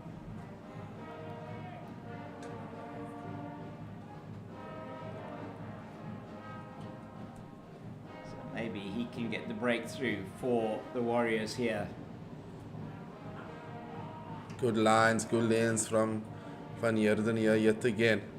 We're seeing it again there, Robin. When you look at that particular defence, and we're looking at it, as you can see the pictures is where we're looking at it down the pitch here.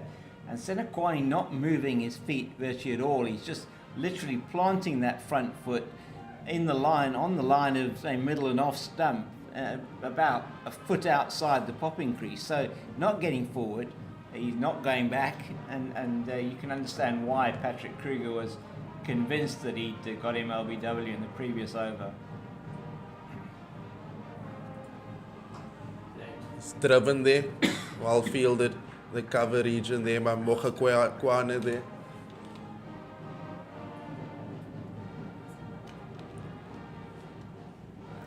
I think one good thing for the Warriors here is that they haven't necessarily allowed Dragons to get away from them particularly, but not quite 2 and over, just batting it just over 3 and over, just they have no runs to play with.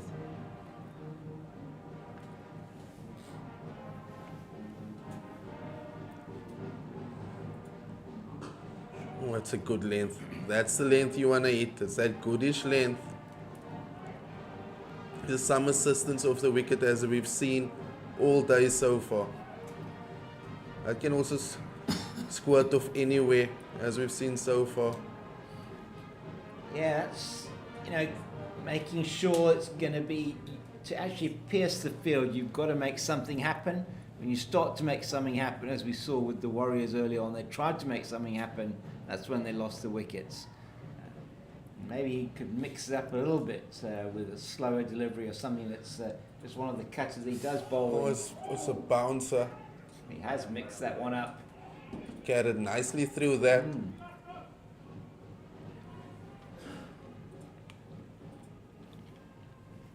No wide given on that, and that's the end of the over.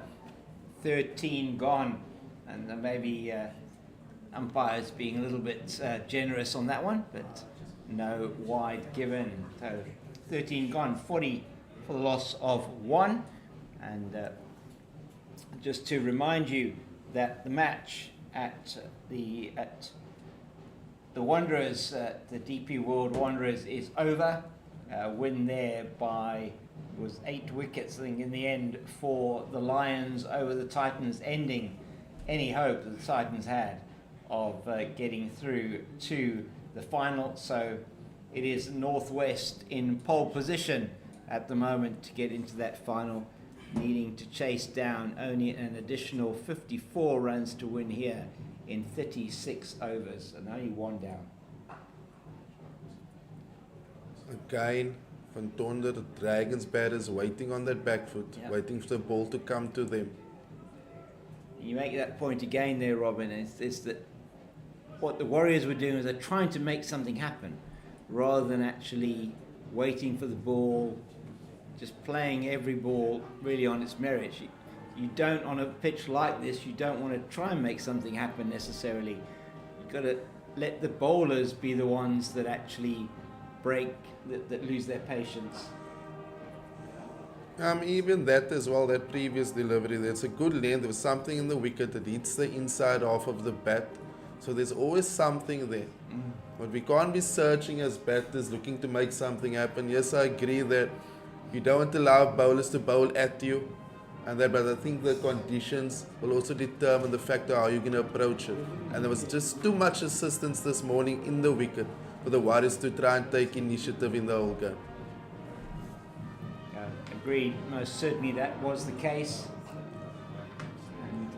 Clipped nicely off the legs. Van Heerden feels that in the fine leg area. you sense that shot for me and the delivery and the shot epitomizes what we didn't see this morning, is that if the bowlers are going to get frustrated, nothing's happening, the batters are able to play the poor deliveries for the runs. That just wasn't happening this morning, is that they gave the wickets away, they put themselves under pressure, and it meant you just didn't get any bad deliveries.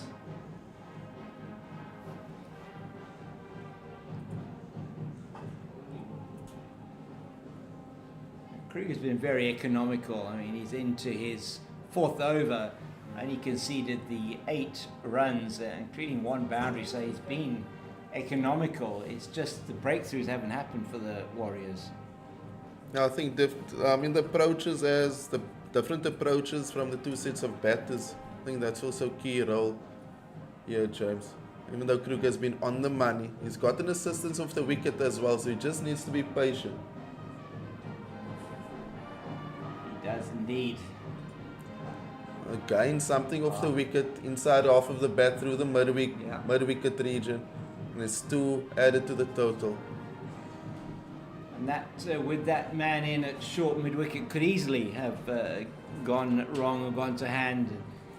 If you're a Warriors player out there and supporter, probably feeling just nothing is going our way at the moment. Yeah, the rub of the green, definitely not with the Warriors. And that started with losing the toss this morning, and the Northwest Dragons having no hesitation but to decide to bowl. As Patrick Kruger just aborts his run up there. I mean, certainly both teams, I'm sure, would have done that. Yeah, I think we must also face it that the conditions played a massive role in the Warriors being bowled out for 94. But you can't take nothing away from the Dragons. They also then had a responsibility to bowl well, and they done just that.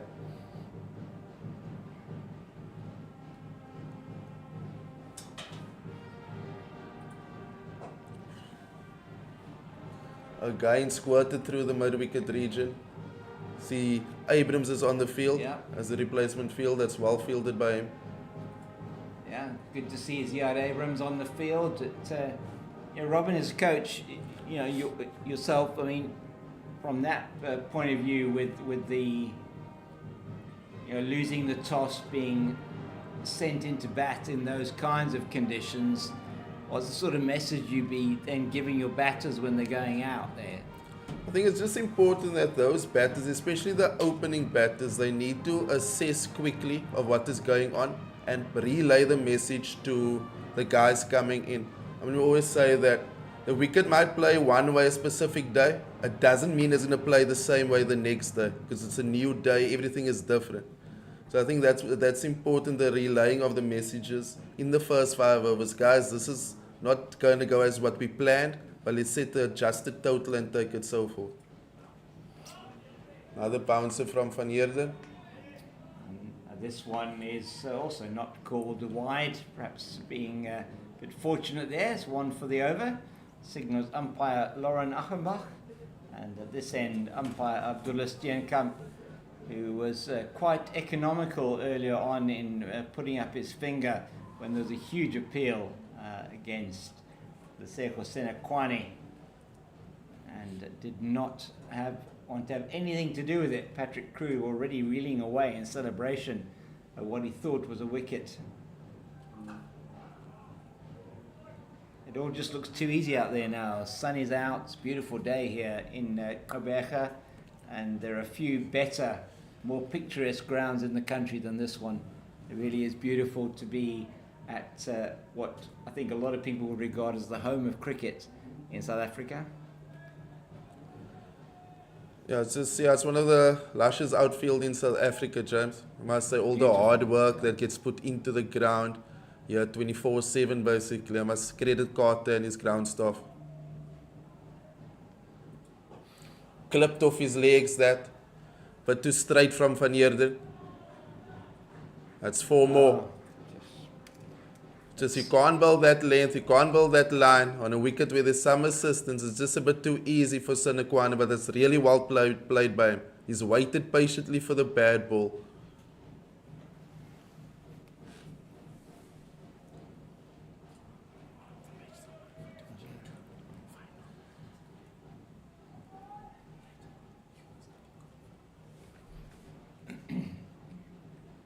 as the Dragons more than halfway now to their total.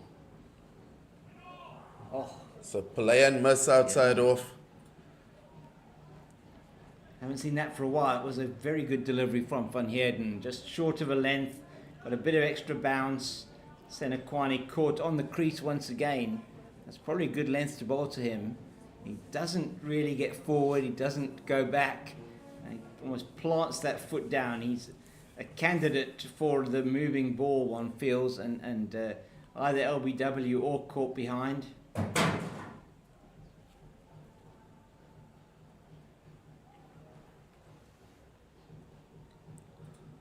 Another bouncer, and this time it's called a wide. It's above the batter's head.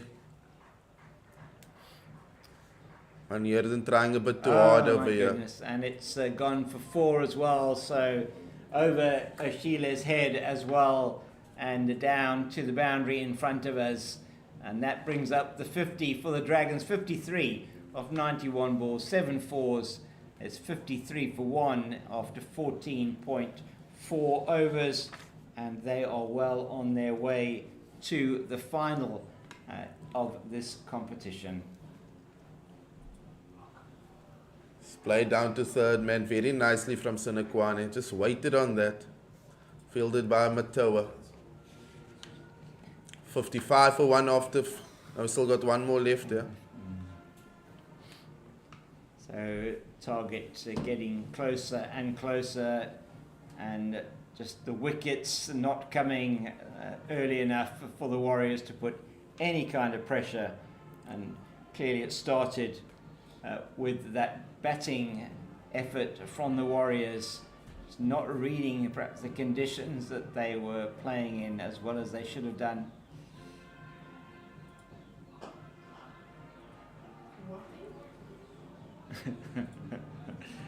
And the frustration coming out there, I think, for Neelan van Heerden. It's really tough out there for the Warriors. They were so close. You can almost taste it that they were there in the final. And these last 2 results for them have been very disappointing. And it's a young team though, Robin. I mean, they would have hoped to get there.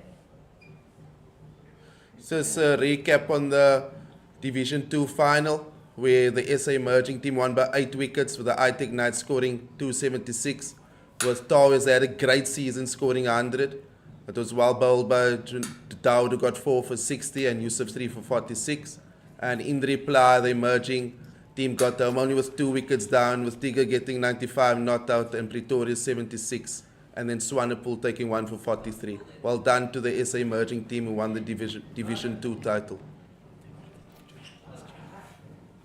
It's a second year in a row that the youngsters have come through. Last year, the SA under-19s that were playing in that competition also emerged victorious from the Division 2.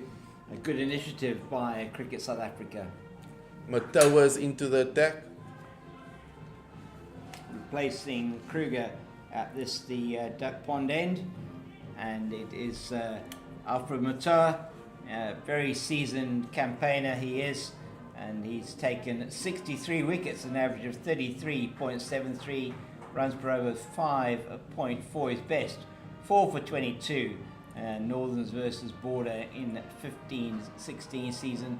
He's got 2 instances of 4 wickets in innings, and so a very good signing as well for the Warriors. I think he'll be particularly useful in the 4-day competition as well, Alfred Matoa. Yeah, I think also James, the wicket suits him. Yeah. I mean, he's a tall guy, releases it from nice and high.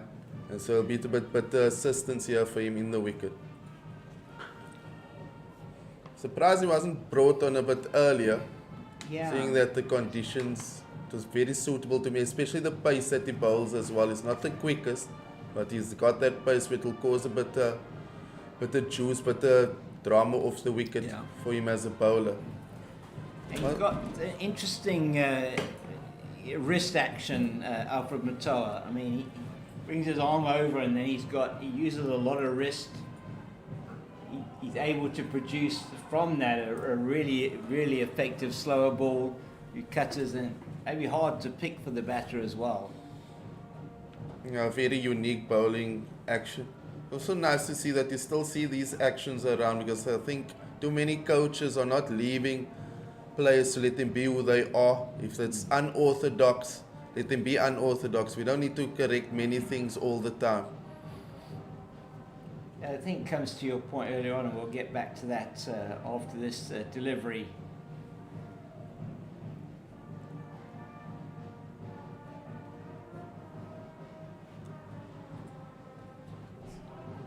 Nicely played down to third man. Just chatting with yourself and Garrett during the break, interesting to hear from you as coaches, particularly at the sort of levels that you coach at, is that when you get to this kind of level, it's not so much around those technical improvements that the coach or the guys managing the team are looking at. It's very much around the mental aspects of the game, tactically how you plan it, looking at the analysis and working through what your game plan is going to be. And as you say, maybe getting too involved on the technical side. Yes, there are things you need to maybe look at, small little things that you're going to work on, but it's not about wholesale changes the way players will play. Throws his hands in Akwane down to the third man region. Good fielding there, coming around from third man to prevent any thought of a second. Who's that down there? That Diego Rosier down there? Yes, it is. That's Rosie that fielded there. It was good fielding, athletic work on the boundary, coming around and getting to it very quickly, but not before. They're through for the single. 57 now for the loss of 1 after 16, and some very sad, I think, supporters here from the Warriors who perhaps even 2 games ago were looking at a potential home final in this competition. The results have not gone their way. It's just been difficult last 2 matches for them on the road and now here at home. Is nicked. So it's past down to the third man region. Matoa fields. Yeah, back to that statement, James, about at this level, about just managing players. I think it's so important, the soft skills at this level. Just how do you get the best out of your players? Also knowing how every individual is different and understanding and respecting that. Because they are professionals at the end of the day. It's their jobs, so they know what's required of them. Just to guide them and to get the best out of them as a group and individually. It's well played through to mid on. Van Toner so nicely balanced. Yeah. Anything slightly on his legs, he clips to the mid wicket in the mid on region. You can't give him anything, any width at all, either outside the off stump or particularly on his legs. Very strong there. And he is susceptible early in his innings. Seen that in a couple of the matches that I've watched him play. But once he gets going, difficult man to dislodge. Saw that in a very good 150 he scored last year at Newlands. It's a straight on drive for 4. Glorious shot. Glorious shot. It's beautifully played from Senekwane. Bit too full from Van Heerden, but you have to admire the shot. That's such beautiful balance from Senekwane. And that is, for me, one of the greatest shots to see or watch if it's executed properly. Just that on drive, just to the on side of straight is just so beautiful. He hit that really crisply over pitch from Van Heerden, maybe trying to get a little bit of movement, but there's just nothing on offer out there anymore. It was moving around significantly earlier on. Yeah, the writing is definitely on the wall here for the Warriors. Looks like we're heading to Cape Town for the Northwest versus Western Province final.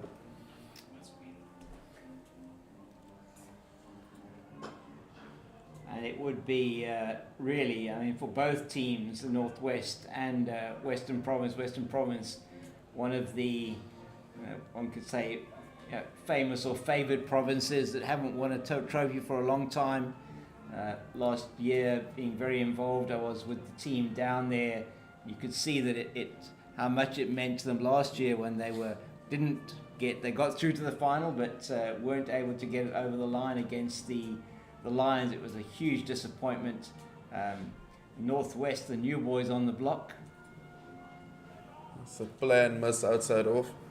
Yeah, I must say that Western Province hasn't won many trophies the past few years. The same goes to the Warriors. And again, the Warriors found themselves in a position where they could have gone into a final, possibly hosting a final as well. But they have to kick themselves. Just missed out on the 4-day competition by a point, 0 point something points to the Dolphins. So they have been kicking themselves. And at the end of the day, you have to win, bring the silverware home. Because that's where we get judged on, that's what we get marked on, and that's what makes the Titans and the Lions so good the past few years in domestic cricket in South Africa. Clip down, fine leg there. It's a bit too straight from Van Heerden, and that's 4 more. Sinekwane making it look so easy now. Leg buys a game, but Van Heerden this over really has not been at his best. 10 off the over, and even though it was 4 of those were leg buys, and it's 50-run partnership of only 75 balls between Sinekwane and Van Tonda, and that has effectively put any seal on any chance of the Warriors winning. It has put that completely out of the question. 27 needed for the win, and this young Warriors team, hopefully they will learn a lot from this. Coach Robin Peterson last week talking about how young they are, and we talk a bit from here about Leandre Pretorius, who's did so well in this competition. He got 3 90s and a 350s, a 90, a 73, 76 in the game on Friday, and really has done exceptionally well. Paul Royals have snapped him up as their rookie signing for the SA20, and that is a very good signature for them, a bright looking future for that. And he one senses perhaps with him being at the Union and the Lions, and I think what's been a really good feature of this SA emerging team is that they haven't always had the same combination. They've taken guys that some of the up-and-coming or the contracted guys, maybe some people on high-performance contracts or some of the rookie contracts from the provinces, and put them into that team to see how they're doing. So just news from the game in Cape Town, where the Rocks, after a very promising start, managed to get 255 for 9. Keegan Peterson showing some really good form again. He did well against the Warriors on Wednesday. Once again in the runs with a 94. Peter Malan getting 43. And Western Province, they're probably a few overs into their reply. We'll give you an update on that a little bit later on. But certainly chaseable. And Abdallah Bayumi, who a youngster there, from the Western Province, who is not contracted to the province yet for this season, 4 for 54, giving him a chance to have a good bowl, and he's made a place in that team for himself this season. A couple of good contributions with the bat as well. We come back here after drinks, and 67, a full loss of 1.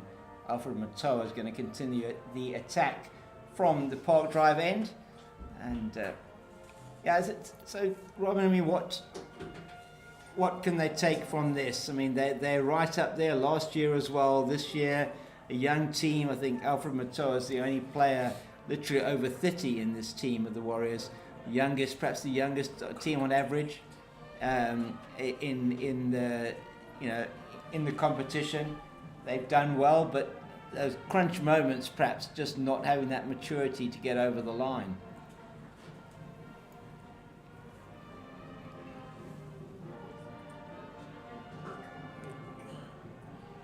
Yeah, James, it's obviously frustrating. It's happened now the past few seasons where the Warriors unit, where they look so good with lots of promise to reach the finals, bring silverware home, and they just don't seem to get over the line.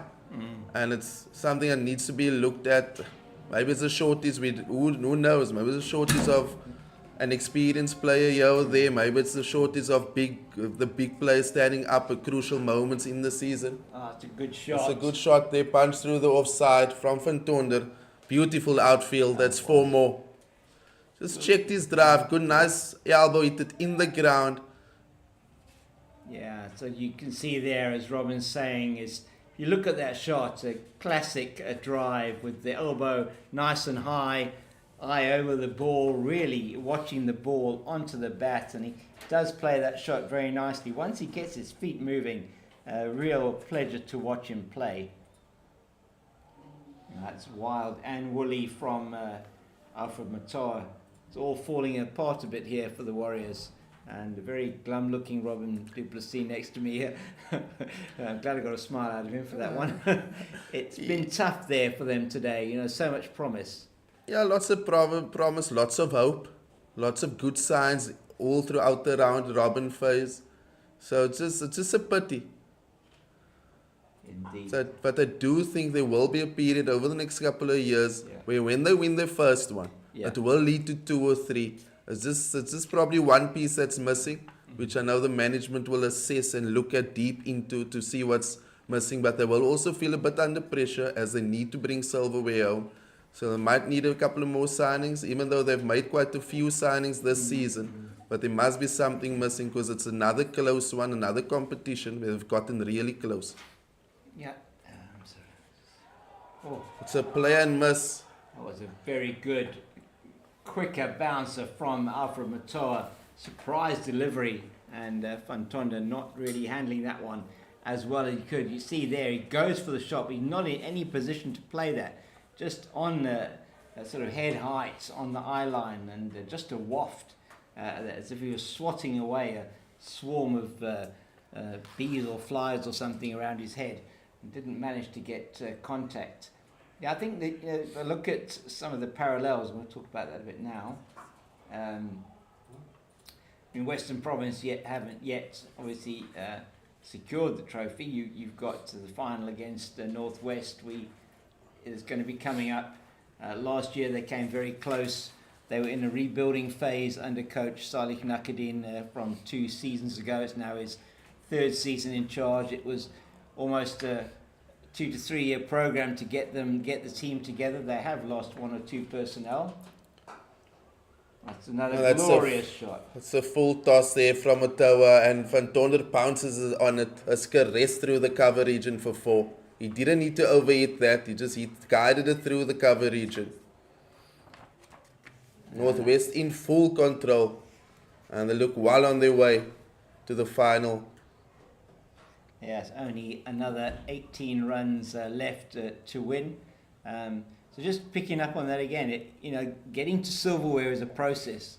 You have got teams that the resources perhaps are you maybe have more resources in certain of the provinces, and we're not saying that resources necessarily bring you the results. It isn't like that necessarily. You have teams like you're going to have Northwest in the final, could have had the Warriors in the final, certainly not the big province names that you were talking about. A massive history and heritage here at Eastern Provinces. We have a change of bowling. JP King from the Duck Pond End only bowled once, and his figures in his career so far, only bowled 1 over. In fact, he's taken 1 wicket, and his for 6 runs, and that was against the Rocks in the previous game. So He stumped him. Got him. First ball, he got him stumped. My word. The bowling change had to happen much earlier, James. I think so. Oh, sorry, we shouldn't laugh. That's a really throaty laugh from me there. But that Senakwani coming down the wicket and just having a full go at the spinner without having a look at him. He'd probably never faced, virtually nobody ever faced JP King before, and he's been stumped. And so King picks up his 2nd List A wickets. Senakwani, 37, he scored off 63 balls, 6 fours, and he has anchored this team to what is most likely going to be a great victory as Rian Lubber, the captain, comes in now. 75 matches, 72 innings, 1350s, 300s, 2,099 runs, an average of 31.3 with 162 against the Rocks, playing for the Warriors 2 seasons ago. And the captain comes to the crease after having engineered what is going to be looks like a really convincing win for his team, unless JP King can take 6 wickets and 6 balls. But it's very flippant of me that, but it's going to be interesting to see, now how Northwest perform in that final. Again, a young province actually developing. They've come really a long way in a short period of time. This year looking much more solid, particularly in the batting department. And they have got bowlers that are capable, although their bowling is not really their strength necessarily. Today, obviously, we saw the ability in these kind of conditions. The left-hander now. Yes, it's so important. I mean, Northwest, they struggled with the red ball cricket, with the 4-day competitions, but I must say with the white ball cricket, they're really a threat to the so-called bigger unions. Oh, so a false shot there, really, just coming off the inside edge, wasn't it? JP King, have a bit of a look at his bowling action. Clearly never seen him bowl before. Product of King Edward VII School in Johannesburg. And it's Reynard van Tonnen, old Grey boy, wasn't he? And out of Grey College in Bloemfontein. So two of the two youngsters here, young men from the from very well-known schools. Yeah, He goes straight up, he goes over mid on, does Van Tonder, and that's six more. That is a really good shot, and I think that's the first maximum of is it the first maximum? I think it is actually the first maximum of the match of JP King, and that is just getting them closer and closer to this inevitable victory, it must be said. Van Tonder rocks back. He sat there to the cow corner region. Oh my word! Stubbs takes the catch. JP's got another. He's on a twofer. Oh, what a brilliant bowling change by the captain here. Should have come on in the second over. That's a long hop that from JP, and he's picked up the Van Tonder. So 2 wickets in the over for JP King, one off the first delivery and the other off the 5th delivery, and that's Van Tonder gone 23 off 36 balls, 2 fours, 1 6, and he holds out to the man at cow corner, and it is the longer side of the boundary, not too much longer, but in front of the main grandstand. Tristan Stubbs making no mistake with the catch right on the boundary, took it well in front of his face, and that's the 3rd wicket down for the Dragons on 8. The score now 83 for the loss of 3. And as it's Senran Mutasamy, the number 5 for the Dragons, coming in. And, it is just a matter of time, but that's at least a bit of a sweetener for them, I guess, the Warriors. Adding a smile to the faces at least. JP with a 2 for here. Give him lots of confidence here with his bowling here. Hopefully he'll get a better stint with the bowling front here next season. Perhaps offers them something that they can utilise in the 4-day competition as well. May or may not. Tristan Stubbs will be there. 11 runs needed for the Dragons to book their place in the final.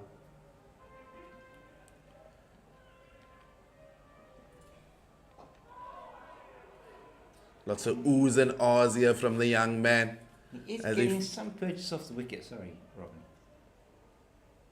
Lots of oohs and ahs as he sees there's something in the wicket for him. 83 for 3, 19 overs gone. And seems like it will only be a matter of time as we're going to spin from both ends here. Tristan Stubbs will be coming on from the Park Drive end. We now have Vian Libba and Mutasamy at the crease. Libba on 1, Mutasamy yet to get off the mark. And what I am going to do is probably call Garrett in, maybe to just be be with you here, Robin, to finish us off, if you're happy to do that. And so it's been an absolute privilege to be here with you in the Eastern Cape, back to my cricketing home, and spent many summers here as a youngster, watching cricket's beautiful ground. We've been privileged to be broadcasting here from the Graham Pollock Pavilion here, the commentary position at Park Drive End.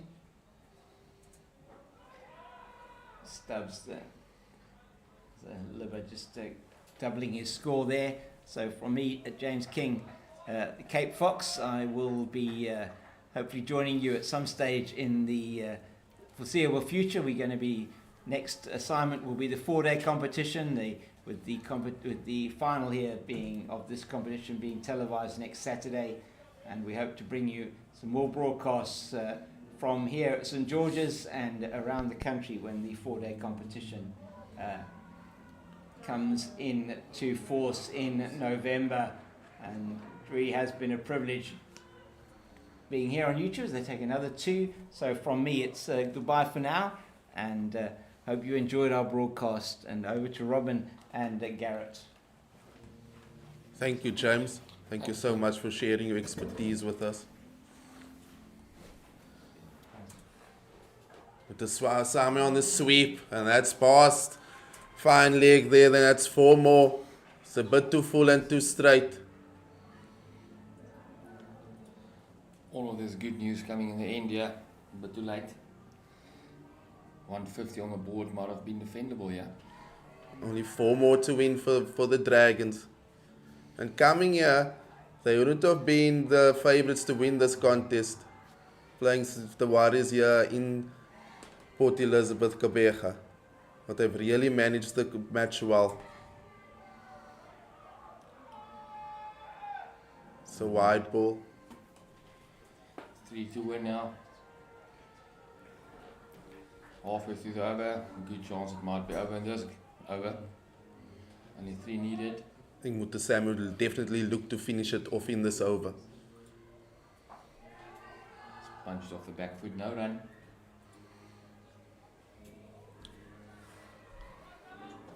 So the progress from Northwest to book themselves in the final has really been, must commend them for it.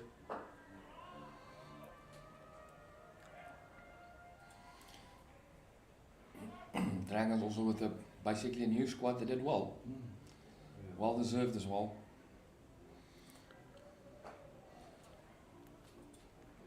That's 8 of that, with the Dragons needing 3 more to win. Libert 2 not out, Mutasamy 6 not out. King will be most likely bowl the last over of this encounter. It's also really nice to see one of the smaller unions going through to the final. Well deserved. I think playing a good cricket this season, especially white ball. And maybe they can cause an upset down in Cape Town. Good. Yeah, Western Province will definitely be favourites. I think that the season that they've had, and they're such a well-balanced unit as well. But you just never know in this game of cricket. It's always nice going into the game now you've got nothing to lose. King in again. Inside edge there. That's one fielded by Matoa. Liver wanted to end it. He marshalled his troops well today. He did well in the field. Also helps if your bowlers are doing what you're asking them to do. Yeah, they just managed the whole game, Malamas, even batting wise as well. They just looked in control, they knew what they're going to do.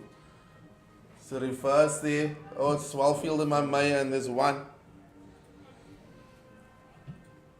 That's 1 more to win. That's the one needed now. Everybody will probably come in. Yes.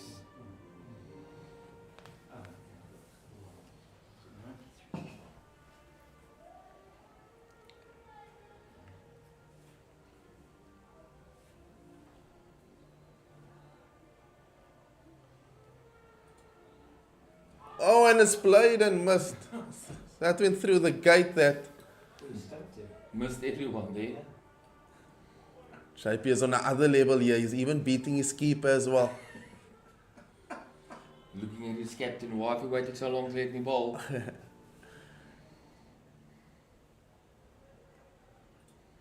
Libba goes over mid-on and the captain sends Northwest into the final of the 50-over competition.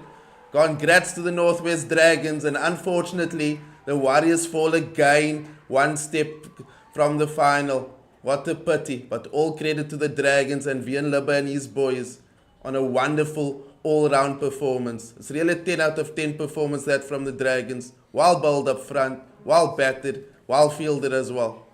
They came all the way to St. George's to show how cricket must be played. They did it properly and they did it solidly.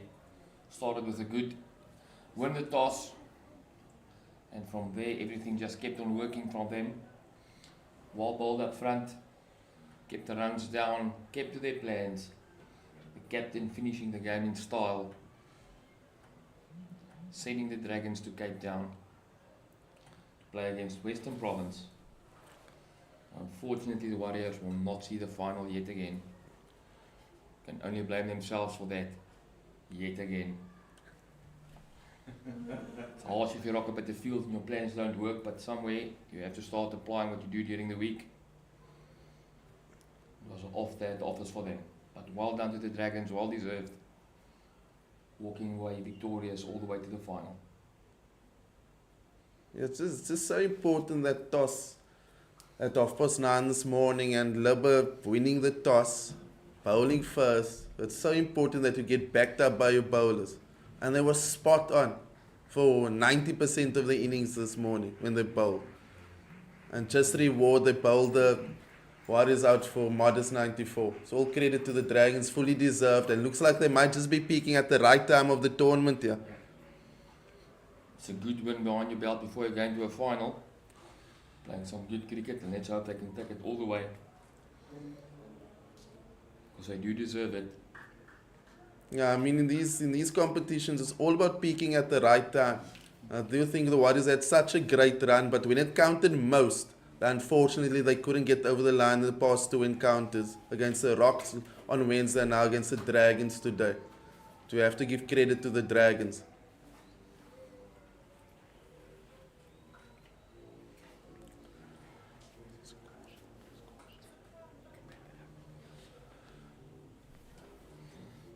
So that's all from us here at St. George's Park. We'd like to thank you for tuning into Pitch Vision, who has brought these pictures for you via Cricket South Africa.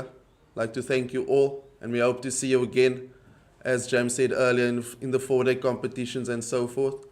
And G, I'd like to thank you. James, I'd like to thank you for your time and effort, and to the crew, Pitch Vision crew, to Leah and Laken, thank you for the broadcast. Thanks a lot, guys.